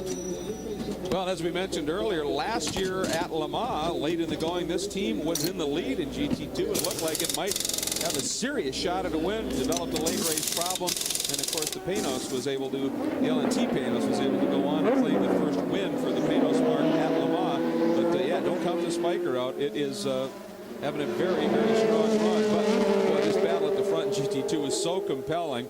Two vastly different cars in terms of layout, drivetrain, power plants, the whole thing. Close in performance, and two fabulous drivers. This is sensational stuff, and as I said in the opening break, we're going to see this all season long. There's a lot of great Ferraris out there this year. There's a lot of great Porsches. Porsche went away, did their homework. Middle of last year, they broke ground with this new car. They ran the Spa 24-hour in the middle of last year, so they got the longevity, the durability you're looking for from one of these cars early in the going. The teams of them had them in their hands for the past couple of months, and now you can see what it can do. It really is a great battle. I'm sure there's pros and cons to the two cars. Whoa! That 24 Ferrari did not see. Did you see that? Yeah, he didn't see him. He obviously saw the red nose of Melo coming through, but We saw it. You're okay. We saw it. You got one prototype coming. Did you see that? Stay cool. We saw it. This is going to happen in this form of racing. We don't know when that 24 car pitted. May have been a fresh driver in that car just trying to get back into his rhythm, so we don't want to bash the guys too bad and get caught out like that. Here's another great look. Melo around the outside. The 24 just drifts, tries to tuck in underneath the rear tail of that, and there you see Bergmeister off in the dirt. That could have been a huge crash there. Jorg saved it beautifully. Well, the irony was, for a moment, it looked like it would be Melo who got held up by another Ferrari, but that spun around. It didn't play out quite like Jorg wanted, obviously, and that definitely cost him some time. He was right up on the tail, and now it's 3-4 car length. This brake issue is certainly going to play out, I think, here in the final couple of hours or so, because they're certainly aware of it, that there is a brake wear issue on these Porsches. And when you're chasing someone down like this, there's no way that you can run fast lap times here at Sebring without using the brakes up. And typically, it's going to be the left front that's going to go first. That's really the typically loaded. We're coming into a corner now to the left-hander. Most of these corners are right-handers, of course. And that's where all the weight is going in the suspension, and consequently, you get the most braking force on the left front corner of the car. So when the cars come in, that's the one that the brake technicians will be concerned about. Through one, headed 2-2, up into 3. The margin, 1.2 seconds, and it was, I mean, 3-4 feet before that moment, so it was definitely costly. Boy, I'll tell you, you lose a second. It's so hard to make it up on the track. Now, other Porsches in the P2 category we've been talking about, especially the Penskes, with all the batteries they've been going through. Look at this. They brought generators in to just drive the battery charging units to try and keep these batteries charged. Well, I tell you what, they have discovered something huge here, and it is a problem they need to work on. Chris? Yeah, Greg, not long ago we heard Brian Till talk about that 50-cent part that failed on these cars and was draining the batteries. Well, these are the couple $100 batteries that have been keeping these cars alive. They don't look a lot like what you put in your normal car. These are an actual race battery, but they are being charged by a normal battery charger that you just get at your local Napa or Shucks, Truckers, Cragen. And the big question, I think, is, are these batteries getting charged enough when they're going into the car? The Penske guys say they are, but, consistent problems with them throughout the race, setting these cars back. Now, one of the drivers also recharging his battery over here, Helio Castroneves, his first outing here at Sebring. Helio, you're recharging your batteries with a little bit of pasta. Yeah, absolutely. So if the Porsche is allowed to recharge the battery, so I guess I'm in charge too. But it's a shame that we have this kind of trouble. But let me tell you, it was really difficult there, and but I'm having a great time. After drive for almost 4 hours, so I'm like, okay, I need to charge my battery. You're getting a lot of practice this year, even before the IRL season starts. Is that going to help out? Well, I guess those kind of situations, that's what you need to have, for mental. After 6 months without practicing with IRL, so it's good at least we have opportunity like this. But, well, after here, we're going to have IRL, and hopefully we're going to have a better finish than this. Well, he's definitely been excited about all the sports car racing he's done this year, but he's excited to get back in that Formula car.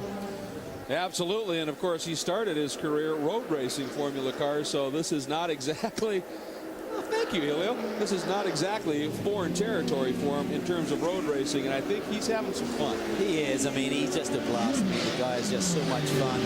He enjoys his racing. He enjoys turning left and right, but certainly fully behind his IRL program, which is about to begin next week at Homestead. And Melo now has made a bit of a gap and has opened it up even more now over the number 45 of Bergmeister. We'll keep following that story. It looks like a potential A-arm for the Spiker issue, so that could be a long stop coming up.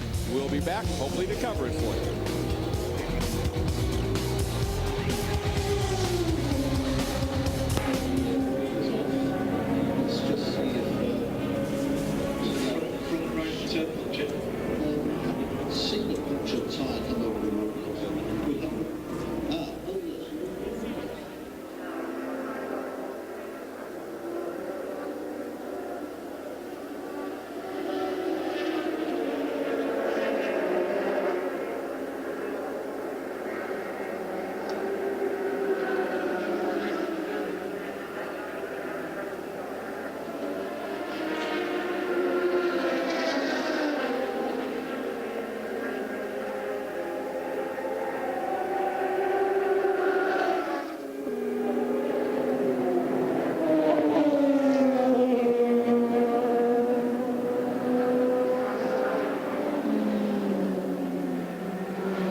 to Sebring, things suddenly getting a bit gloomier in the Spiker camp, as indeed a long pit stop, that right front. They have been working on it, Calvin, and obviously suspension, they had brake disc, the whole thing. So obviously some damage there, and the problem for them is they may lose 4th place in GT2 as a result. Andrew? Yes, they did put suspension parts out, but they stayed on the pit wall. All they have done here is change the right front rotor, and they're just finishing that job off now. Peter Cox told me the brake pedal was going very long, and they weren't quite sure exactly what it was. The front rotor is on now, and I think this car is going to be away very quickly. So not too much time lost, guys. Well, sometimes when you get a wheel bearing going and the upright moving around, that will cause the pedal to go long, so it actually kicks the pads back. So the team's probably got everything available on the pit wall in case there was more of an issue than just the brakes. Pretty cool looking car. It's really come along. When we first saw this thing, I always used to show up here at Sebring. It's really a much better looking race car, and certainly their road cars. I haven't seen one up close and personal, but certainly in the magazines, they're pretty exotic looking. And they really did a big turnaround. They went, because remember last year here at Sebring, Greg, it didn't have the roof on. They showed up Le Mans with this stage of the car, and it really seems to improve the performance. And as we watch the Spiker head down pit lane in GT1, Olivier Beretta continues to lead the number 3 Corvette. Ron Fellows behind the wheel, sits in second, just about 10 seconds adrift. And Chris is with the other driver, the number 3 vet, Johnny O'Connell. Greg, those two cars have been just shadowing each other all day long. And Johnny, at any point in time, does Doug Feehan say, okay, guys, looks like we've got this thing wrapped up. You can take the gloves off, and whoever wants it, go for it. Yeah, first thing I got to say hi to my kids, Kanaan and Kelly, and Lou Statzer, man. We're thinking about you. You know, believe it or not, we've been pushing as hard as we can on each other the entire race. Doug gives us a lot of rules to follow, and we're doing that right now. We're not running into each other, but I really think this race will be decided in the pits, and everyone on the Corvette racing team, we're pushing as hard as we can, and this is very much a preparation for Le Mans, so we're not holding anything back. To prepare for Le Mans, are you going to do any more laps after the checkered flag falls this week? Well, yeah, no, we're going to do a couple days of testing coming up, and the great thing about General Motors racing is that we're not standing still. We're always pushing forward, and the technology that we're learning on the racetrack goes into the street cars, especially the Corvettes of tomorrow. So it's a really exciting deal, and I know all of us excited, man. I'm just hoping the last 2 hours, man, we could get that white car in front. A lot of these teams that go across the ocean over to Le Mans say, hey, we've already done half the race here, so let's take another day this week, do another 12 hours, and really see what 24 is going to look like, and that'll definitely help with that preparation for later in the summer. And Johnny makes a good point. It's not just right now, if you look at the names in the cars, Fellows versus Beretta, it's Binks versus Gondola and that crew. They're so competitive. I mean, there's high fives all around when they do a good pit stop. They know the numbers. They know how fast they can change the tires, and they want to hit that number every time they come down pit lane. It's a nice pit setup they have, too, isn't it? Not bad, not bad. I like that at home, actually, to be able to watch all the sports on the weekend. But certainly they've gone to town in every aspect over the course of the off-season. They're prepared. They've got brand-new race cars. These are not the chassis that they ran last year. They're brand-new race cars, and they're the same cars that they will take to Le Mans. There's a very busy season with the American Le Mans Series schedule. In fact, 5 days after Salt Lake City is when those cars have to be wrapped up and in a transporter crate headed over to France. So they send the transporters over early, but the race cars have a 5 days turnaround before they head to France when we get to May. The chassis 05 and 06. I mean, they keep developing and building new stuff here, and that's how it is. Now, through the glare of the headlights here, there's the number 6 Penske Porsche we talked about is back on track, and here's the number 1 Audi that has worked its way back up to 4th overall in the hands of the very quick Scott, Alan McNish. And when you look at that helmet, you see the tartan plaid that wraps around the top of the helmet. And in our fast access, we asked Alan, just how important is your Scottish heritage to you? Well, you are what you are, and I came from a small town in the southwest of Scotland, and I think generally Scottish drivers are quite proud of their heritage. But when I look around, I think that everybody from their own nationality is, and you can see that with drivers' helmets, and they're a very, very good representation of where people came from, but also their personalities as well. And with my helmet, obviously the tartan on it is a reflection of coming from Scotland, and the other additions with the checkered flags and things like that, that's just been an evolution of it since then. Well, I seem to recall during the World Cup, you and Alan having some interesting discussions, Cal, and both of you were kind of proud of what's going on in your respective camps. Exactly. Well, the Scots are certainly known for being a little thrifty, and I'm still waiting for Alan to buy me my first cup of coffee, so I'm not sure if that's going to happen between now and when I lay in the coffin. That's some serious. I'm not betting on that one, mate. When that wallet opens, I mean, moths come out of Alan McNeish's wallet. They use those brake pad. Right? Oh. What's the heritage? Well, I want to know that not the heritage of the driver so much as the haircut. Well, that's more like, it looks like Dan Weldon tries to do something similar to that now, but he intends to. I certainly did not intend to have that. Yeah. You were an innovator with haircut styles right there. But whoever found that picture, I'm going to kill. That is possibly the worst picture I've ever seen. Unbelievable. Great time for you, though. Yeah, it's great. It's great to be on the air and be embarrassed by everyone else. So I didn't mean that. I meant that era was a great time for you. You were... But, you know, go ahead. Keep... Right. I mean, you were racing against in British Formula 3 a guy named Senna? Yeah, you people have probably heard of Ayrton, but great times, great memories. I mean, we ran together in Formula 4 2000 in 1982. Ayrton won both the British and European. I was runner-up. And that year, Greg, I did manage to win a few, but I had 15 second-place finishes, if you can believe that. Oh, okay. Kind of a rough run there. Well, I got to ask you, what did Senna's hair look like? Better than mine. All right. Well, we're coming up. 2 hours and 10 minutes left in this great race. We'll be right back.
coverage of the American Le Mans Series Mobile 1 12 Hours of Sebring is brought to you by the all-new Audi R8 sports car. Visit the Audi display today and see the heir to the tradition of victory. And Advan by Yokohama Tires. On the track and on the street, high-performance tires for uncompromising performance. On board with the Scots, Alan McNish in the #1 Audi, currently 4th overall, 2nd in the P1 category as he heads down into Sunset Bend. It is now very dark here. If you can imagine a TV, you can open the iris up on our onboard cameras just a little bit. It looks a little brighter than it really is around here, Calvin. It's pitch black right now. And look at this. There's the number 15, Luis Diaz, in the Los Fernandez Acura Lola. And that bit of glow on the horizon right there is enhanced a little bit, as I said, by that being opened up. Opened up there is the darkness that it is experiencing. What a great run. This car is sitting 2nd in P2, 3rd overall. And Andrew, team principal Adrian Fernandez has to be pleased. Yes, Adrian must be so pleased with this 3rd place at the moment. Yes, we are. The Acura engine is running superbly.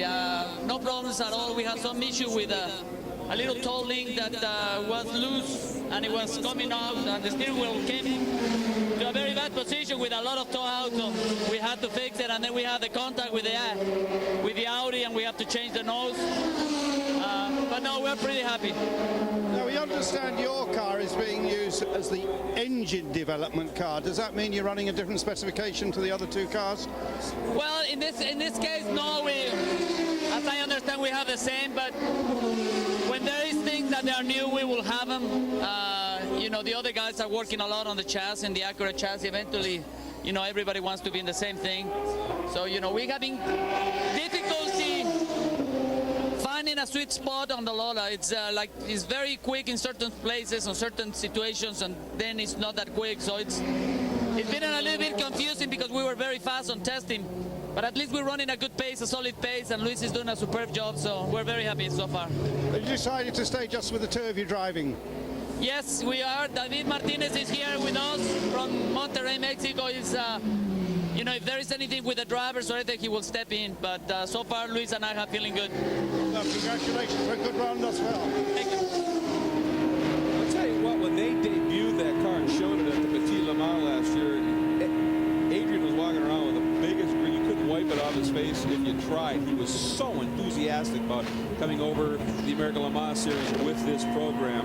And boy, it's been impressive. It really has. I mean, it's a sexy looking race car. Adrian saw it. You could see all of the technology that's incorporated into that Lola chassis. He knew what Acura would bring into the table, and he understood this was going to be a fantastic season with the teams that were going to be on board with Acura. And he's talked there about, yeah, I'm okay with 3rd place, but I know that he expected to come here and be the fastest of the Acuras and then see where the chips fell. So right now he's 3rd, but he wants to be a little bit, he's 4th, should I say, but he wants to be a little bit higher. And of course, part of the problem for Adrian is, I think, the fact that that new Acura chassis, basically in the hands of the #9 car of the ALMS LMP1 and of course by Andretti Green, that development for that chassis has come along, and Honda Performance Development just jumped on it, fast forwarded the development on that, and I think it has truly surprised people when it showed up here.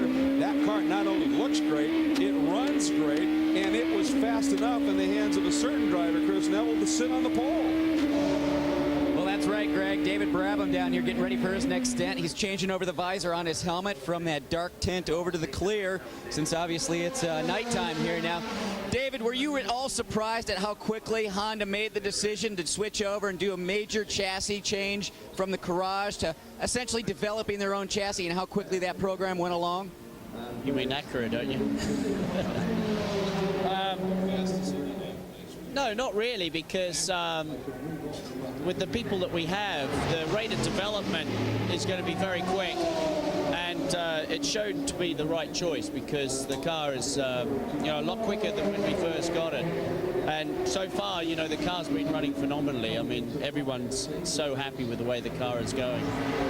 Any surprises at how good the car is running here today, especially after the 12-hour test you just did a few weeks ago? Yeah, I mean, obviously it wasn't a complete trouble-free run for everyone at the test, but here, I mean, obviously Andretti Green are running like gunbusters out there, really good. We've had a few issues. We knew we probably would because we're not quite ready. But for us, you know, we've been running very competitive times, and you know, I think it shows well for the future. On the flip side of the coin, was there any anticipation that the Porsches would have as many problems as they have today? Well, you'd have to ask them, but I'm surprised. Yeah, I thought they would have a little bit more trouble-free run, but also Audi have had a few issues as well. It's a pretty tough race. These guys currently running P4. And I need to clarify something. I said he was on pole. He was the fastest of the Acuras is what I meant to say. It doesn't come out that way sometimes. And I tell you what, this is the first factory motorsports effort in Acura's 20-year history. And boy, what a fabulous start for them. And it looks like the number 2 leading Audi at Marco Werner, a quick stop, fuel only. Fuel only, and these guys have been getting around the 27 to 29 lap range with 81 liters. We talked about the Audi getting 10% less fuel this year, so they went from 90 liters down to 81.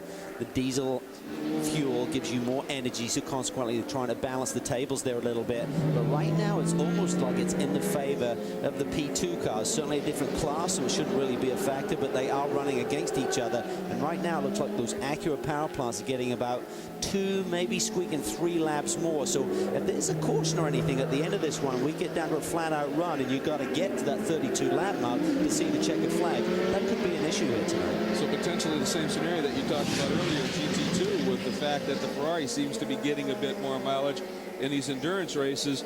It is often how long you spend in the pits, how many times you pit, and obviously that's key. Whenever you have that bigger window, certainly you're looking at the checkered flag when that's going to fall. That can be a factor there, but also just extending that pit window and catching a caution. And our third place GT2 entry, Robin Liddell, in the pits, was a quick one, Andrew. Well, they're no longer in the pits, actually, just accelerated away. Robin Liddell stayed out in the wheel of the car. They pulled off 2 tear-off strips, and actually they left a little bit of glue from the second one. Not quite in the line of vision of Robin, fortunately. That's something they'll have to address perhaps a little later. That car, though, having a very good run, and Tony Dow, of course, controlling things down here. They're having a great run here, currently 3rd in class. Handful of laps down on the 2 leaders, Mello and Bergmeister, so they'll certainly be very happy to just keep that spot on the podium here tonight. But Robin Liddell certainly has a lot of Porsche experience, got a busy season ahead of him, not only running the full American Le Mans Series schedule, but also running in the LMES, which is the European version of this series, but in a prototype car, a Radical for this season as well. And again, going to be watching them throughout the course of the year. The Tafel Racing twin Porsches should be good. Now, we've been talking about how bumpy turn 17 is. Take a look at this. It is a rough one. In close, hit that bump, and hang on. Spectacular action here at the Mobile One 12 Hours of Sebring, the 55th running. We are under 2 hours to go.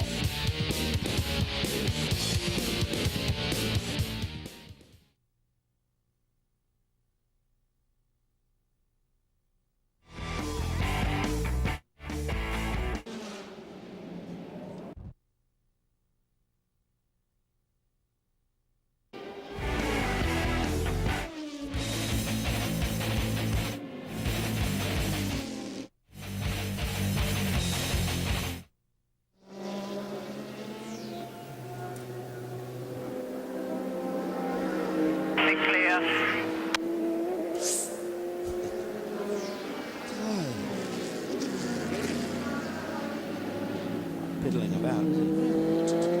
Back to main pump.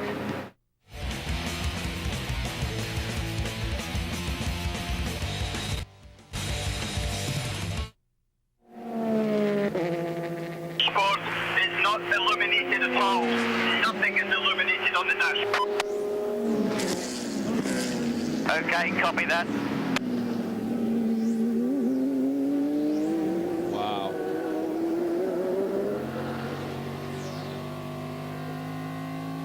Look at that lap time in his. He's off now by 10 seconds. Is it? What's that? 26 there, 273 last time. Next 2 to 4 laps. Yeah.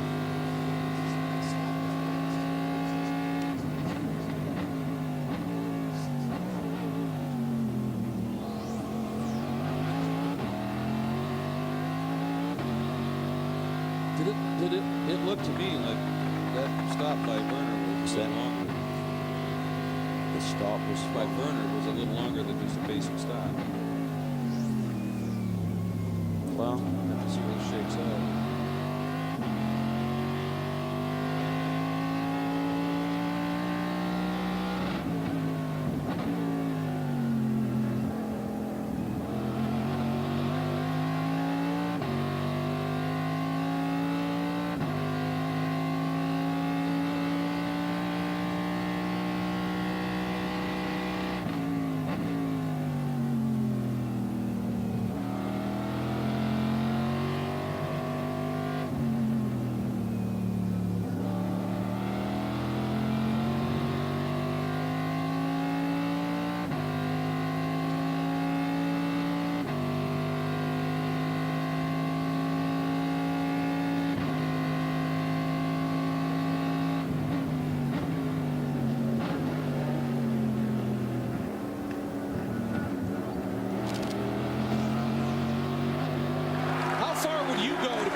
NASCAR fan. Tune in as 4 contestants square off for 13 weeks and compete for fan supremacy. Plus, the winner gets to join the Speed Road Tour crew. The Speed Road Tour Challenge Thursday, 8 Eastern, only on Speed. Number 3 Corvette is in. Chris? That's right, Greg. We know Doug Feehan has specific rules on how these guys can compete against each other on the racetrack, but we know in pit lane, these two crews want to try and take that lead. 3-car, great pit stop. Ron Fellows out. Johnny O'Connell behind the wheel. What a great pit stop by these guys, and we're getting ready for the 4-car, so that's also going to be a great one to watch. Oh, now he's came out behind the number 73 Tafel Porsche, but as soon as they got off of the rev limiters, he just turned hard left and was fortunately past those marker cones, and he was okay. So that worked out nicely. Now let's check in with Andrew, who's got Patrick Law. Yeah, Patrick's with me.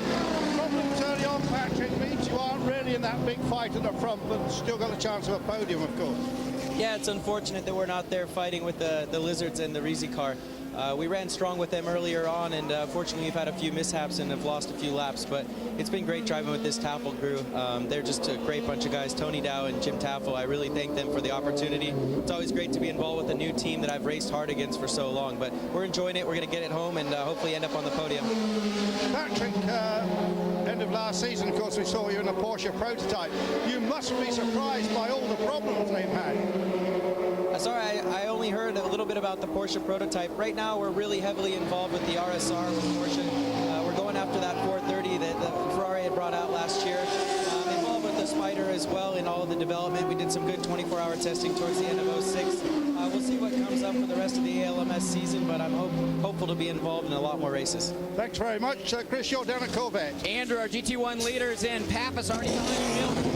That Corvette lights up, back out on track. Another great pit stop by the Corvette team. Now, that 4-car had about a 10-second lead, so once he gets back up to speed, we're just going to have to see how far behind Johnny O'Connell is. Well, the key is the in and out laps, of course, how the guys hit traffic, how much they took a risk on the out lap on cold tires. So pretty cool conditions now. They're going to be on a softer compound, I would believe, at this stage of the game, just to really deal with these cooler track conditions. And the 26 is in, Andrew. The 26 is in and will be out again in a minute. I think they've just got another penalty here, actually. Yes, indeed they have. And I think it's for the usual goggle infraction. Headlights on, headlights on. Actually, that penalty was assessed after the last pit stop, and they just had to serve it now because they served those at the next pit stop. They just hold them, and boy, that was costly. It really is. I mean, they can't afford those precious seconds because this thing is nip and tuck here with the number 2 car for the overall victory. They have a handy 6-lap lead in their class over Luis Diaz, currently driving the Fernandez car, the number 15 machine, but I'm sure they're still thinking that that overall victory is a possibility. Yes, that penalty was a legacy of the previous pit stop. If you remember, just about 40 minutes ago, they had a problem. We discussed it about them actually cleaning their headlights while they were still putting the tyres on, sorry, refueling the car. So that was a penalty from 45 minutes before.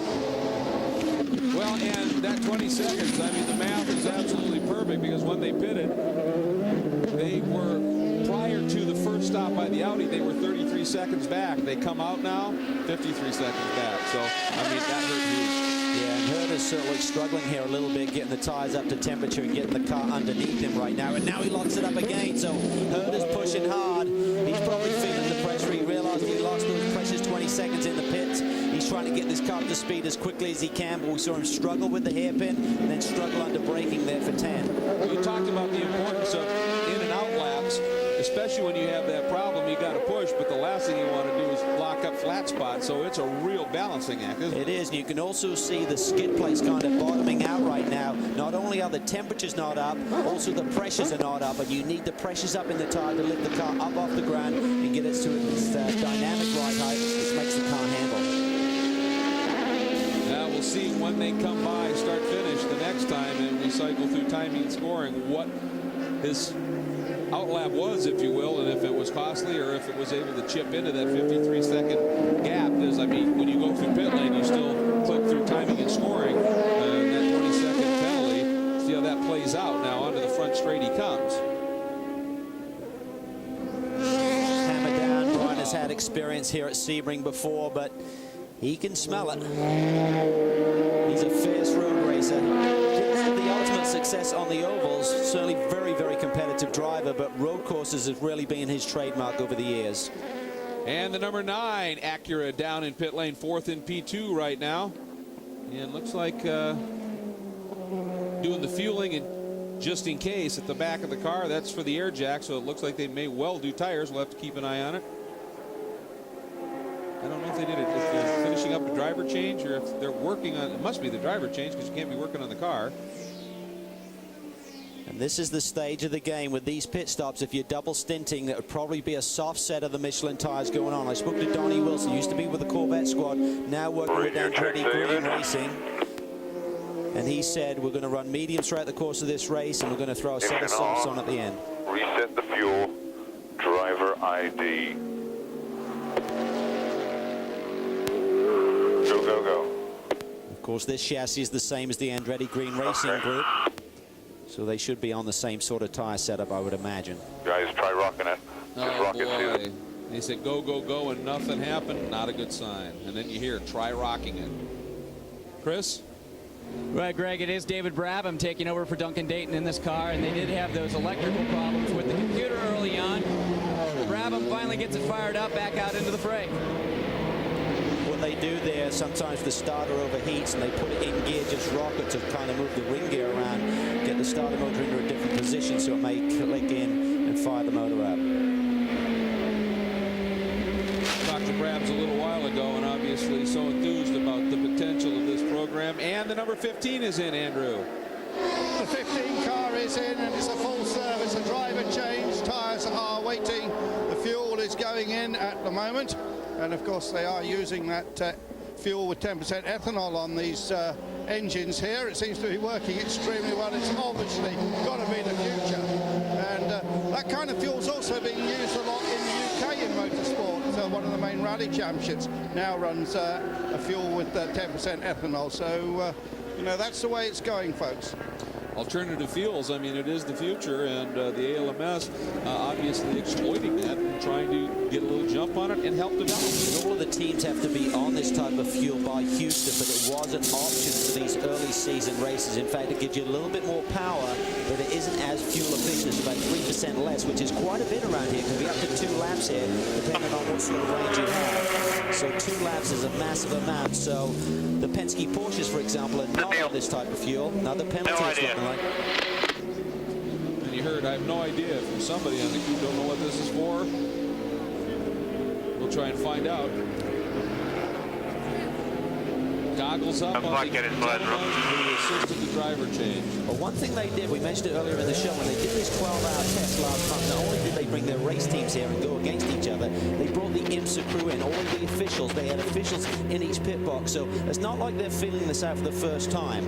So, you know, know, again, race conditions, the pressure of everything, things change. We're late in the day now. Certainly everyone's a little bit more tired, so it's been a long week for these guys. These guys were here last weekend, so this is like the 12 days of Sebring, let alone the 12 hours. Well, in the Andretti Green car, they talked about during that 12-hour stop, one of the things they did afterwards was, Tony Kanaan said the toughest thing for him was the driver changes. He's not used to it. He said, we did 35 to 40 practice driver changes just to dial that in. We'll be back with more from Sebring.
Welcome back to Speed's coverage of the Mobil 1 12 Hours of Sebring, the 55th running of this legendary event. There's your overall and P1 leader, Marco Werner, in that fabulous number 2 Audi R10 TDI that has just been running like clockwork. Now, if you're just joining us or for some reason you had to step away for a while, let's take you back, show you a few of the developments in the P1 category. Intersport stepping up to the P1 class with the creation. Richard Berry having a moment.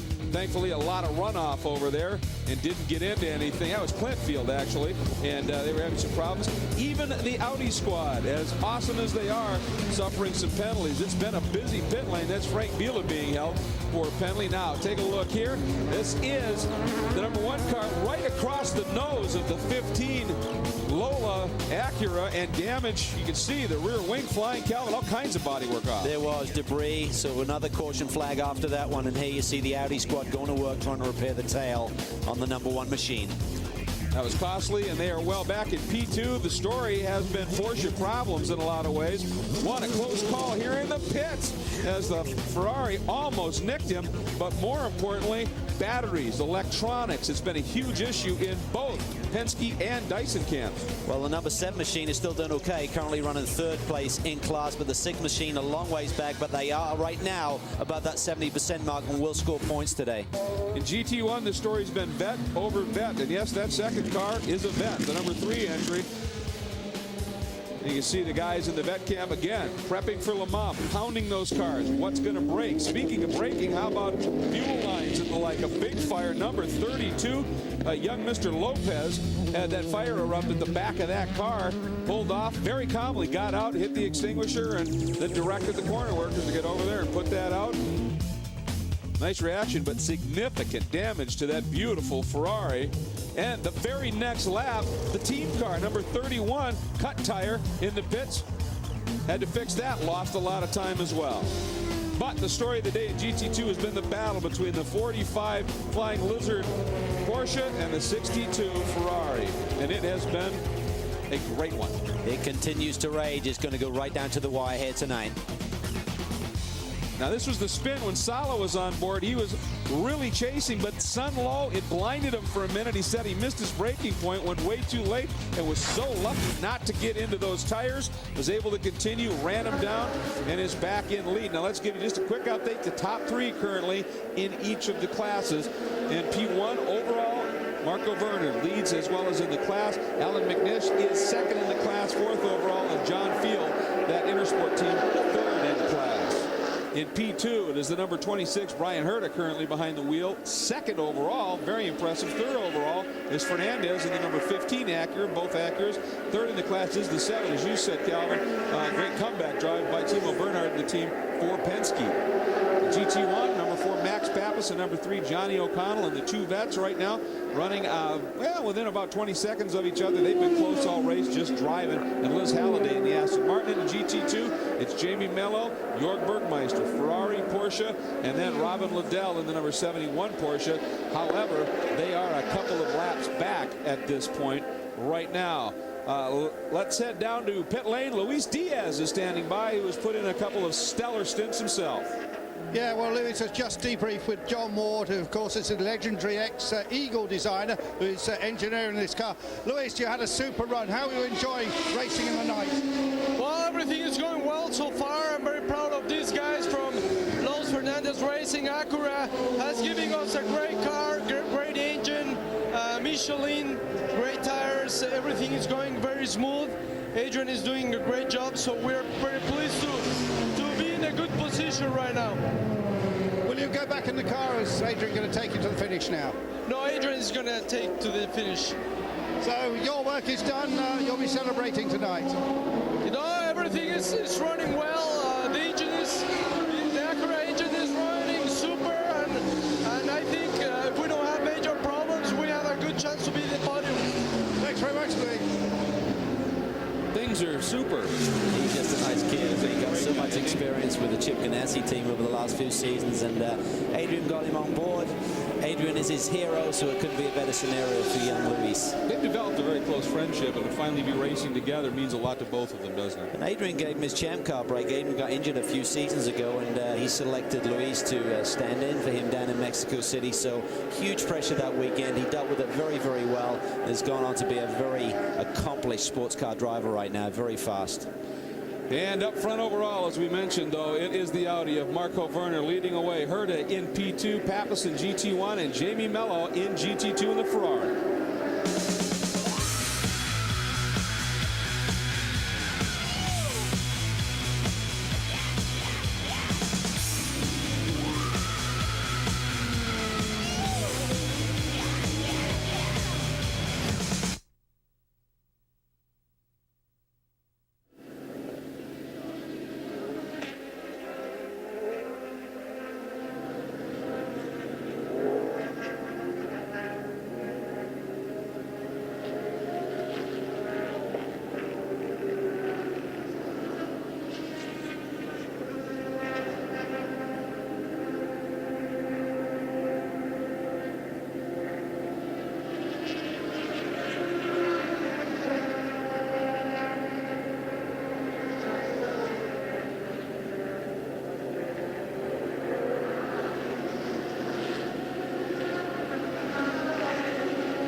the car.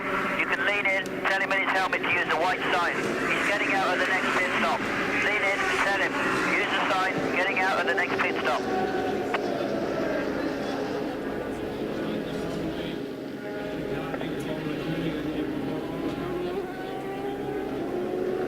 Throttle spring. Good. Just waiting for Jason. Now we have a 20-second.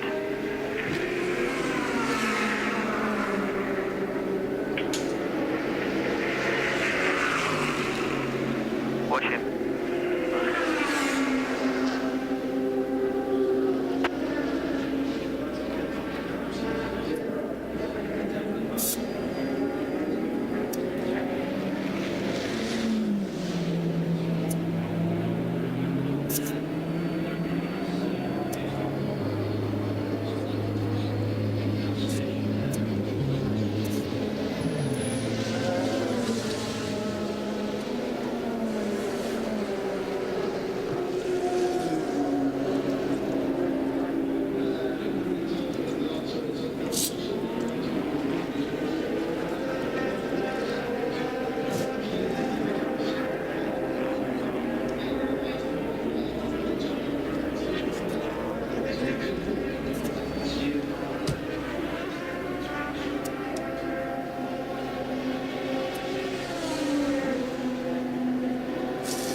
From today, the American Le Mans Series makes its first appearance on the streets of St. Petersburg, Florida in the Acura Sports Car Challenge. The first of 4 2007 street fights will be featured in a primetime speed presentation at 8 p.m. Eastern on March 31st. In mid-April, the world-class sports cars take to the streets of Long Beach again, right here on Speed. For more information, log on to AmericanLeMans.com. And the number 45 entry, Jörg Bergmeister, bringing it in. It looks like they're doing a driver change. Ready to check when you get a chance. Bit of a surprise there. I thought Jörg may have taken it to the checkered flag this evening. Now it looks like they're doing tires, so maybe they decided to put in a rested driver, and Mark Lieb has been fast. Andrew. That car has just disappeared down the pit road as I got here. Seems to be the story of my life last night. Jörg is sitting on the pit lane here. We can just grab a quick word with him. Jörg, just if you get your crash helmet off for us. Jörg looking somewhat sweaty here. Is it getting really hot in the car? No, it's not too warm. Just pushing really hard.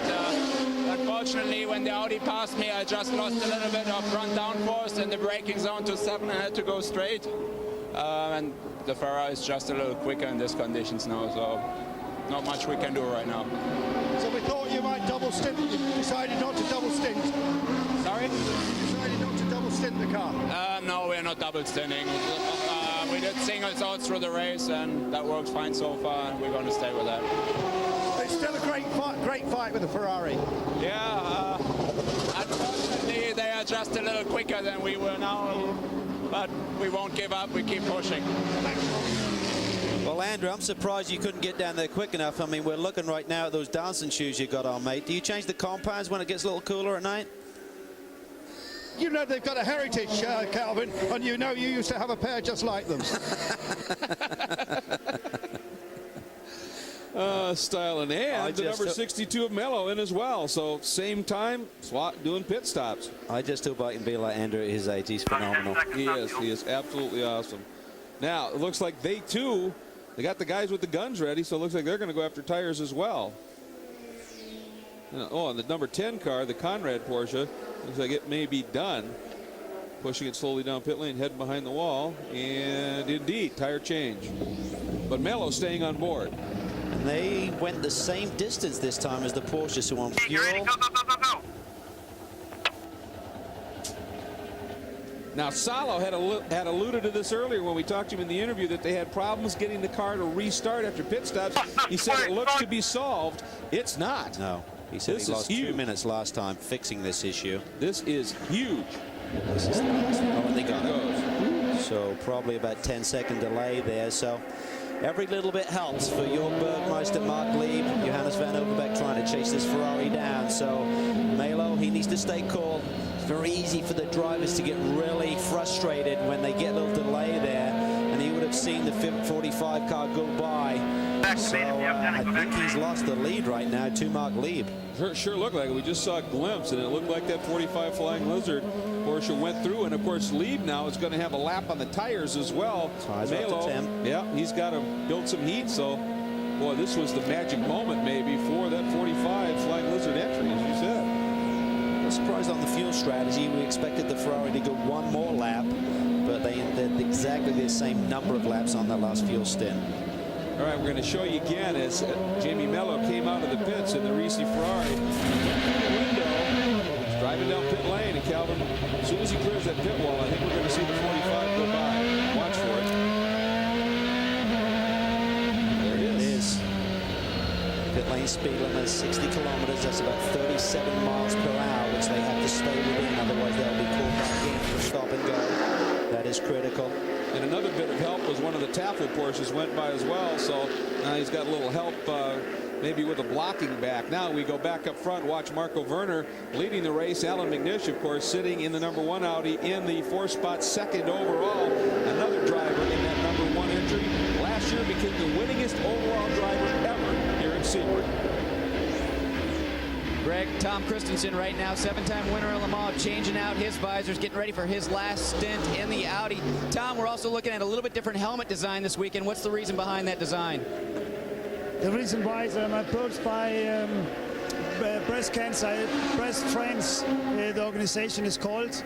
And Audi have agreed this nice the new Nomex from Sparco, and one of my helmets will be auctioned for the good of the Breast Friends organization.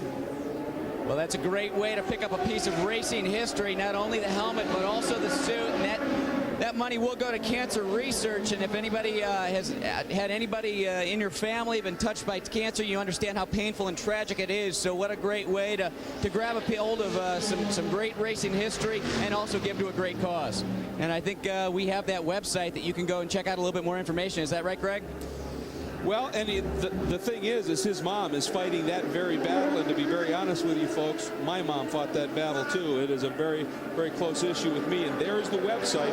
And once again, you can bid, auction that suit, that helmet, have a great piece of racing memorabilia from perhaps the greatest sports car driver ever if you look at record books, and at the same time, it could possibly go to a more worthy cause, and it is very, very special to Tom.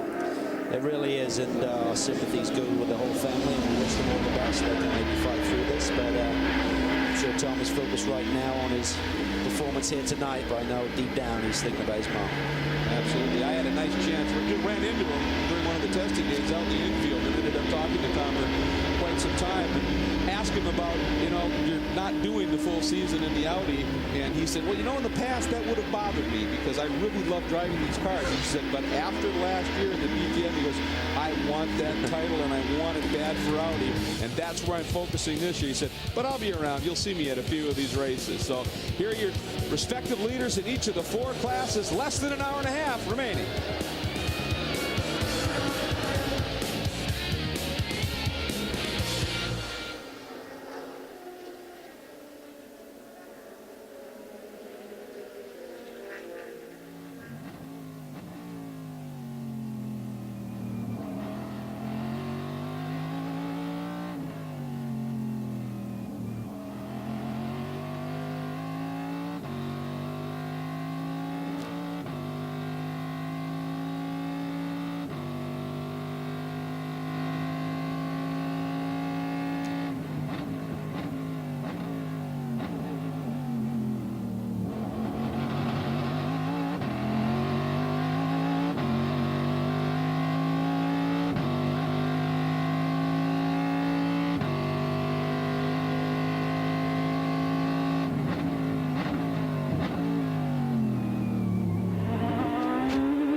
The countdown to the checker continues. Welcome back, everyone. Lee Diffie, Calvin Fish with you, and the boys on pit road working hard to the end of this American Classic. And it just throws a whole new aspect to this race, doesn't it? The blanket of nighttime, the challenge of the darkness, and just trying to get to the end in the best possible position. And that's exactly where the number 2 Audi Sport North America R10 is, out in front. Well, this is not only a motor race, it's a fabulous event. It marks spring break, it marks a whole lot of things. And earlier today, Jamie Howe went deep into the party zone.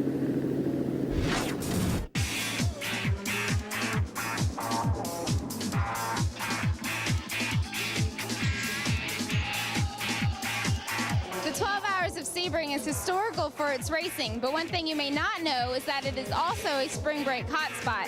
In fact, in 1974, when there was no race, there was still a huge crowd. Today, we have the racing, and we also have the spring break zone.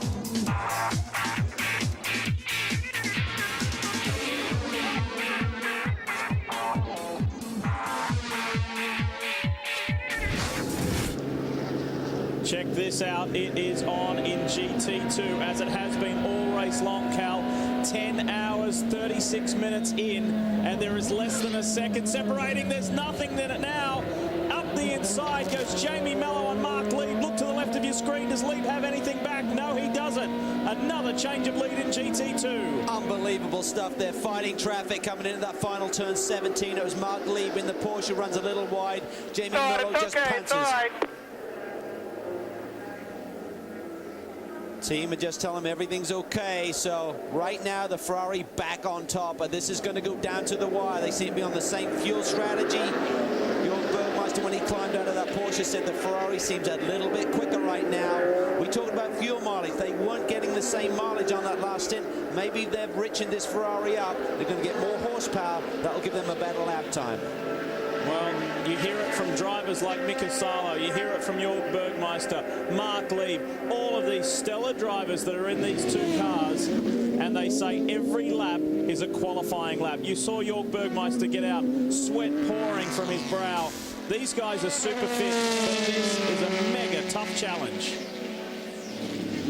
Obviously, Lee, the one problem is this restarting the Ferrari. I just talked with Dave Sims, Beaky Sims of the team, and he says that the problem is, I wondered if it was fuel vaporization, but it's not. It's some work in the ignition system, and he says he's talked to Magnetic already about this. It's happened in the past, and he's shaking his head. He said, I really want them to change it. It's something strange, but we can't guarantee it won't happen on the final pit stop.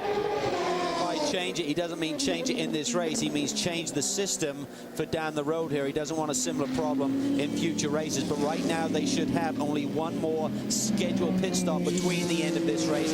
Just so you know the rules, the engines have to be shut down when you're putting the fuel in the car. So that necessitates it to be able to be fired up under its own power. The mechanics are not allowed to push start these cars. They have to fire up under their own power before they can leave pit lane. So much was spoken about P2 and GT2 coming into this race. This marks the beginning of the 2007 ALMS season, and it has not let us down. Very interesting graphic on screen right now. No car has qualified outside the top 4 and has won its class in 30 years. Now, keep in mind, yes, Jamie Mello did set the pole in GT2, but remember, he had that spin in qualifying, damaged the tyres. They had to change the tyres before the start of the race. That meant Jamie and that car started at the back of the pack. It has come all the way through, and spin has been a theme for the 62 Risi car, because as we heard Mika Salo say earlier, he could not see, blinded by the sun heading into turn 17, and just braked too late. Jamie Mello just turned a 2:03.7. Mark Lieb's lap was a 2:04.3, so that's just over half a second, and he's down about a second or so off the lap time that he laid down in qualifying. And as Lee just mentioned, that just was a raise because of the spin. We know that many of you join us at various times. This is what happened to the former F1 star, Mika Salo. Look at him fighting the wheel there, spins it around. Look how close he is to the barriers. That could have been game over right there. We've seen it happen many times before in that same position, and many not as fortunate as Salo. And he said he was blinded by the sun. Just walking back to the booth, Lee, myself, just walking along the paddock here into that sun, you couldn't see anything, let alone going 160 miles an hour down that back straightaway. You seem to have found the coffee shop every day okay, though? Like you found the donut. Are there some here?